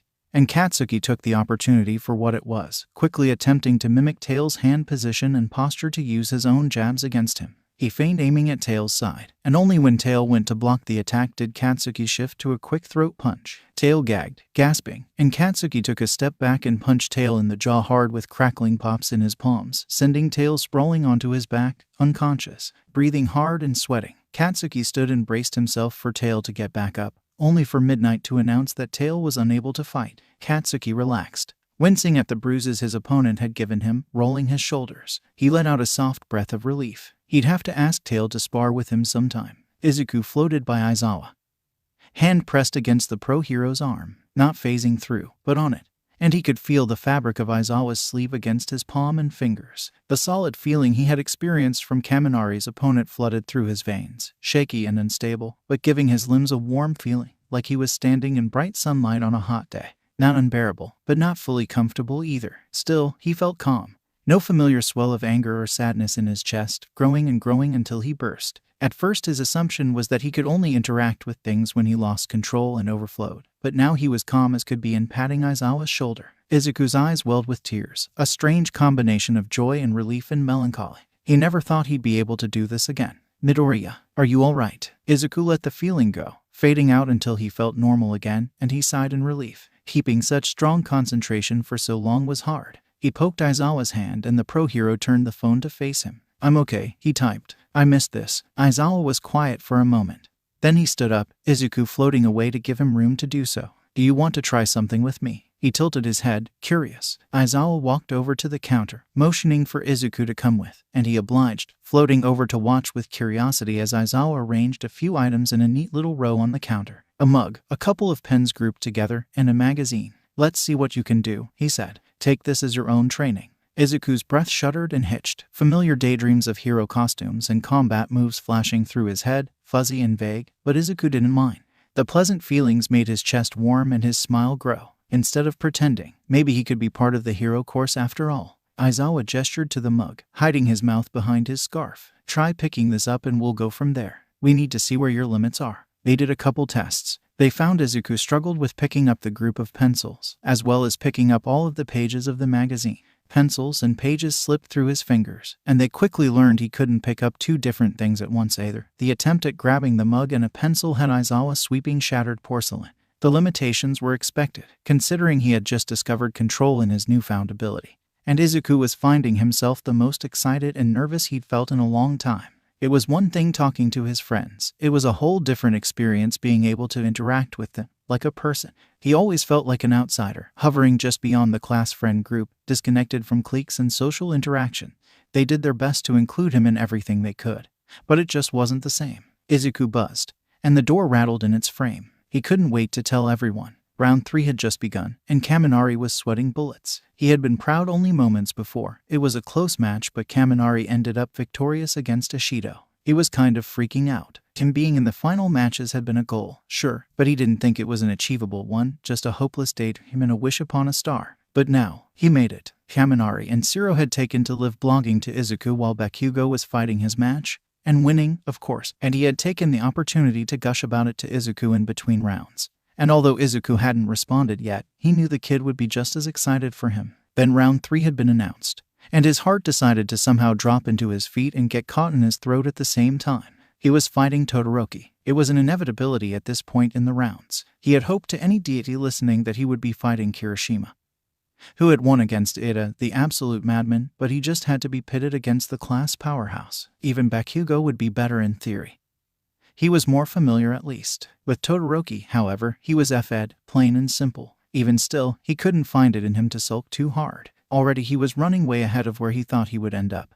And everyone else's support and enthusiasm was contagious. They stood across from one another, Kaminari giving a shaky smile to Todoroki, who nodded respectfully back, looking as calm as ever. Of course he did. What did he have to worry about? Getting sun in his eyes, maybe. Midnight started the match. He took one step forward, and Todoroki froze his feet to the floor. In another blink, Todoroki had approached with swift steps and kneed him in the stomach, making him crouch low, and Todoroki took the opportunity to freeze his hands to the floor as well. There was a moment of silence, and Kaminari's heart sunk as Midnight called the match. Todoroki stooped low, right side emitting heat as he began to thaw out Kaminari's limbs. "Sorry, it's nothing personal," Todoroki said, halting and awkward, and even as disappointed as Kaminari felt, he still appreciated it. "I have to win this for someone." "It's okay," he replied. "I get it. I didn't expect to win anyway." He laughed. Todoroki gave him a curious look. "I finished it so quickly because I knew you had a chance to win," he said, and Kaminari stared at him in shock. "Your electricity and my ice wouldn't be the best combination for me after all." Electricity and water. Kaminari felt some of his earlier energy well up within him, Todoroki's words lifting his spirits. "Right," he said, unable to stop grinning. "I would have given you a run for your money, huh?" Todoroki shook the water off of his hand and helped him up, a smirk on his face. Katsuki rolled his eyes as round-face bugged glasses for his phone, their chatter floating all the way up the bleachers. "Izuku isn't here," she was saying, loud and pleading. "He's gonna be so disappointed he didn't see the final match, at the least. Please, Ida." He paused at that. She had a point. It had been a while since Deku checked back in or even caught up with the live blog, and he certainly wasn't here now. The nerd would be heartbroken knowing he missed out on Katsuki's final match. Already he would beat himself up knowing he'd missed the final half of the sports festival. Isaha and Sparky appeared at the top of the bleachers, making their way down the steps and back to their seats. Sparky was instantly showered with sympathy, and Katsuki opened his mouth to say something at least a little encouraging, but catching Sparky's eyes, Katsuki figured he didn't need it. He didn't seem all that bummed out. And although there was disappointment, Sparky was handling it surprisingly well. Katsuki stood and paused for a moment, Kirishima standing and already making his way out of the bleachers, taking the steps 2 at a time. Instead of following, he went down to the very front seats and dug in his pocket, glaring at the surprised look round face sported. "Here," he said, holding out his phone to her. She lit up and reached for it, but Katsuki pulled it back before she could grab it. "Keep your nose in your own damn business," he warned. "It's for recording and nothing else. If I find out you went through my sheet, you're dead." "Got it." "Yep," she chirped, unamused. Katsuki properly handed it to her and she immediately began to work the recording functions, pulling up his camera and aiming it at the stadium. He nodded, satisfied, and turned back around to Ext. He took the step up to the stadium. Kirishima's stupid effing smile greeted him, and he waved cheerfully. Katsuki scoffed and crossed his arms, refusing to look at his smile any longer lest he catch his itties. Midnight started the match and Katsuki made the first move. He darted forward with a swinging right hook. Kirishima activated his quirk before the explosion could land, but Katsuki wasn't bothered. Unfortunately for Kirishima, Katsuki understood his quirk more from hanging out with him and sparring. Kirishima could take a lot, but everyone had their own tolerance, and that tolerance always had some kind of cap, an invisible line you shouldn't cross or else your strength suddenly leaves you. Fortunately, Katsuki was great at crossing that line. He was a tough bastard. He had to be with who his mother was. And Katsuki was ready to push Kirishima's tolerance as far as he could. Katsuki braced himself for the strain his biceps and forearms would go through, preemptively gritting his teeth, and Kirishima must have sensed his intentions or noticed his change in behavior since his eyes widened. He wasted no more time. Explosions burst from his palms over and over, pelting Kirishima's hardened skin with a non-stop barrage. Even when his palms burned and ached, he didn't relent. And Kirishima had no time to release his quirk and recharge. Slowly he weathered away at his quirk. Ships began appearing in the makeshift armor, crackling outward and breaking skin. Katsuki's forearms felt as though a rubber band had been pulled too tight, muscles straining and threatening to give out on him. But he knew he had one more move to do. He shifted his stance and leaned into a cracking right hook, a large explosion going off just as his knuckles made contact with Kirishima's cheek, and his friend fell, bleeding and unconscious. Midnight labeled Kirishima unable to fight and named him the victor, the crowd going wild at his display. Katsuki couldn't relish the victory too much, not with the pain scorching through his arms. He kept them away from his torso, knowing from experience if they touched anything it would make the pain 10 times worse. Shinsu whistled. Bakugo really was a force to be reckoned with, and as shitty as he felt thinking this way, Kaminari and Kirishima's quick losses made his own short match sting just a bit less. Sharing the misery, he supposed. Uraraka was trying hard not to get too worked up, her focus solidly split between the camera in her hands and her own excitement. Ashido, Kaminari, and Siro seemed torn between cheering Bakugo on, wild and laughing, to shouting empathetic words to an unconscious Kirishima. Shinsu thought the gesture was thoughtful, although pointless. He watched with curious eyes as Ida suddenly rose from his seat, putting a gentle but firm hand on Uraraka and Todoroki's shoulders. "I'm getting a call," he said cheerfully. "Make sure to record the final match. I would hate to miss it." His friends reassured they would. And Ada jogged up the stairs to exit the bleachers. Shinsu met his eyes, shared a brief nod with his classmate, then turned his attention back to the arena. Shoto watched Bakugo, eyes bright and sharp, from across the arena. This was the last stretch, both fighting for the same person without realizing, feeling adrenaline pump in their veins as they waited for midnight to start the match, their heartbeats thumping like hummingbirds' wings in their chests. The one they knew had the best chance at defeating them, crawling their way past the other and stealing the title of first-place winner, was the person just across from them. The crown was right there. After all the fighting they'd gone through, they wouldn't be going down without kicking and screaming. Bakugo tilted his jaw up, glaring, a challenge and a statement. Shoto glared back, a warning. Midnight started the match with a wave of her hand. Shoto dodged left instinctively, narrowly avoiding a large blast Bakugo had launched right out the gate. Shoto froze the ground to discourage Bakugo's movement, but seemingly despite him, Bakugo took to the skies with his quirk, a manic grin on his lips. Fine, if that's how he wanted to play. Shoto skated to the blonde, slowly at first but picking up speed as he went, ice forming and building in his palm. He launched it with a strong throw, then another and another, but Bakugo was fast, ducking and weaving and heading straight for Shoto. He grabbed Shoto by the collar and hair, turning midair and slamming his opponent into the ground. Shoto's ears rang. He slapped his palm against the already frozen floor, and a burst of ice shot into the sky in a pillar, just barely managing to trap Bakugo's torso in a grip. Shoto stood on shaky legs, blinking away the stars in his vision as the sound of Bakugo's crackling explosion revealed his escape from the ice. "Come on, Icy Hot, you can do better than this," Bakugo roared, ice crumbling underneath his hands. "We're in a tournament. The final round, UFR. Act like it." "I am," Shoto snapped, watching tensely as Bakugo stepped from the ice pillar and landed on the ground. His classmate readied himself, palms sparking and a sneer on his lips. "You're icy hot. Not popsicle. Don't play stupid." Bakugo lunged, and Shoto adjusted his footing to help with the sliding. "You're going easy on me, you bastard." Shoto dodged, expectedly sliding with the ice to give him some momentum. He turned and punished Bakugo for the brash action, giving him a solid punch to the kidney that sent him flying. "It's not that simple," Shoto snapped back. He landed quite a ways away, but not far enough to cross the line even with the ice. Shoto cursed under his breath as Bakugo quickly got back on his feet. "Then for now, make it that simple," Bakugo yelled, clutching his side. "Whatever your effing problem is isn't about me, a hole. Fight me right or forfeit." Shoto's mind raced as Bakugo closed in again, and he set his left side ablaze to discourage the contact and melt the ice around him, fire barely drifting from his body. He just needed a minute to think. instead of discouragement. Bakugo kept going right for him, getting steady and quicker on his feet once he hit land not covered in ice. With no hesitation, no flinching expression or wariness to him, Bakugo reeled back and punched Shadow in the face. Shadow flew backwards, just barely managing to make a pillar to catch him from flying out of the arena. He landed hard and painfully, having to take just a moment to breathe before he could pull himself up off the floor. He stared at Bakugo, wide-eyed and stunned. Bakugo glared hard at him. "I saw you," he said, teeth grit, against bird brain. "I don't know what your deal is, but I'm not going to be stopped by some pussy-ass flames. When I say come at me, I mean it." Bakugo stalked forward, predator-like, explosions roaring in his palms and towering over Shadow. "Now are you going to stand up and fight me?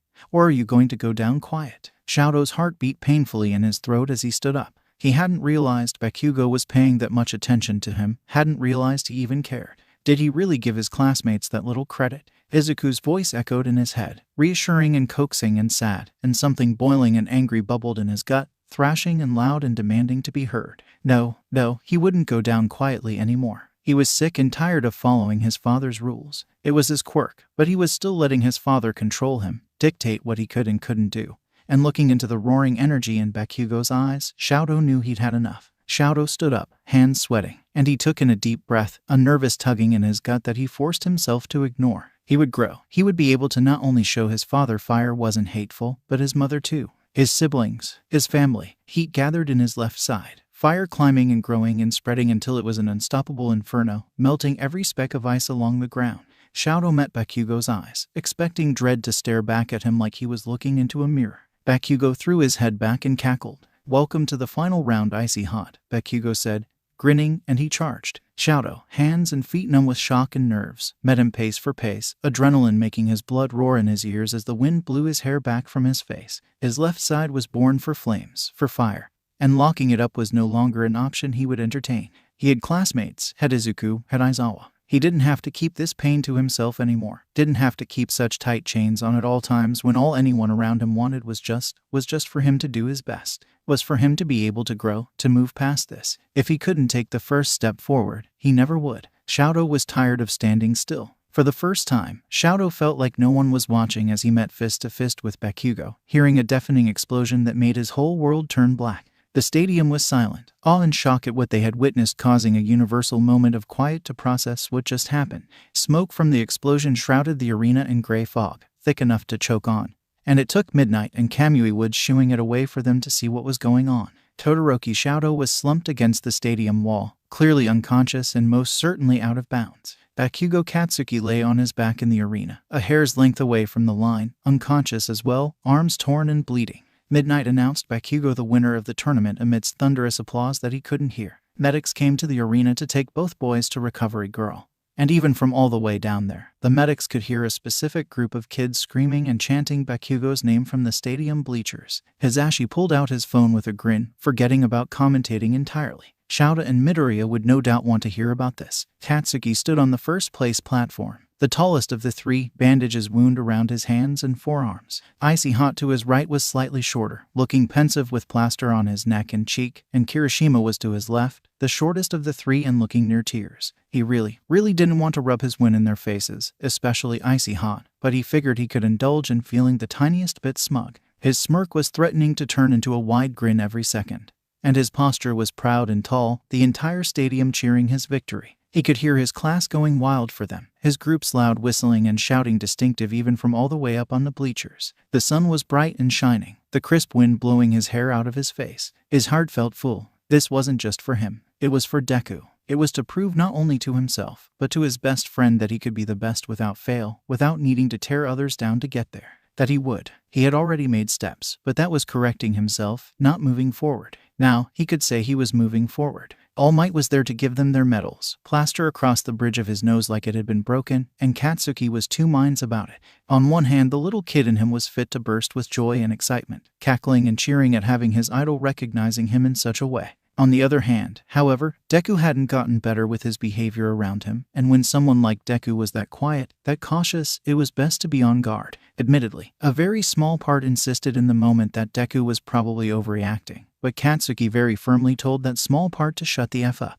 After all, if Deku were to overreact where All Might was concerned, it would be hyperventilating with excitement, not shutting down. All Might approached Kirishima, the third-place medal in his hands, and placed it around his classmate's neck, talking quietly to him. Whatever he had said finally made the dams burst, and Kirishima flipped between sniffling and laughing, an ecstatic grin on his face as he clutched the medal like he couldn't believe he'd gotten it. He approached Icy Hot next, placing the second-place medal around his neck. Katsuki still couldn't make out what he had said, but it made Icy Hot smile, giving the man a nod in return. Then All Might turned to him. The first-place medal was sparkling gold, shiny and bright, and Katsuki felt his chest swell with so many emotions he couldn't put a name to each one. Young Bakugo, he murmured quietly, his trademark grin softening into something more genuine. You fought hard and well. I am honored to give you this first-place medal. You've earned it. The medal was placed around his neck, All Might patting his chest, and it may have been added weight, but Katsuki had never felt more free. Your potential is incredible. I'm excited to see what you do in the future. Katsuki swallowed, trying hard not to give in to his closing throat. He would not cry on live television. His parents would never let him hear the end of it. Tenya felt as though the train was going at a crawl. It knew he was in a rush, it had to. But all he could do was bounce his leg restlessly as the train crept ever closer to Musutafu's hospital. He barely had time to dress out of his hero costume and dart to the train station before the train left. But now he had wished he had used his quirk to just get there already. His hand was clenched tight around his phone, sweating, shaky. The moment the doors opened, he escaped in a flash. The wind tore around him as he rushed to the doors, bursting through, demanding to know where his brother's room was. The nurse told him, attempting to soothe, to apologize, something, but Tenya wasn't listening and didn't care. Instead, he forced himself to run normally up the stairs and down the hall, forced himself not to use his quirk. He was in a hospital, for God's sake. Oh my God, he was in a hospital. His brother was in the hospital. No, don't think too hard on it. You missed the room. Go back. He snapped the door open. His stomach dropped. His lunch almost came up. His brother laid weak and pale, tubes snaking in and out of his body. Everyone looked small in a hospital bed, but his brother looked younger than he remembered. So much younger. His parents were there, already seated. Of course they were the one who called you, and his mom held tissues to her eyes as she sobbed. His dad didn't look any better. The only thing testifying to Tensei still being with them was the heart monitor, his weak pulse, a sharp and pointed noise that broke the horrible silence in the room. It reminded him of Izuku, he thought briefly. A silence so suffocating you thought you'd choke on it. He broke. A sob tore through his throat, and his knees threatened to give out on him as he stumbled over to his parents. His mom caught him before he fell, standing and holding him to her as close as she physically could, squeezing him hard enough to force the air out of his lungs. It didn't matter. He was hardly getting breath anyway. I'm sorry, she sobbed, and Tenya's heart felt gutted out of his chest, ripped out and torn to shreds. He's not. Tenya choked on the words. He couldn't finish them, couldn't make the possibility any more real than it might be already. No, his dad cut in. It looked like he was trying hard to be strong, but he looked so close to tears. But we don't know when he'll wake up. Shadow opened the door to his mother's hospital room, heart pounding in his chest with anxiety, and fear made his hands tingle with numbness. The first sight of his mother in almost 10 years was her wide, ash-gray eyes. It seemed like she had just stood up from her bed to water one of the flower pots in her room, and Shadow's hand tightened around the bouquet of roses in his grip, the plastic crinkling at the added pressure. She dropped the watering can and it went clattering to the floor, but it went unnoticed as she walked over, slow at first, disbelieving, then quicker as a huge smile broke out on her face. Shadow met her halfway, walking fully into the room with shaking legs. Shadow reached out and hugged her, hard, fingers gripping her white hospital gown as if she would slip away. He would have felt awkward if it weren't for the fact that her grip was just as tight, digging into his collar as she sniffled. He felt his eyes well up with tears of his own.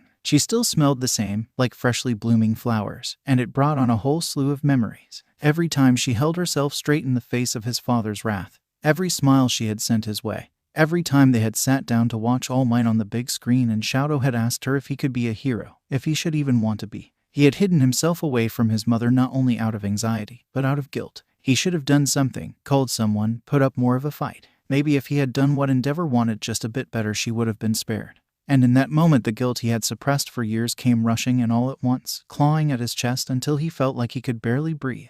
He had so much he wanted to tell her, so much he needed to catch her up on. They pulled away, and Shadow looked at her face, expecting fear, regret, anger. She looked at him, tears streaming down her cheeks, and she laughed. The class of one sat tiredly in their seats. Some slouched low and some with their feet propped up on their desks, despite Ida's weak protest.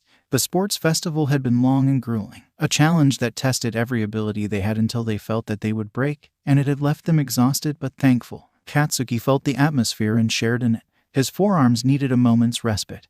And just like everyone else, he was thankful for the short break. He hadn't thought Aizawa was capable of kindness, but he supposed even trolls had soft spots. His phone was propped on his knees. He could feel the cold air by the left of his head buzzing with Deku's energy. At first, Deku had done nothing but sulk when he realized he had missed the latter half of the sports festival. And it only got worse when he realized he'd missed the final match. But Roundface had pulled a quick save by wasting no time, pointing to Katsuki's phone and reassuring that she had caught it. Deku had immediately hounded him. Katsuki could have sworn it felt like Deku was pulling at his clothes and pressing his hands into his pockets.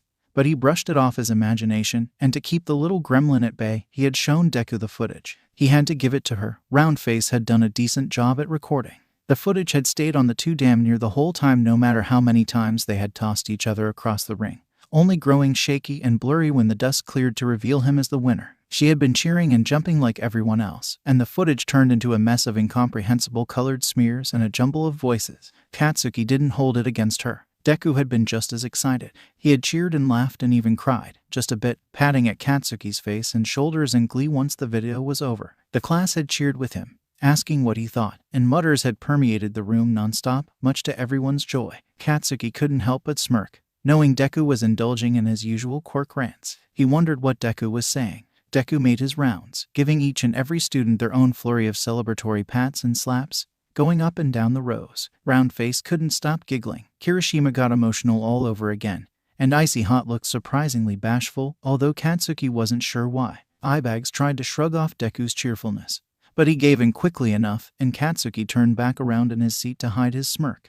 Glasses was quiet. Katsuki had seen the news. He didn't blame him for his silence. He hoped he was doing okay. Roundface seemed to be doing a fine enough job at keeping Glass's attention, but Katsuki wondered if it was better to leave him be. He remembered getting the news about Deku. He hadn't wanted to talk to anyone for almost 2 weeks, although he figured the two experiences weren't exactly the same. Aizawa walked in shortly thereafter, eyes boring into the classroom, glancing just next to Katsuki's left at something before focusing again. Katsuki frowned, thoughtful. The teacher tapped the board behind him, statistics drawn on it in chalk, and all eyes zeroed in on the teacher. Deku was muttering on, content in his own little world. Built fully around quirks, Katsuki was sure. One quick lecture on nominations later and everyone was excited, some energy being brought back into the room despite everyone's exhaustion. Aizawa passed out the papers of who nominated them, and Katsuki stared hard at his own page, a long, seemingly never-ending list of pro-heroes that all wanted him. He had to take this seriously. He knew whoever he chose would be an important decision. It would shape his hero career for better or for worse. He could hear his classmates chatting with one another, some excited and some nervous. Icy Hot had left his seat to join Roundface and Glasses, and Katsuki could hear Roundface talk about doing hero studies with a martial artist. Considering her fight with Tail, Katsuki wasn't very surprised at the idea. Kirishima and the rest of his friend group seemed to be waiting for him, gathered around Sparky's table while Sparky himself ranted about how many nominations he had gotten from coming in fourth. Unfortunately for them, their opinion wasn't what Katsuki wanted. "Oi, Aizawa," he said, and searched the ground for his teacher before his desk. Of course he found Aizawa almost immediately, covered head to foot in his bright sleeping bag. "What?" he said. "I want to grab the thing." He added "Kanai" at the last minute, but he was proud of himself regardless. "For a while, but you need to focus." He didn't need to be told twice. Katsuki stood from his seat and walked to the back of the class, grabbing the stupid device and carrying it back, scowling at it. He would just have Deku type to him, but it was nice hearing the nerd's voice again. Sitting down, he placed the thing on his desk and clicked it on. The antenna snapped to his left and he started recording. "Well, this is your specialty. Where do I go?" There was a brief pause. Then Deku murmured for a while. Katsuki waited patiently as he could. He wasn't a saint, and when Deku had silenced, he played the recording back. Katsuki huffed, but there was no heat in it. "You saying I'm not charming?" Deku only giggled in response, and as much as Katsuki wanted to argue, he knew Deku was right. Power wasn't quite the issue he was facing right now, it was being likable. Hero levels of likable. Even with therapy, he wasn't the best at being kind in the traditional sense. And although his goal wasn't changing himself completely, knowing when to suck it up would probably be useful. The device clicked to his right, and Katsuki hurriedly lifted his arm. He must have leaned on it by accident, but at least Deku was using the opportunity to talk in the quiet. Katsuki glanced at it, then frowned and thought. The device was a little too far away.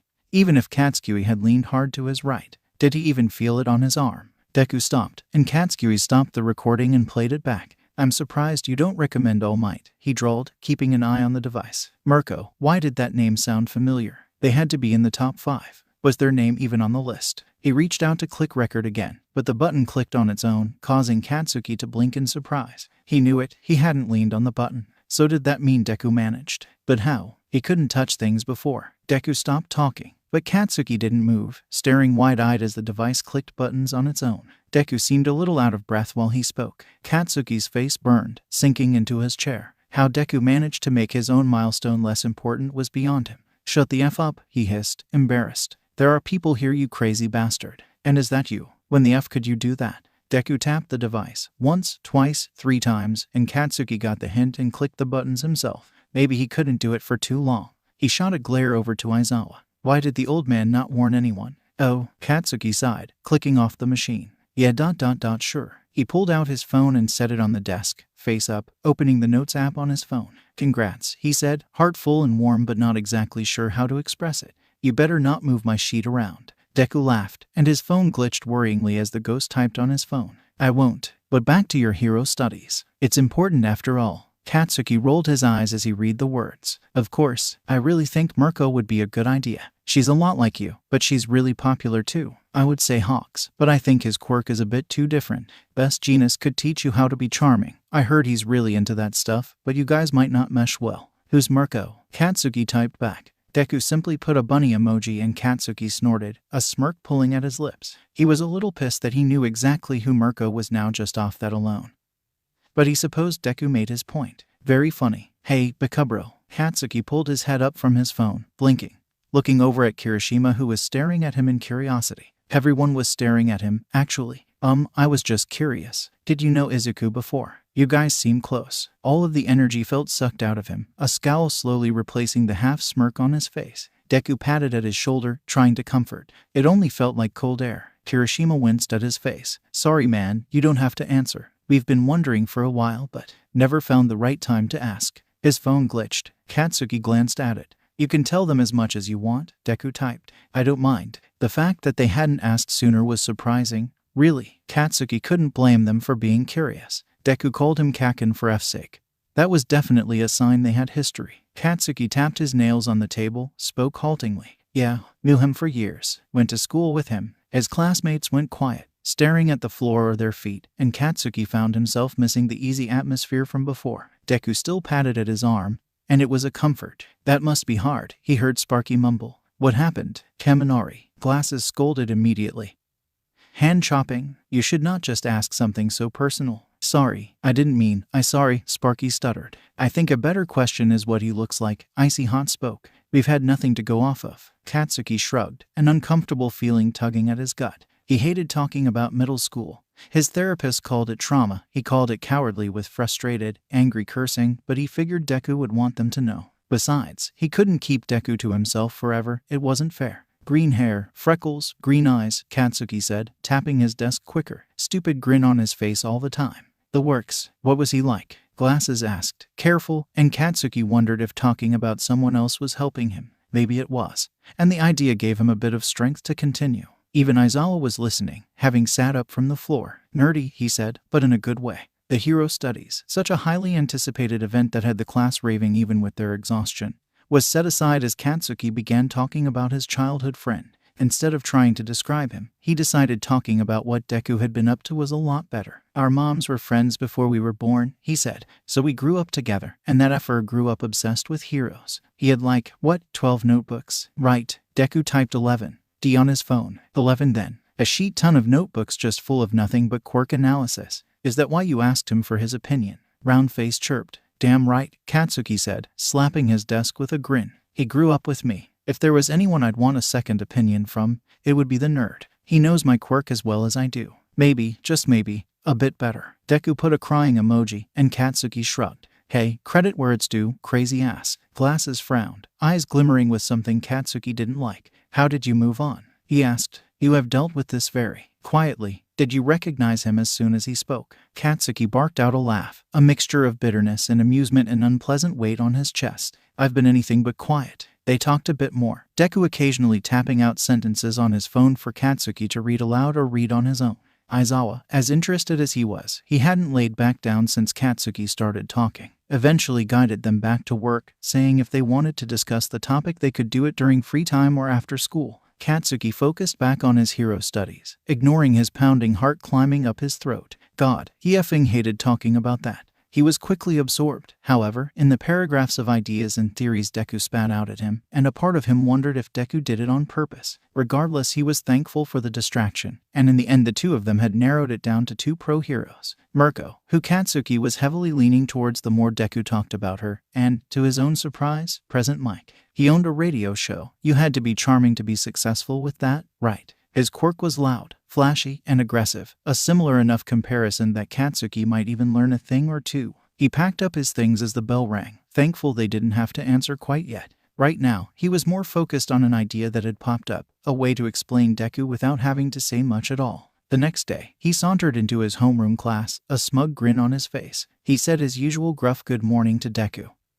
who muttered cheerfully in response, then threw his backpack on his desk, rummaging around for something. As soon as he found it, he pulled it out, turning and walking to the back of class, setting it carefully but lazily on Icy Hot's desk. You better be thankful, Icy Hot, he snarked. Took me forever to find it. He said that, but it wasn't true. Deku's things had been carefully set aside in a box in his home, and his mom kept a picture of him on her at all times. Katsuki wasn't the only one who mourned that day. Deku seemed absolutely thrilled, tapping at the picture and muttering loudly. Icy Hot, however, looked a lot more somber, staring at the picture on his desk with a rapidly saddening expression. As much as Katsuki felt for him, he didn't feel too much guilt for it. He had asked, and Katsuki had provided. Everyone quickly got the hint and made their way over. There was a mixture of reactions, sad cooing from most of the girls and a quiet contemplation from the guys. Aizawa didn't bother, still sitting at his desk, and Katsuki narrowed his eyes in suspicion. The picture on Icy Hot's desk was one of the more recent ones, probably as close to Deku's physical appearance as Katsuki could guess.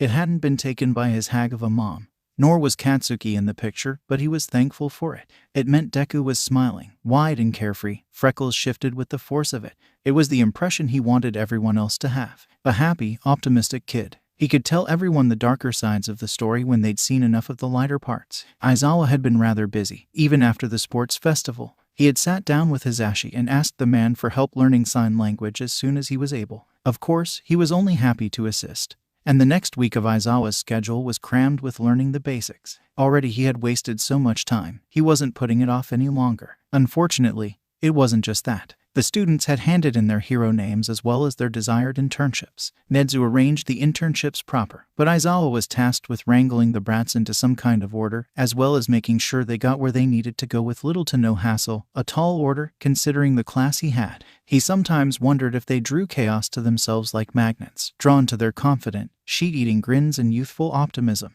Regardless of where it came from, it just made more work for him. Collaborating with Nezu for the internships ate away at his already dwindling free time as well. And he was also collaborating with Nezu for something else, a surprise for Midoriya.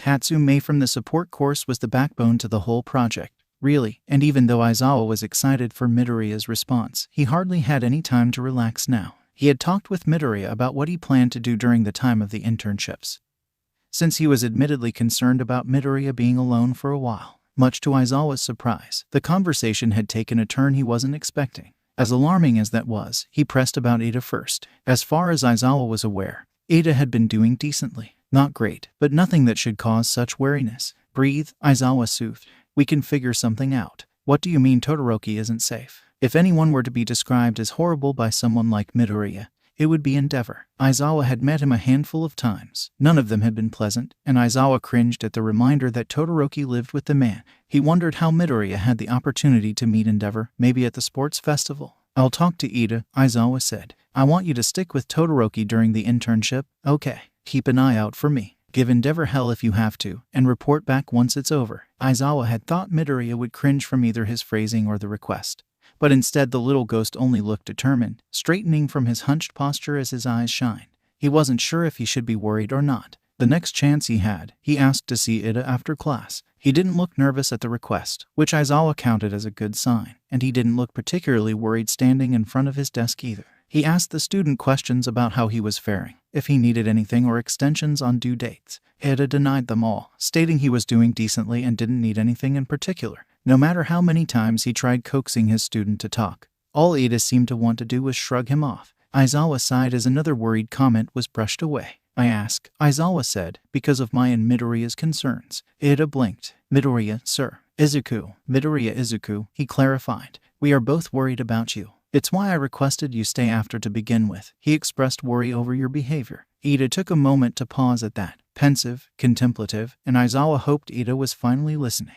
He was proven wrong, however, when all Ida replied with was insisting he call Izuku Midoriya out of respect in the future. Aizawa didn't know what else to do for him. He couldn't force Ida to talk about something he didn't wish to, so Aizawa dismissed him with one more reply. If there's anything I can do, even if it's just to listen, please know you can contact me. You will not be a bother. Ida bowed with a loud thank you, sir, and he left without looking back. A quick glance at Midoriya showed his unconvinced expression, posture wary as he fiddled with the hem of his shirt. Aizawa shared the sentiment. He caught Ida early, quite a while before school started. Aizawa had stopped by to see how his project with Nedzu was coming along when he had realized the door to Class 1 was ajar. A peek inside revealed Ida sitting at his desk, head bowed with the EMF resting on the desktop.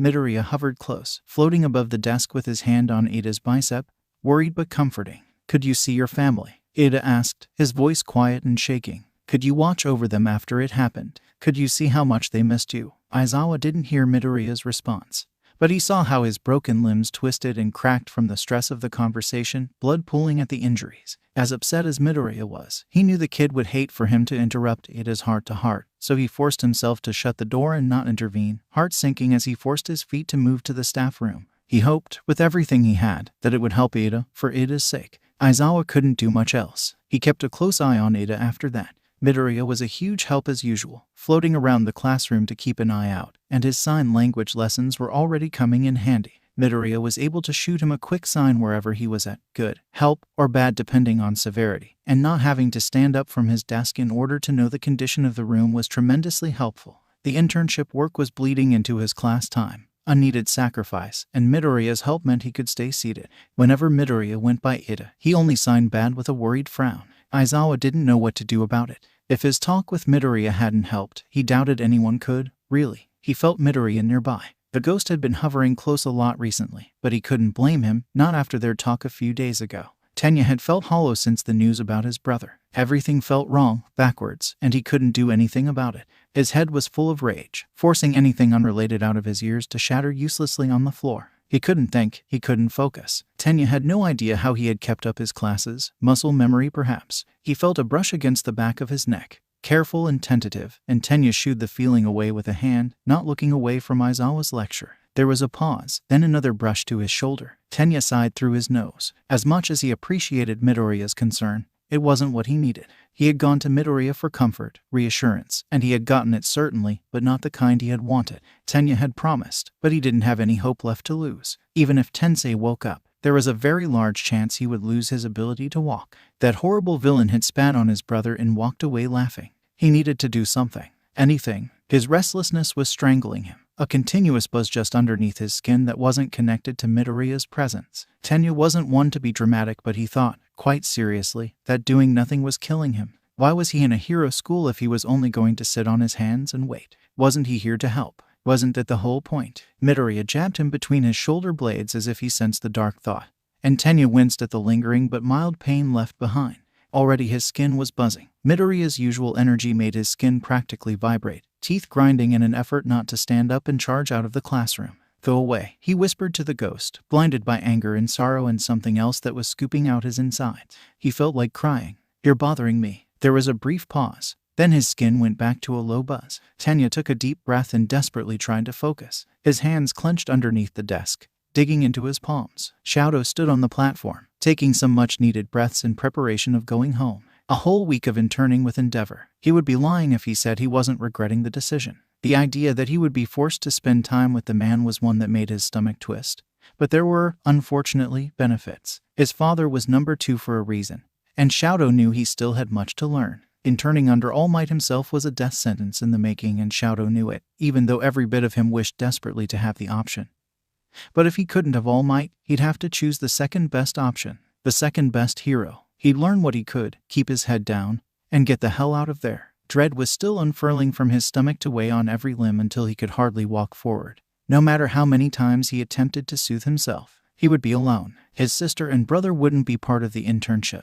Thank God, and Aizawa wouldn't be there to save him. It would just be him and Endeavor for an entire week. And the more he thought about it, the more he was wondering if he had just made the biggest mistake of his life. The internships were supposed to be stress-free, a time to sit back and get a taste of what being in the field was like without worrying about consequences yet, and look where he ended up, underneath a suffocating shadow all over again. He was beginning to panic, trying desperately not to show it, but his heart was pounding in his chest, lungs squeezed tight. Someone's hand wrapped around his and pressed. Shadow looked to his right, heart in his throat, and Uraraka was there watching him, worry pooling in her eyes, a silent question.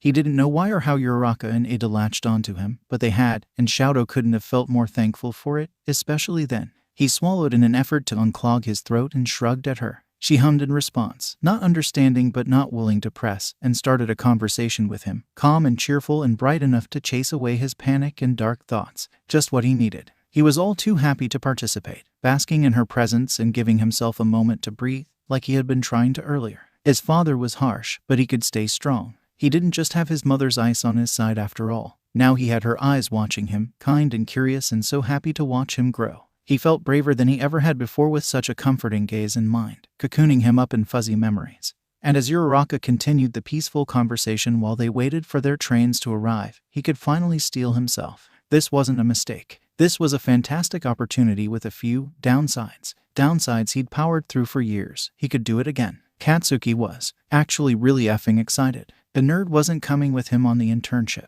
And although he felt disappointed Deku wouldn't see him shine, he was also thankful that kind of pressure wasn't being put on his shoulders. If Deku were to follow him around, he'd want to prove to Deku, even now, that he could be a good hero, and any mistake would be seen as a scorch mark on that promise. Now, however, he could relax and take the internship for what it was. Practice, he may not have been coming with, but Deku's input before had been gold. He would have never thought of Mirko if it weren't for him. And after looking into the number 5 hero, Katsuki felt they'd get along fan-effing-tastic. They thought a lot alike, but even then she was still well loved by so many. And Katsuki was dying to know how she did it. Not only that, but Deku had helped him decide on a hero name. Well, it had been more along the lines of Deku coming up with it and Katsuki having no objections, at least when King Explosion Murder was denied faster than he could blink, followed by the little bastard laughing at him as he sat back down. Katsuki beamed as he stepped on his train, an excited grin pulling at his lips. He found a seat and made himself comfortable for the ride, lounging back and wishing he could prop his feet on something.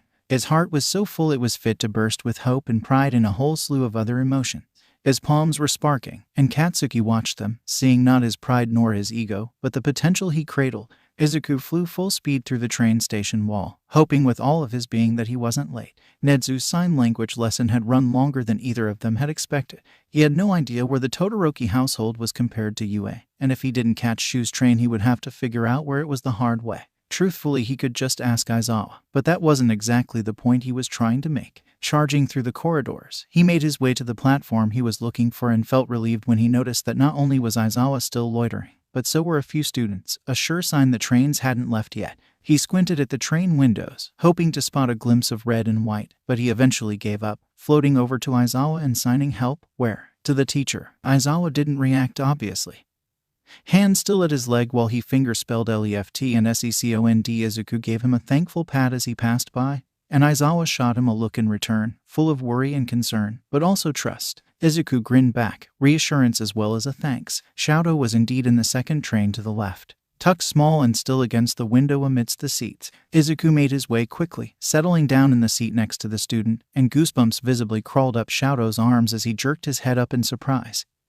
Subtly looking around, Izuku smugly watched Shadow dig in his pockets and pull out his phone to type. Ada felt his teacher's stare on his back as he waited for his train to arrive. His heart was swimming in his shoes, memories of his train ride to the hospital shaking up his insides, making him sick. He was thankful Uraraka was giving him space instead of bombarding him with kind words and apologies. Space was what he wanted. Anything else made him suffocate in the feeling of helplessness and frustration, a toxic mix. He worried if he succumbed again, he would drown. The trains pulled up with a hiss and a whine of resisting metal. The doors opened, and everyone split up to go their separate ways. Aizawa was finally distracted with Ajiro asking a question, and Ida took the opportunity for what it was and slipped away. He knew where he was going. He had researched the area of Hasu and how to get there so many times the route was burned in the back of his eyelids. He sat down in a seat, resolution set in his jaw. He wasn't an intern this week. Ida was a hero, and he was going to act like one. Stain would rue the day he decided to scorn his brother. Shoto was nervous at first, but the more Izuku explained the situation, the more his worry turned, infuriatingly, into relief.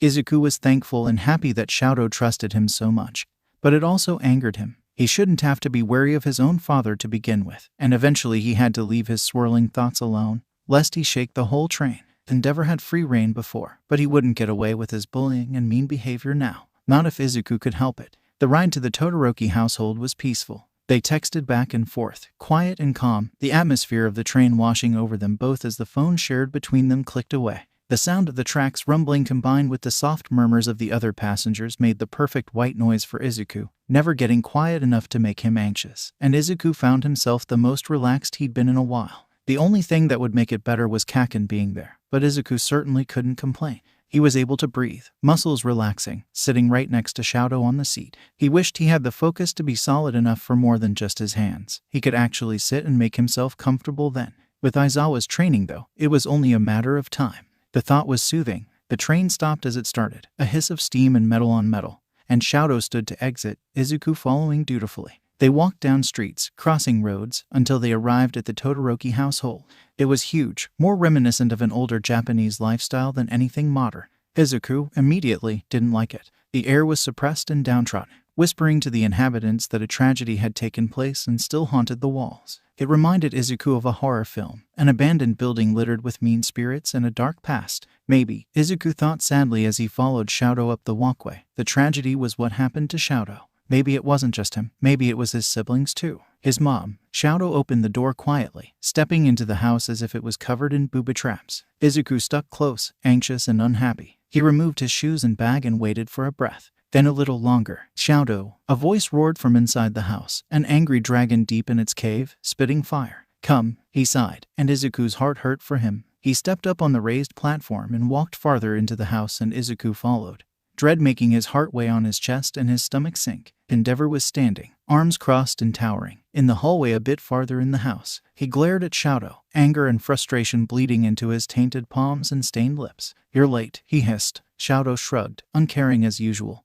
and the simmering anger turned boiling. "Do you care about nothing but yourself? Go to the training room now." His son walked past, an arm's length away, and Endeavor ceased. But before he could get too settled in his long-lived anger, the flames on his face went out, blew away, seemingly by a strong breeze. The sports festival crawled back behind his eyes as a chill curled along his spine. An unwelcome memory. Shadows danced in the corners of the house where none were before, the unnatural fear simmering, waiting. Endeavor clenched his teeth and turned on his heel to follow Shoto, trying to keep his temper in check. If that thing had followed him home, he had to be on his guard. And his temper seemed to be the first thing to spark it.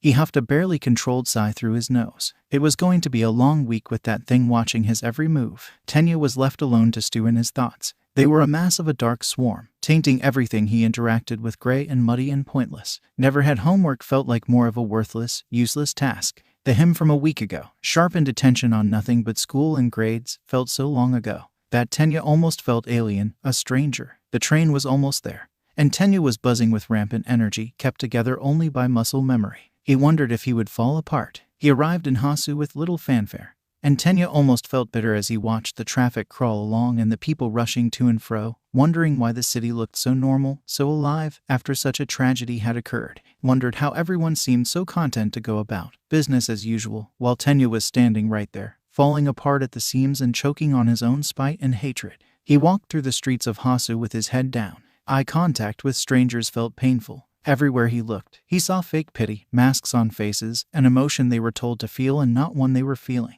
It was frustrating looking at this city, horrifying and gut-wrenching thinking of his brother here, of how his hero career died in the same place it may have cost him his life. Bile climbed up his throat, thinking of his brother's patrols, of the hero costume Tenya's own reflected so closely. He looked up to his brother so much. He was an incredible hero, and Tenya knew if he could be like anyone, it wouldn't be All Might. It would be him. He had thought Tensei would be with him to see him grow. He thought he would be able to see his brother's proud face, beaming as he cheered him on during patrols and missions. He couldn't do that on a hospital bed, comatose. Tenya stopped thinking in general, not knowing how else to turn off the marching band trumpeting his worries in a nauseating echo. He focused on getting to Manuel's agency like it was the last thing he would ever do. If it was, Tenya would have no regrets. Shoto wasn't used to the phenomenon that was Izuku, but it was making his day. weak, if he was honest. At first, the idea that Izuku would be seeing him at his lowest, watching as his father released all of his anger on anything he came into contact with, made him uncomfortable.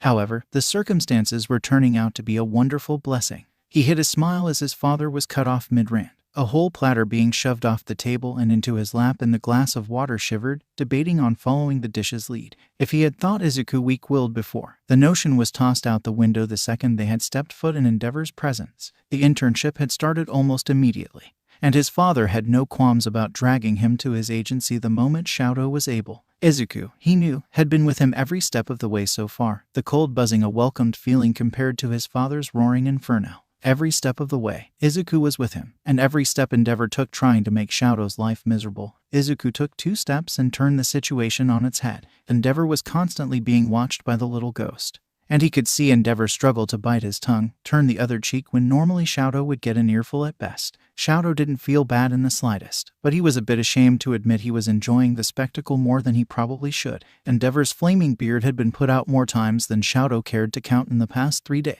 Any raised voice would earn him broken cutlery, tossed silverware, sometimes a shaking foundation of the house or agency itself if it got bad enough, some workers nervously pondering over an earthquake. If Shoto responded to anything with a flinch or grimace, Izuku would do something, he wasn't quite sure, that would leave Endeavor shaking. Shoto hadn't had such peaceful days in years. He wished his siblings could see the sight of Endeavor sputtering as a glass plate was tossed in front of his feet. But Shoto figured he could record it if nothing else. Maybe having the memory for safekeeping would be beneficial anyway. He caught Endeavor's beard suddenly snuffing out, as well as some food being tossed a bit too close to Endeavor's costume for his father's comfort. Shoto kept the files close to his heart, like a warm blanket. It made him smile just thinking about it. At this point, Shoto knew it was Izuku who had shaken Endeavor to his core at the sports festival. And as curious as he was, he decided to count his blessings and move on. Truthfully, he hoped he never had to see exactly what Izuku was doing. With all of Endeavor's flaws, the man was still immovable, untouchable, and he was sure something that made a man like his father crumble would be unpleasant, for lack of a better term. Horrifying, maybe. Comprehending Izuku was the one to create such a thing was a challenge, but it was hard to ignore, with it being all around him. With the threat of Endeavor mostly out of the way, the lessons were a lot less packed with unnecessary violence and tests, and filled more with actual knowledge he could use. Controlling his fire still wasn't comfortable for him, but a tame Endeavor was a goldmine for fixing that particular issue. Even in 3 days, Shoto had a much better grasp on his left side. The flames came to him like a dam before, pent-up feelings and lack of use getting in the way and making him impulsive, but now the dam had, not slowed but grew calmer, more manipulatable than before. Shoto found he could use his left side a lot more carefully under Endeavor's teaching. It didn't take away his cringing from the flames,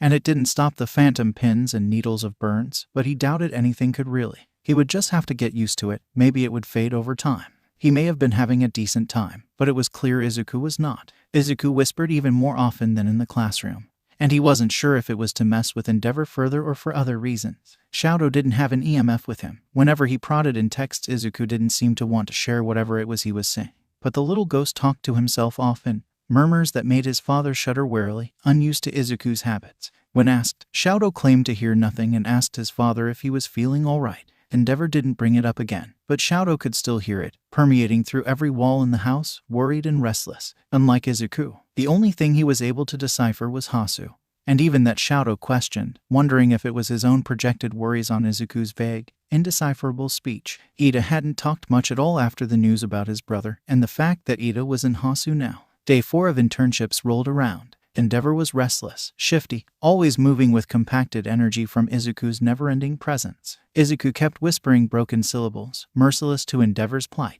Shoto mentioned Hasu and the hero killer, just in passing, hoping his father would take the bait of getting out of the agency. Izuku ramped up his muttering as if he knew what Shoto was doing until there was hardly a quiet moment, and Endeavor looked ready to explode when he finally caved into the idea. The second he did, Izuku's muttering stopped completely, leaving him and his father in an eerie silence, and Shoto wondered how air could feel so dense. They left that same day. The train ride to Hasu was uneventful. Endeavor sat in a seat with his arms crossed, a huge massive man, flames coming off of him with unbearable heat. Shoto elected to sit on the seats across from his irritable father. Considering the amount of worry bottled up in his gut, the ride felt so unceremonious. Plebeian, do you think Ida is okay? He texted Izuku. Slowly, Izuku typed I don't know. He didn't know how to respond to that, so he didn't, just stared at the words as he swallowed hard. The city of Hasu, infuriatingly enough, was quiet. A calm evening with clear skies and easygoing passers-by. It didn't stop the impending dread that settled across Shadow's shoulders, lungs straining to breathe easy under the weight of it.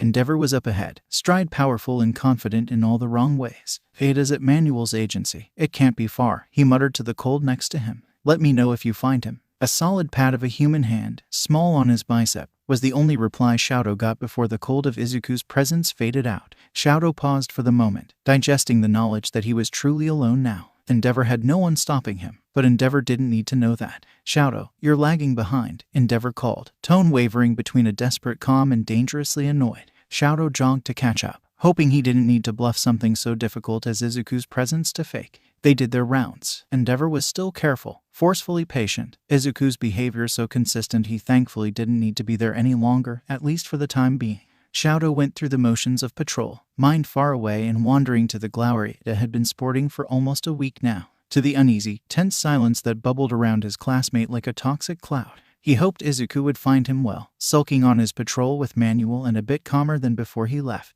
He hoped, desperately, that all Ada truly needed was some time and space. He was student president for a reason. He wouldn't make any rash decision no matter how angry he was. It wasn't like Ada. Endeavor ordered him to help an old lady with something, while his father went ahead to patrol a little farther up. His mind was too split between the past and the present, but it was clear enough from context to understand what the old lady needed. 2 trips across the street later, one for the woman and one for her groceries, and the situation was dealt with. He was left to stand there, just waiting for his father to come back. The evening was peaceful, in all honesty. If Shadow hadn't been so worried, he would have labeled the trip a blooming success. Footsteps came from his left. He turned, ready to greet the old lady and ask what else she needed.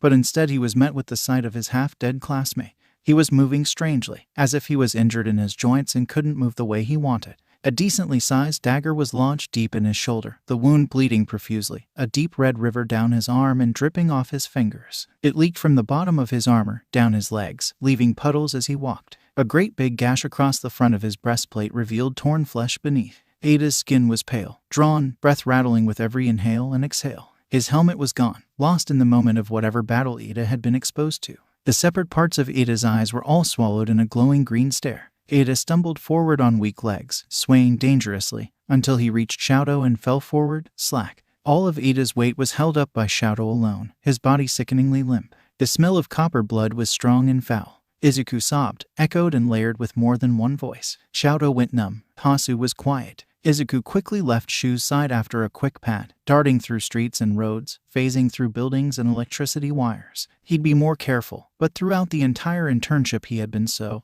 worried, something not feeling right about the days creeping on by without incident, without news, and Izuku was just glad he could finally see Ida with his own eyes. Sulky, no doubt, but fine. His unease didn't fade with the thought. The more he sped to where he hoped was Manuel's agency, the worse it became, swelling in his stomach until he felt he would throw up. His quick movements and turning was certainly not helping. It didn't take long for Izuku to get turned around.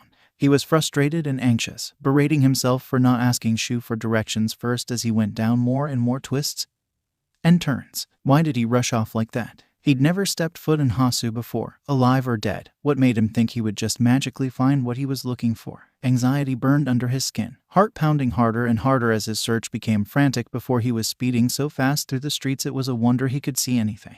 The idea of finding Manuel's agency was abandoned in his panic. A glint of Ada's armor was what he was looking for, a metallic shine in the daylight to catch his eye. A metallic gleam was not what he saw. Someone moving did instead, cloaked in shadow, sword strapped to his back. The mysterious man was hopping from balcony to balcony. Izuku recognized the weapons. The red mask. He had been with Aizawa when the news of Ingenium's injuries was released. The broken and battered hero didn't get a picture, understandably. The man he was seeing, however, did, front and center with a stare that turned even Izuku's blood to ice. His stomach went from full and nauseous to an empty void, sinking never-ending, down and down past his shoes. His heart followed without pause, until all he felt was a hollow nothingness. Even as he went towards where the man was exiting from, his body felt empty, and he tried to hope, tried to wish that Ada hadn't been so stupid in his grief, tried to be optimistic and think that Ada had just missed the hero killer and another life wouldn't be taken.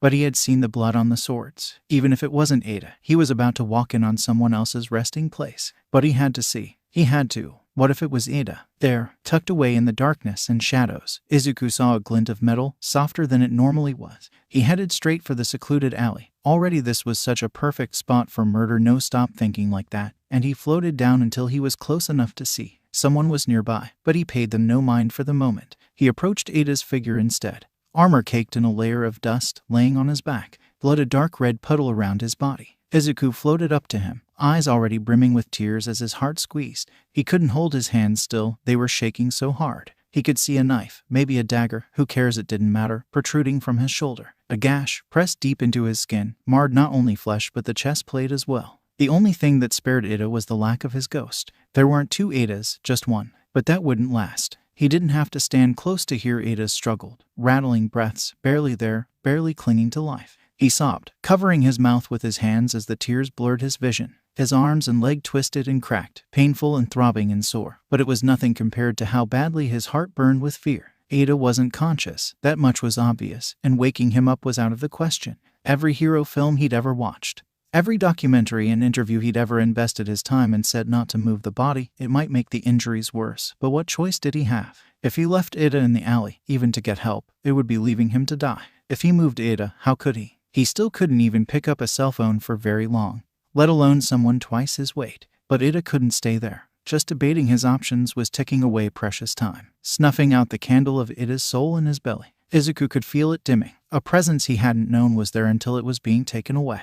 There was only one other way, something he knew could be done but had thought it villainous to do. Possessing the Namu creature's thoughtless, opinionless body was one thing, but possessing a person against their will was a thought that had him queasy. Only villains forced others to their will like that, but he didn't have another choice. He couldn't lift Ada up. There was no way. Ada would never forgive him for it. But if he had to choose between Ada living to be upset or dying with a casket full of what-ifs, he would rather Ada hate him for the rest of his life. "I'm sorry, Ada," he sobbed. "I'm sorry, I'm sorry, I'm sorry." In one quick motion, he stepped into Ada's body. No alarm coursed through Ada, no recognition or confusion. His soul was silent and still. The Namu creature, on the inside, had been an empty husk with no thought or feeling, no mind to resist Izuku's demands. It was a shell and nothing more, a vessel, but it was capable, strong, and stable. Izuku's breaths were blood-free with the Namu's lungs, clean, and the muscles had no problem doing what Izuku commanded. Ada was the opposite. He had to share the space with Ada's own soul, so afraid of what would happen if the small candlelight was kicked out.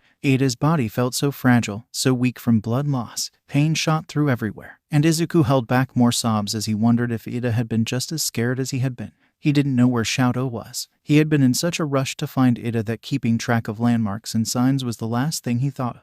Now he was paying for that too, and Izuku swore to himself that no matter what, he would always have a path to follow after this. For now, Izuku had to pick the general direction of where he'd flown from and go that way. It was the best bet he had. Even finding Endeavor was better than no one at all, occupying a dying body and unable to do a thing about it. Izuku started walking. Every step felt like walking on glass, Ada's battered lungs resisting every breath in and out. It felt like Ada wasn't even helping anymore, Izuku the only one keeping the body functioning. He wondered hysterically if he had somehow taken over without meaning to, but when his vision blurred so badly with tears he could no longer see, he told himself to stop thinking about it. The only thing he should be focusing on was getting Ada somewhere that could help him. He would go straight to a hospital, but he didn't know where, and his helplessness was suffocating. Minutes felt like hours. The longer he kept walking, the more Ada's body was refusing to cooperate at all. And after only 5 minutes it felt like Ada's legs were boulders, almost unable to lift his feet off the ground. He was in so much pain, his lungs hurt, his eyes were sore. It was bringing back memories. And the frustration and helplessness of it all made Izuku want to kick and scream and sob. But he forced the feelings back through gritted teeth and burning eyes. He didn't have time for it. He didn't have the time. When he finally, luckily, blessedly, found Shoto's bicolored hair, Izuku almost collapsed from relief alone. Instead, he demanded Ada's body to keep moving forward, to keep breathing. Shoto turned to face him with a patient smile, swiftly melting into horror and shock. Izuku ignored it, guiding the body forward. It was chest to chest with Shoto. Then he finally let go, Ada's body slumping against Shoto, who instinctively adjusted to hold the weight. Izuku left the broken body. He couldn't stop crying, halfway drowning in memories and phantom pains. Shoto froze for just a moment, a brief pause of shock in an attempt to process everything. Then he was moving, laying Ada down carefully on his side. Izuku could only watch and sob as Shoto ripped up his shirt to use as bandages, wrapping what he could have hit his torso and grabbing his phone with shaking, blood-smeared hands. He clicked a few buttons and held the device up to his ear, staring at Ada like he couldn't believe what he was seeing. Izuku couldn't believe it either. Someone's dangerously injured, Shadow was saying. But Izuku could barely hear him, breathing hard and shaking just as bad. He couldn't lose himself now. He had to be there for Eda if he. Izuku felt as though he blinked and Endeavor was there, crouched next to Shadow, heat coming off of him in waves. And Izuku fought the urge to violently shove the man away. The flames might hurt Ida even more. What if he was uncomfortable? Could Ida even feel them, wherever he was? As if sensing the thought, Ida's body huffed a breath and stopped just as Endeavor lifted him up bridal style. No one else seemed to notice, but Izuku did, seeing Ida's soul, his ghost, leave his body to float nearby, disoriented and confused. Izuku screamed. Shadow would never in his right mind command his father to do anything. But Izuku let out a wail of complete and utter despair, and Shadow could officially blame the adrenaline. He shoved Endeavor's back. Go, he shouted, to get his old man moving for FS sake, and was a step behind his father all the way to the hospital. Ida was admitted to emergency resuscitation and surgery and taken to the back, and Shadow was left to wait in the sterile waiting room on pins and needles, exhausted and confused. Endeavor left, almost casual, saying he would report the incident, and Shadow had never been so close to punching his father in the face than right then. Endeavor left, and with him went Shadow's remaining spikes of adrenaline. He only felt numb. He couldn't believe he was standing in a hospital's waiting room as one of his best friends fought for their life. A best friend that was always calm, rational, had just made a mistake that might have cost him his life. Slowly, he walked over to a seat and lowered himself into it, staring at the tiled floor, empty. Something was building in his chest, tight and heavy, that made him want to cry, reminding him of when his mother was first admitted to the hospital permanently. God, he hated hospitals. Tenya floated above his body, lying prepped on a hospital bed for emergency surgery. He couldn't stop staring. Never before did he think he'd have an opportunity to have an out-of-body experience. But here he was, watching as the nurses and doctors fought to keep him breathing, keep him alive. He couldn't quite comprehend what was happening, struggling to take in the consequence of his behavior. His stupid, childish behavior. He couldn't believe that this was what he had to be faced with to snap out of his vengeance-filled stupor. Arguably, he had already fulfilled his wish, even if it hadn't gone the way he had envisioned it.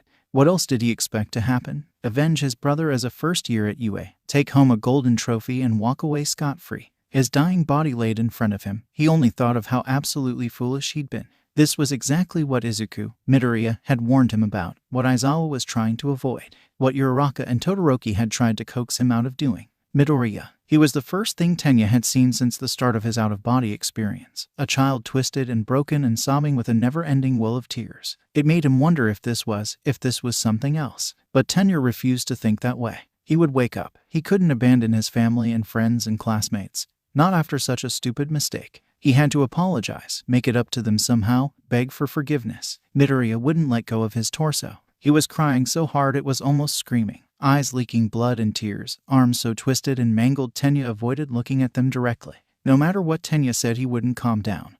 And no matter how many times Midoriya would attempt to say something, it was inevitably lost in his sobs. Tenya's throat closed just listening to him, horror bubbling in his stomach as his heart pounded. He wondered if the doctors could hear him. It wouldn't be surprising. Tenya learned that day, sobbing and a pulsing heart monitor, metallic tools scraping and doctors talking quickly to one another, sounded like heartbreak. This was all his fault. He should have gone to Ida's side instead of Shadow. No, he couldn't say that. He was probably the only thing that kept Endeavor at bay, kept Shadow hopeful. But Ida was a ghost in front of him, hands gently placed on his back in a worried embrace. Izuku's fingers barely cooperating with him as they did their best to dig themselves into the mesh beneath Ida's armor. And he couldn't help but wonder if he could have done anything to prevent this at all. The helplessness of the entire experience was soul-crushing. And he couldn't stop crying, sobbing, against a ghost so like his own but so different. Ida was so young. He was so young and it wasn't fair. He did all he could do. He talked to Aizawa, talked to Ida himself, warned Shadow and Uraraka to keep Ida company. He did everything right, except he didn't.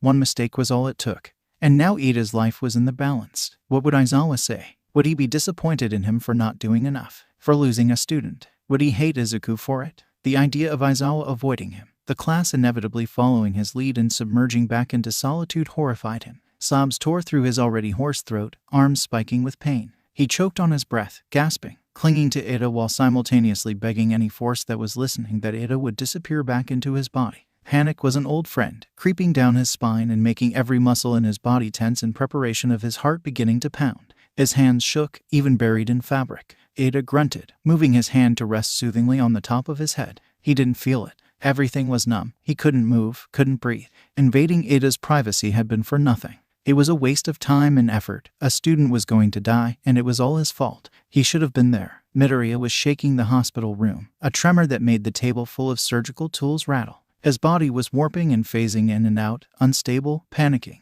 Tenya had no idea what to do. He was scared himself about it all. How was he supposed to calm someone just as horrified as he was? But he was a hero, wasn't he? He hadn't been acting like it lately, but maybe this was a chance to restart. Heroes were selfless, worried about others, did what they had to for civilians. He could start making it up to Midoriya by helping him now. Maybe Midoriya thought he was upset with him. Should he reassure him first? Tenya took in a deep breath to steady himself, watching the light fixture wobble dangerously. Midoriya, he said, internally cringing at his echoed voice. It sounded transparent, if that was even possible. Look at me, please. The kid looked up, hiccuping. The picture Bakugo had shown was stark in his mind as he drew comparisons and differences from then to now. His eyes were still big and green, bright, despite the blood leaking from the corners. Freckles peppered his cheeks, mouth a wobbly line. Tenya felt guilt tear at his heart from the realization that he was the one to make Midoriya so upset. Thank you. Midoriya's eyes widened. Thank you for trying to stop me. I'm sorry I didn't listen. When I wake up, I promise to make you and Aizawa-sensei proud.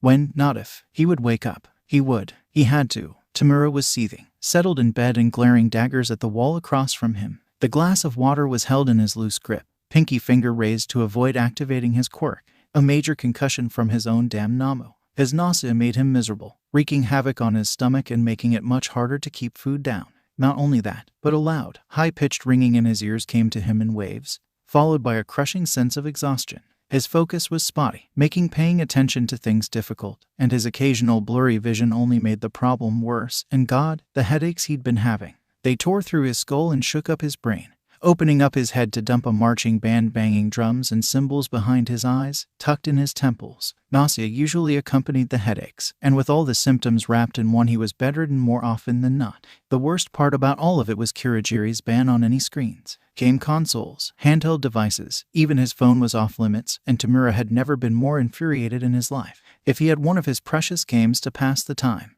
maybe he wouldn't be so miserable, but he didn't, and he made sure to voice not only his displeasure but his boredom any chance he got, until even the patient Kurogiri started avoiding him. It had to be the blonde brat's quirk. He had been the only one around other than himself and Kurogiri, and the fear and disorientation had happened shortly before the blonde revealed himself. How the brat managed with a quirk that seemed to just be explosions was beyond him. But it didn't really matter how he did it, just that he did. He would lie in wait now, heal up as much as he could, and then wreak havoc on the little sheep for making him out to be the fool. If he could hurt All Might in the process, it would certainly be a bonus. Trying to keep up with the unforgiving number 5 hero was a challenge. But it was a challenge Katsuki was suited to attempt. Mirko refused to slow down for him. She charged ahead with her rabbit legs and kept him scrambling after her. And as frustrating as it was, he was thankful for it. Mirko wasn't pulling any punches for him. It was either sink or swim. Katsuki would not sink. He refused to. And he relied heavily on his quirk to keep him afloat. If he didn't, there was no way he'd keep up with her consistently. When he had a minute to breathe and watch her work, however, it was eye-opening. And he certainly understood why Deku had recommended her so favorably. Mirko was aggressive and forward with her fighting, but her style had been refined to be smart while she did it. Watching her plow through villain after villain was mesmerizing, and Katsuki finally understood what it was like being in Deku's shoes, furiously taking notes and keeping track of every move a pro hero made. Deku had warned him about Mirko's independent behavior and that she might not accept his internship request at all. He had a backup pro just in case, but thankfully the plan B hadn't been needed.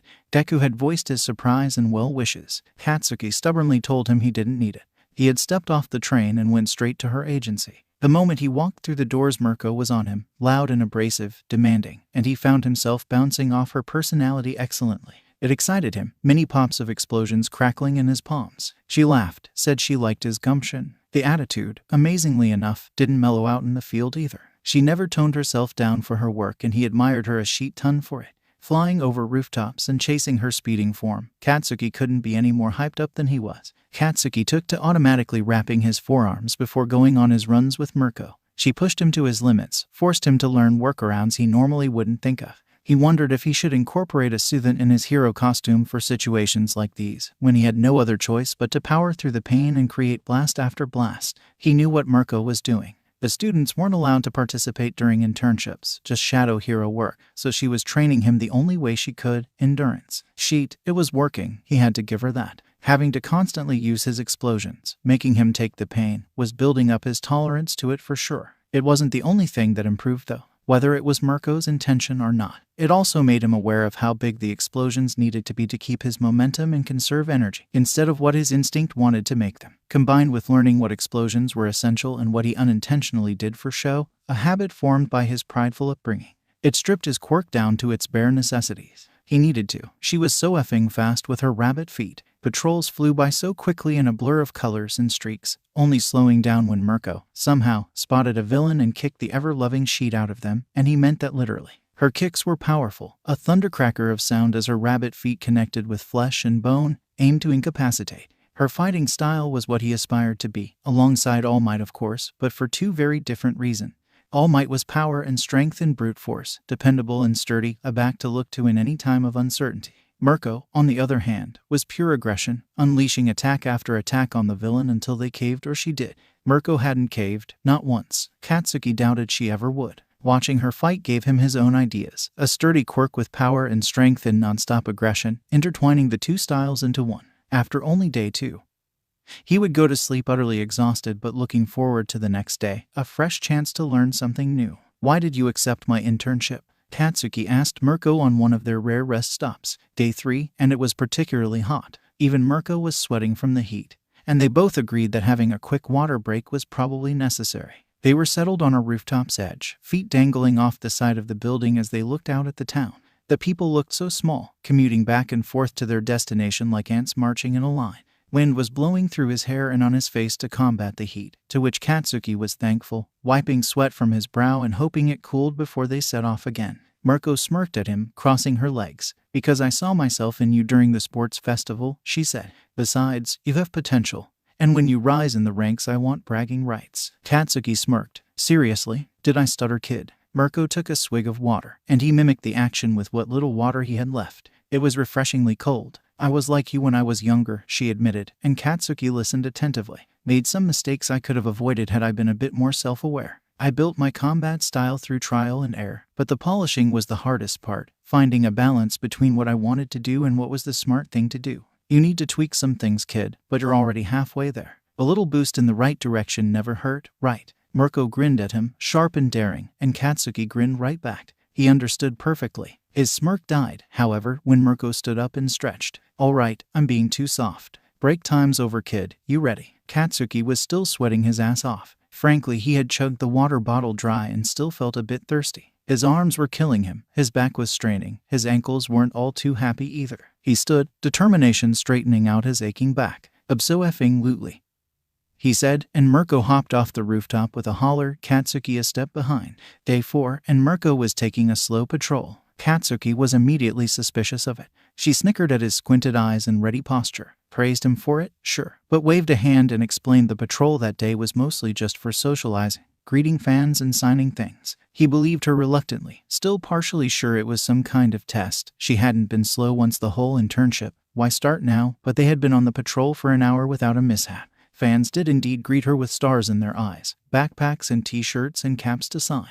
Young girls that gushed over her strength, swearing to be just as cool as she was, a sentiment Katsuki shared wholeheartedly. Teen boys with bright red faces and stuttering words that he scoffed at. Adult men and women alike that greeted her like an old friend, kindly asking for an autograph and thanking her for her work. Katsuki watched, trying hard not to envision himself in a position like that lest he get distracted. He had to pay attention to how she was handling everyone, after all. Only with civilians did Mirko seem to tone herself down a bit. She grew softer around the edges, a bit more patient. Her forwardness was still shining through, coaxing shy fans out from behind corners with a strong but calm voice, leading conversation with the more introverted folk, matching excited fans pace for pace with dramatic poses and sharp grins. She was having fun, being a calmer, more pinpointed version of herself. He channeled Deku and took mental notes, even if he didn't fully understand it. "How did you learn to be like that?" Katsuki asked after a young girl ran away giggling, clutching a signed Mirko doll to her chest. "You don't seem like a natural charmer." Mirko's eye twitched.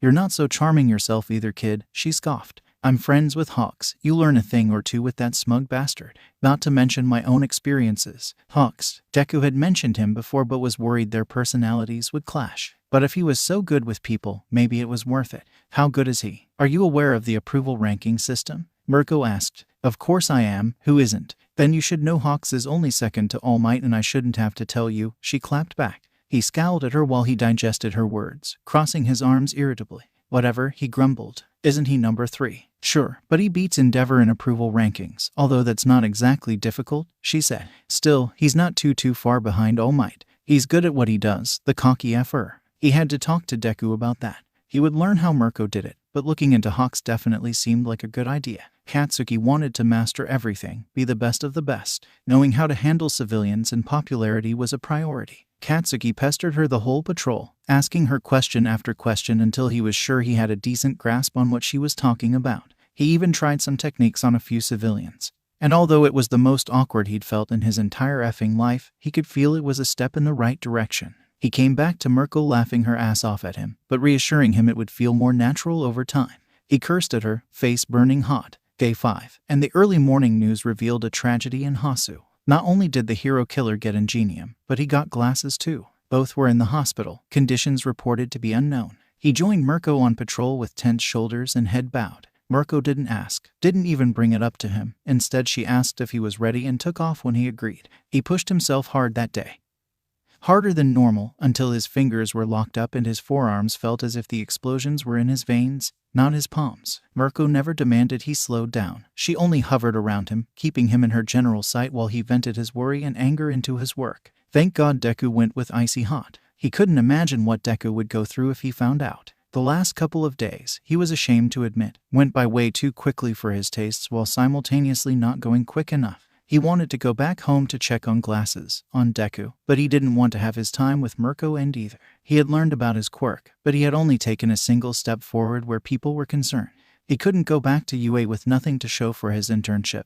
Not for the real reason he came anyway. Mirko had given him notes, hints, but nothing concrete. The days passed against his will, and he realized he would just have to look into Hawks when he got back, after checking on glasses of course. They shared a brief goodbye, no lingering fondness or drawn-out pleasantries. She wished him luck, told him if Hawks gave him sheet to say she sent him, clapped him on his back and nearly made him fall over, then left without another word. Katsuki was thankful for it, and it made him realize he'd miss her company. He boarded the train to Hasu with a pit in his stomach, not his home. The area wasn't safe, but he couldn't face Deku without knowing how Glasses was doing first. He just hoped it would be good news, and not only for Deku's sake. The train ride was awful. He was restless and fidgety, picking at the bandages on his arms until he forced himself to mess with his phone instead. The minutes dragged on, and with every mile closer he got, the more he felt like he might throw up. As soon as he stepped off the train, he made a beeline for Hasu's hospital. He was exhausted and sore from his internship, and the sooner he was out of the open, the better he'd feel. Not only that, but he just really wanted to make sure Glasses was okay.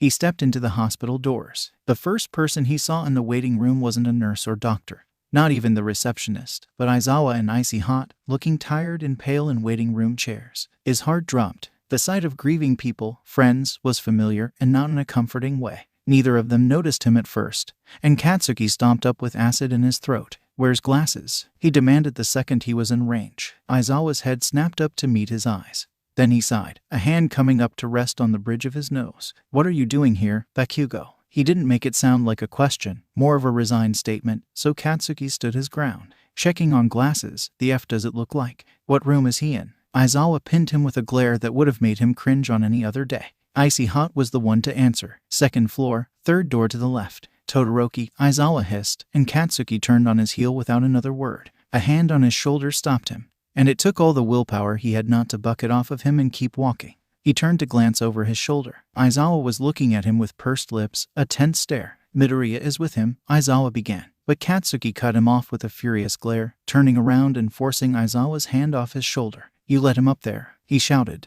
"Are you effing insane? Do you have any idea what this could do to him?" Icy Hot spoke up again, quiet, hands shaking on his lap. "Izuku was the one to find him." Katsuki could only stare at his classmate in horror, heart sinking and stomach twisting so badly he thought he'd puke on the spot. "He's been upset," Aizawa continued, choosing his words carefully. "He hasn't taken others' presence as well, even doctors and nurses. If someone stays longer than 5 minutes, the room shakes and only gets worse the longer you hover. Nothing we've said or could say will calm him down.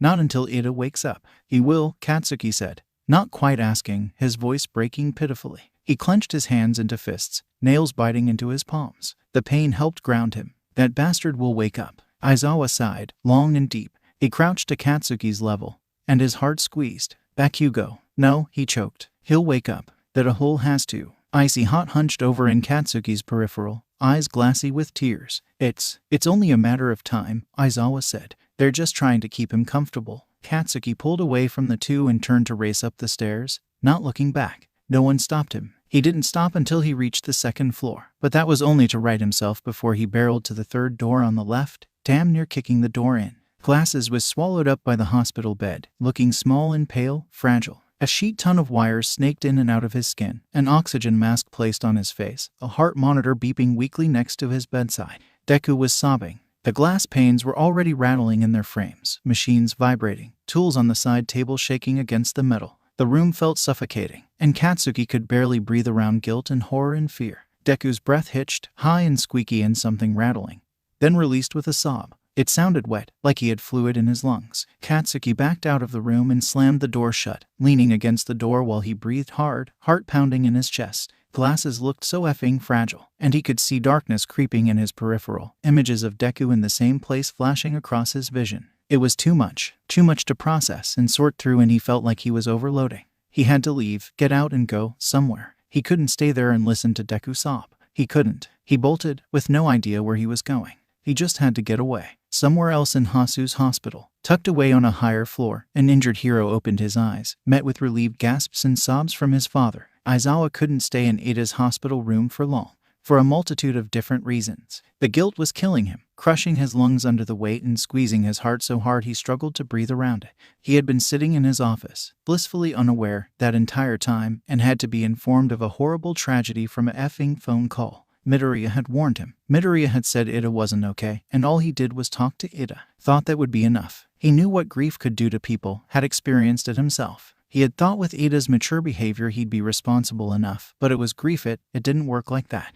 He should have known. The guilt was suffocating, and it only got worse the more he thought about the situation. What was he going to tell the rest of his students? How was he going to tell Ida's parents? Would Ida be a ghost hovering in his peripheral, mocking him for being unable to save yet another life? Todoroki was a silent shadow in the hospital waiting room, staring at the floor or his hands. Aizawa talked to him about everything as soon as he arrived at the hospital, and Todoroki relayed everything he knew with a voice that told Aizawa just how numb the kid felt. He told him Midoriya was the one to find Ida, told him Midoriya possessed Ida's body to bring him to himself, and Aizawa almost threw up right there. Nothing could have prepared him for that admission. Nothing could have prepared him for the numb cold that spread from his hands all throughout his body. Not only had Midoriya found Ida, not only did Midoriya do something he'd confided to Aizawa more than once that he was terrified to do, but Todoroki had seen Ida that way, had seen his classmate warped and broken and not acting right, shaken and far past worried. He made sure Todoroki knew he wasn't alone, knew Aizawa was willing to stop and listen. But the boy was reluctant to engage on the best of days, and it only grew worse the longer this whole situation,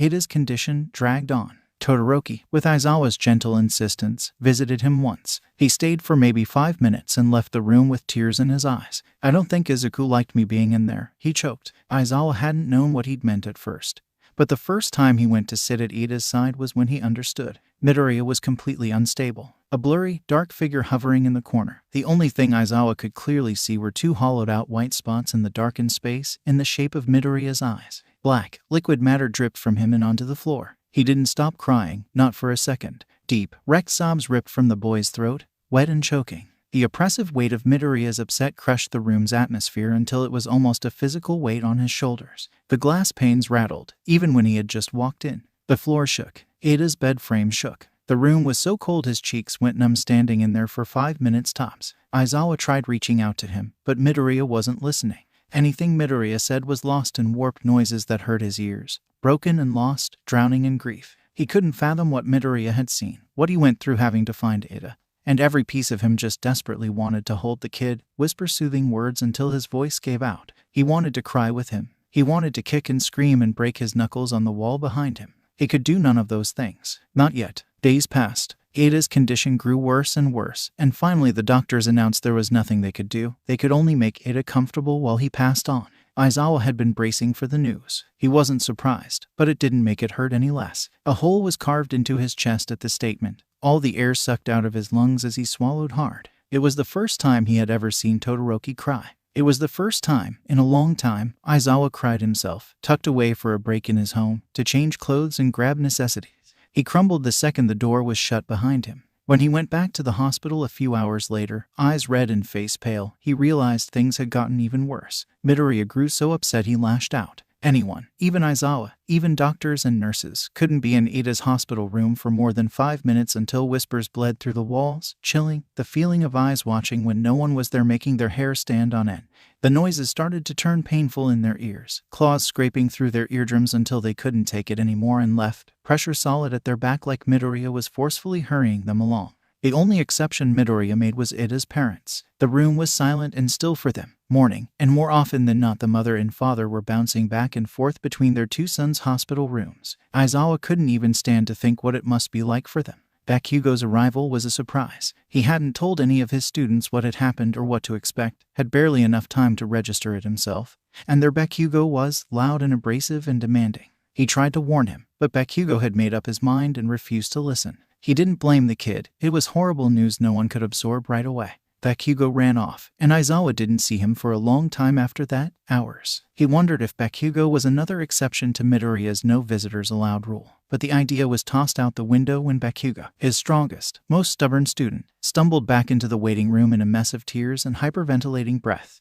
Aizawa and Todoroki had to help him through the panic attack, and he wondered bitterly when these kids would catch a effing break. Never before had he had a class so drawn to chaos and bad luck, and he just hoped with every breath in his body they would just get a chance to breathe. All of them waited, days, for the inevitable, silent and teary-eyed. There was nothing else they could do. Aizawa knew the moment it happened, not from the doctors or nurses, not from Ida's parents, but from Midori. The sobs they could hear even faintly from the first floor reached their crescendo, wet and rattling, crying Ida's name over and over until it seemed to be all Aizawa could hear. Bakugo and Todoroki refused to look up from their hands, tears dripping down their cheeks. Aizawa waited, braced himself to see Ida's ghost, another child, a casualty to his carelessness. He almost hoped Midoriya and Ida never left the third floor, just so he didn't have to face what he knew was coming, whether he liked it or not. But they did. It was hours later, Midoriya's crying having calmed down to be unheard now, at the very least. And to Aizawa's surprise, it wasn't Midoriya guiding it was the other way around. Ida was just as transparent as Midoriya, floating unsteadily, dressed in the dark blue bodysuit he wore underneath his armor. Gashes and stab wounds peppered his body, blood smeared along his torso and shoulder, and a bit of blood lingered at the corner of his mouth. His hands were settled on Midoriya's back as the kid clung desperately to his torso, soothing, guiding, a big brother hugging away his little brother's tears. Midoriya still didn't look stable. His body was fuzzy, flickering. Tears and blood dripped down his cheeks as his injuries twisted and popped. Ida didn't look as upset as Aizawa thought he would be. Maybe Midoriya was upset enough for the both of them. Maybe Midoriya was just a good distraction for the moment and it would hit him later. Maybe both. Aizawa swallowed hard at the sight, his eyes burning as he inhaled shakily. Every breath and felt as though he was sucking in nails. Ida saw his gaze and brightened, saying something. But Aizawa couldn't hear him. Not even the static, warped mess Midoriya produced exited his mouth. It was just silence. Midoriya said something back, sniffling, mouth blurring, and the warped speech made Todoroki and Bakugo sit up straight, rigid and nervous. Todoroki sniffed. Is he here? Aizawa paused, debated on whether or not to out himself before Todoroki spoke again. We know you can see Izuku. You're not subtle, Bakugo huffed, voice hoarse. Which one? Aizawa asked, and a surge of anger slammed into him at the thought that now he actually had to clarify which dead child they were talking about. It was so effed up. It infuriated him. Glasses, Bakugo said. Is he here? Yes, they both are, he admitted quietly, shooting the pair another look. They seemed to be having a pretty serious discussion. By their expressions, Bakugo and Todoroki looked absolutely broken. Aizawa had no reassurance to offer. Ida may still be there, but it would never be the same. Everything around him was dragging him down, underwater in crashing waves of grief and old memories. Ida's now constant presence was nothing short of a slap in the face. Ida's parents were the worst of it. He floated just underneath the ceiling, watched as Ida's mother sat with him, hand clenched tight around Ida's as he slipped away, and Izuku did his best not to fall apart, to keep as much to himself as possible. Ida's parents deserved their time. He couldn't ruin it with his out-of-control feelings. They didn't need a ghost throwing a tantrum while they went through the process of losing a son. It was hard though. Flashes of his time spent in the same place, in the same situation almost to the letter, had his transparent form crackling and pulling apart, fuzzy. Everything was a blur. Not even Aizawa could ground him. Not even Kaken. He didn't want to see them anyway. Not with how he was. Ada was his only anchor now, his only reason to keep his head above water. After all, he was Ada's only teacher. And the thought of leaving Ada to wallow in his grief and fear and worry while he dealt with his own problems left him so sick he wondered if he'd throw up. Could ghosts throw up? He wasn't sure. But he couldn't do much in his state. Not really. Every breath rattled so fiercely it was more of a choked gasp. He couldn't stop shaking. Even thinking of letting Ada go had him a sobbing wreck. A horrible fear of Ada slipping away, clawing at his insides and ripping his heart to shreds. So he did what he could do and stayed by Ada's side, clung to him, even with how much the sight of grieving family and friends did to him. He couldn't leave Ada alone, just like he couldn't leave Aizawa or Kaken. Being alone was so horrible. Dealing with death was horrible. Dealing with death alone. Izuku would rather die twice than leave Ada to such a fate. It was his fault regardless. He wasn't quick enough, wasn't strong enough, and Ada was the one to pay for it. The least he could do was be there for him. Ada led them both down to the first floor as Izuku sobbed broken, barely intelligible apologies. Unable to see past the blur of tears and blood in his eyes, he didn't bother wiping away. And to his growing horror, he wasn't sure if the blood on his cheek was his own or Ada's. Unknowing of Izuku's plight, he was sure Ada was a gentle guide, talking slowly and carefully, soothing, but the sight of Aizawa, of Kaken, of Shadow, oh God Shadow, wasn't a comfort. Not now. They were just streaks of color in his vision. Ada's torso was much more solid, much more real to him, and he desperately wished it wasn't. Aizawa, Ada called, and Izuku had to remind him through sniffles that his teacher couldn't hear him anymore. They talked about it for a moment, Ada prying into exactly what he meant. If Aizawa could hear mumbles like Izuku or nothing at all. Izuku didn't have all the answers for him, but he promised they would ask Aizawa later. When they turned back to the conversation, Kaken and Shu looked devastated. Izuku couldn't stand to look at them, shame and guilt burning his face. It was by accident. Izuku and Ada had been following Aizawa nonstop. The teacher's presence a comfort for both of them. Aizawa had mentioned it in passing to Ada's parents while offering his condolences, his apologies. And whether the man remembered Ada was there or not was up in the air. Even still, Ada didn't take the news well, for understandable reasons. His brother, Ida Tensei, was in the same hospital, had woken up. It was the first time, in the entire visit, that Izuku was able to shake himself out of his grief-stricken state and actually lend a helping hand. Ada's expression of shock and worry and regret was so familiar, and it was what finally managed to put Izuku in the headspace he wanted. A guide, an ear, to simply be useful. Do you want to see him? He asked. I do, Ada whispered. Izuku sniffed, nodded, took Ada's hand in his own and followed his directions. On instinct, Ada tried to use the steps, open doors, stopped to say hi to familiar faces, and it took Izuku gently pulling him through the physical objects or away from the people to get him to stop trying. Sticking to those old habits hurt more than letting go. Izuku had learned that the hard way. Seeing Ingenium, Ida Tensei, had Izuku in a whole mess of mixed feelings. Seeing Ada's face upon seeing his brother, however, made him decide what to feel pretty quickly, and he tucked away his hero ramblings and excitement, tucked himself away in a corner so Ida could face what was in front of him on his own. If he needed him, Izuku was right there, digging his nails into his palms to stay grounded, but there. Thankfully, or maybe not so much, Tensei's eyes immediately fell on his brother's ghost and his face paled. Izuku was reminded of Aizawa's first reaction to seeing him. His hands fisted in his shirt, eyes welling with more tears. Ada brightened though, relief flashing across his face at the semi-normality in all the chaos. He tried speaking, and Izuku could hear him as clear as ever. You're awake. We were all so worried. But Izuku knew Ingenium couldn't hear him. Could see it in the confused look in his eyes, and the way he tried so hard to read Ida's lips. Ingenium looked past Ida to him, paling even farther at the sight he must have been. And all Izuku could spare was a shy wave and a small, forced smile. There was a pause, and Izuku signed to him, hoping and praying they could communicate somehow. Do you know sign? Ingenium lit up with understanding, and with unsure, repetitive motions, signed a yes back, then only little. Izuku bit his lip, even as Ida turned with a hopeful gaze in his direction. There was only so much he could work with, but it was their only option. He can see us, Ada breathed. You know sign language? Yeah, he muttered, quiet and unsure. Aizawa knows some too. I have been talking to him with it, so you can talk to my brother. Ada's form blurred at the edges in his excitement. The room, however, remained still. Tell him I said I'm sorry.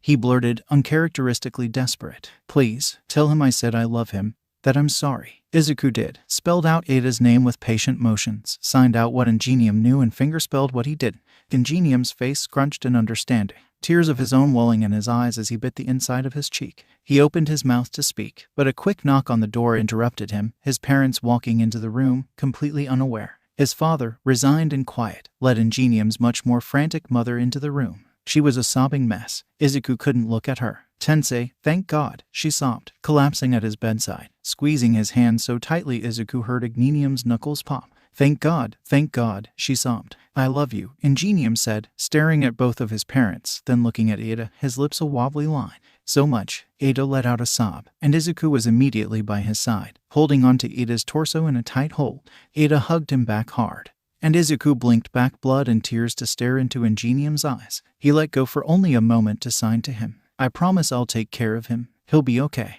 Izuku didn't know if he understood any of it at first, but the sparkle in his eyes with the tears on his cheeks told Izuku he understood enough. When the living finally made arrangements to go their separate ways, Izuku told Ada he could follow anyone he wished, that there would be no judgment for it, that he would be right there with him, no matter who he chose. Ada looked at him, injured and transparent, glancing between him and his family, between his family and Aizawa, Kaken and Shu. He floated there, thinking, frowning. He closed his eyes, resigned, determined. He opened them again and put his hand on Izuku's back. Let us return to class, he said quietly, steering him in Aizawa's direction, and Izuku, he panicked. The last thing he wanted Ada to do was give up following his family to make Izuku more comfortable, to give up the precious gift of a family member being able to see him, to interact with him somehow. No, he shouted, making the living look around curiously, worriedly. Aizawa turned to them with a concerned frown. No, don't walk away from me. Shuzu, please, he begged when Ada didn't look at all swayed. Please, don't do it for me. I am not, Ada replied simply, a reassuring smile on his face. We need to protect the classroom, don't we? Besides, I think I could use a sign language teacher. Izuku floated there, stunned into silence, and let Ada guide them back over to Aizawa without another word. As ashamed as he was to admit it, Ada's choice flooded him with relief. He would have stayed with Ada just as he promised, but it wouldn't have been easy for him. Selfish, a voice in his head hissed at him. So selfish. Izuku wasn't around for the rest of the class's reactions to the news of Ada's passing. In all honesty, he may have been avoiding them, but Izuku refused to admit it to himself. He wasn't sure if he'd make it through. He hadn't, but Ada had, and everything he knew about the interaction was secondhand. Not surprisingly, the class had been devastated. Ada talking through the EMF had been a slight soothing, but nothing that lasted. Tears had been shed, even through Ada insisting he'd stick by their side through hell and high water. Izuku wondered silently to himself if that had brought on the tears on its own. Ada had been so patient through it all, and Izuku wondered why Ada hadn't had his meltdown yet like he had when he'd first experienced it. But he wasn't in any rush to point it out to Ada. He figured they should both count their blessings. Ada never complained about Izuku's close proximity, hands careful on his back in a comforting half-hug, and when Izuku managed to pry himself off of Ada's torso again, the worried look he was shot made his heart squeeze. Are you all right? Ada asked, a frown passing across his face at his voice, both present and not. Izuku swallowed back tears, feeling as though he was staring one of his worst nightmares in the face. He forcefully shook himself off, scrubbing at his eyes. Ada wasn't supposed to be comforting him, it was supposed to be the other way around. What was he doing? What was he doing, sobbing like a child? Ada needed his help, needed him to be strong. He nodded fervently, sniffing for what he promised himself was the last time. Ada was put into this by Izuku's hands, and he needed a teacher, a guide. Izuku would be one, he swore it. Class 1 did their best to settle back into routine. It wasn't easy. News of Ada's death had spread not just to the school, but throughout the world, and news reporters and paparazzi had made it very clear the heroes weren't their target for interrogation. The students were. They couldn't make their usual commute to school without being harassed at least once by reporters and 2 eager journalists. Most days at least half the class came to school automatically upset. Aizawa, furious upon learning his students were being harassed about the tragedy, took it upon himself to escort as many kids as he possibly could. He would ask Midoriya, but he worried about the kids' stability. Midoriya had barely improved, and he was in no hurry to introduce nosy reporters to the kid. UA had made a public announcement about the death of one of their students, and to soothe concerned parents, revealed the plan of dorms at the school to reduce risk. The building was halfway built. The moment it was finished was the moment the students would move in. The idea flooded him with relief. A place to keep a close eye on his students was exactly what they needed. It calmed a few rustled feathers, but the general outcry was massive, not just for UA, but for the hero killer. He had been popular and gathered his own following of a morally gray audience. But after the death of a child, that popularity had been rescinded at top speed. The hero killer was labeled crazed, unstable, and his warrant grew larger, more urgent. It helped no one in the class with their grief, least of all Ida, himself, and Midoriya, but it was a small comfort, knowing the FR had no more support, nowhere to run. When he wasn't dealing with his class, setting up for finals, learning more and more sign language, and attempting to reach both Midoriya and Ida, He was using his hero hours to mercilessly seek out the hero killer. More often than not, he came home and collapsed in exhaustion.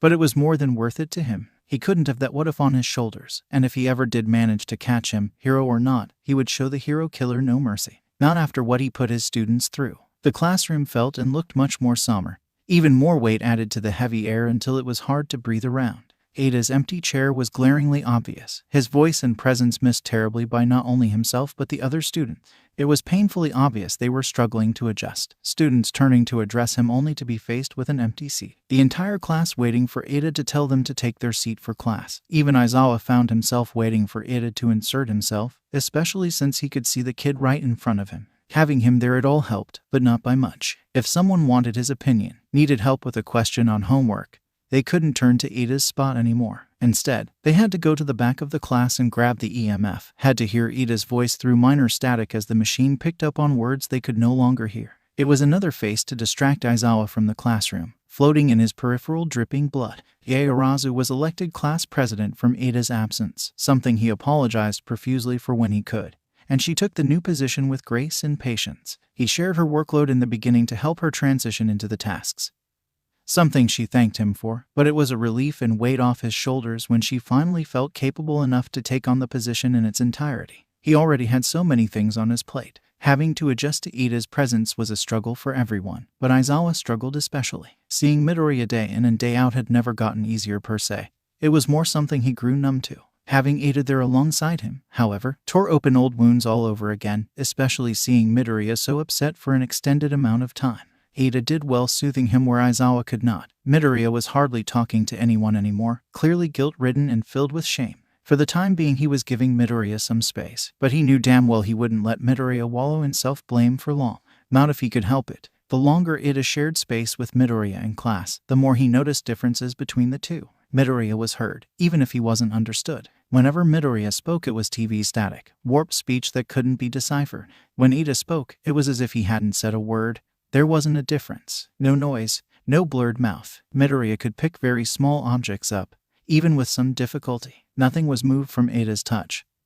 He simply phased through everything. Whenever Midoriya spoke through the EMF, there was noticeably more static between his words and silences than when Ada spoke, sounding almost crystal clear. Aizawa had no idea the EMF could read voices so clearly before Ada's attempts. The major difference between the two ghosts was their presence. Midoriya's presence was felt. Cold chills made people shudder when he was near, and Aizawa never startled from Midoriya being close simply from how he unintentionally announced his presence. Midoriya made students look up while they worked, eyes scanning their surroundings on instinct, knowing Midoriya was nearby but not knowing where exactly. Ada was not. No one changed whenever Ada hovered close by, and Aizawa had been startled quite often from seeing Ada on the opposite side of the room 1 minute, only to look away and look back to find Ada much closer than he had been before. No cold chills followed him. No sense of presence, like feeling someone stand right next to you instead of seeing them. Ada held none of that.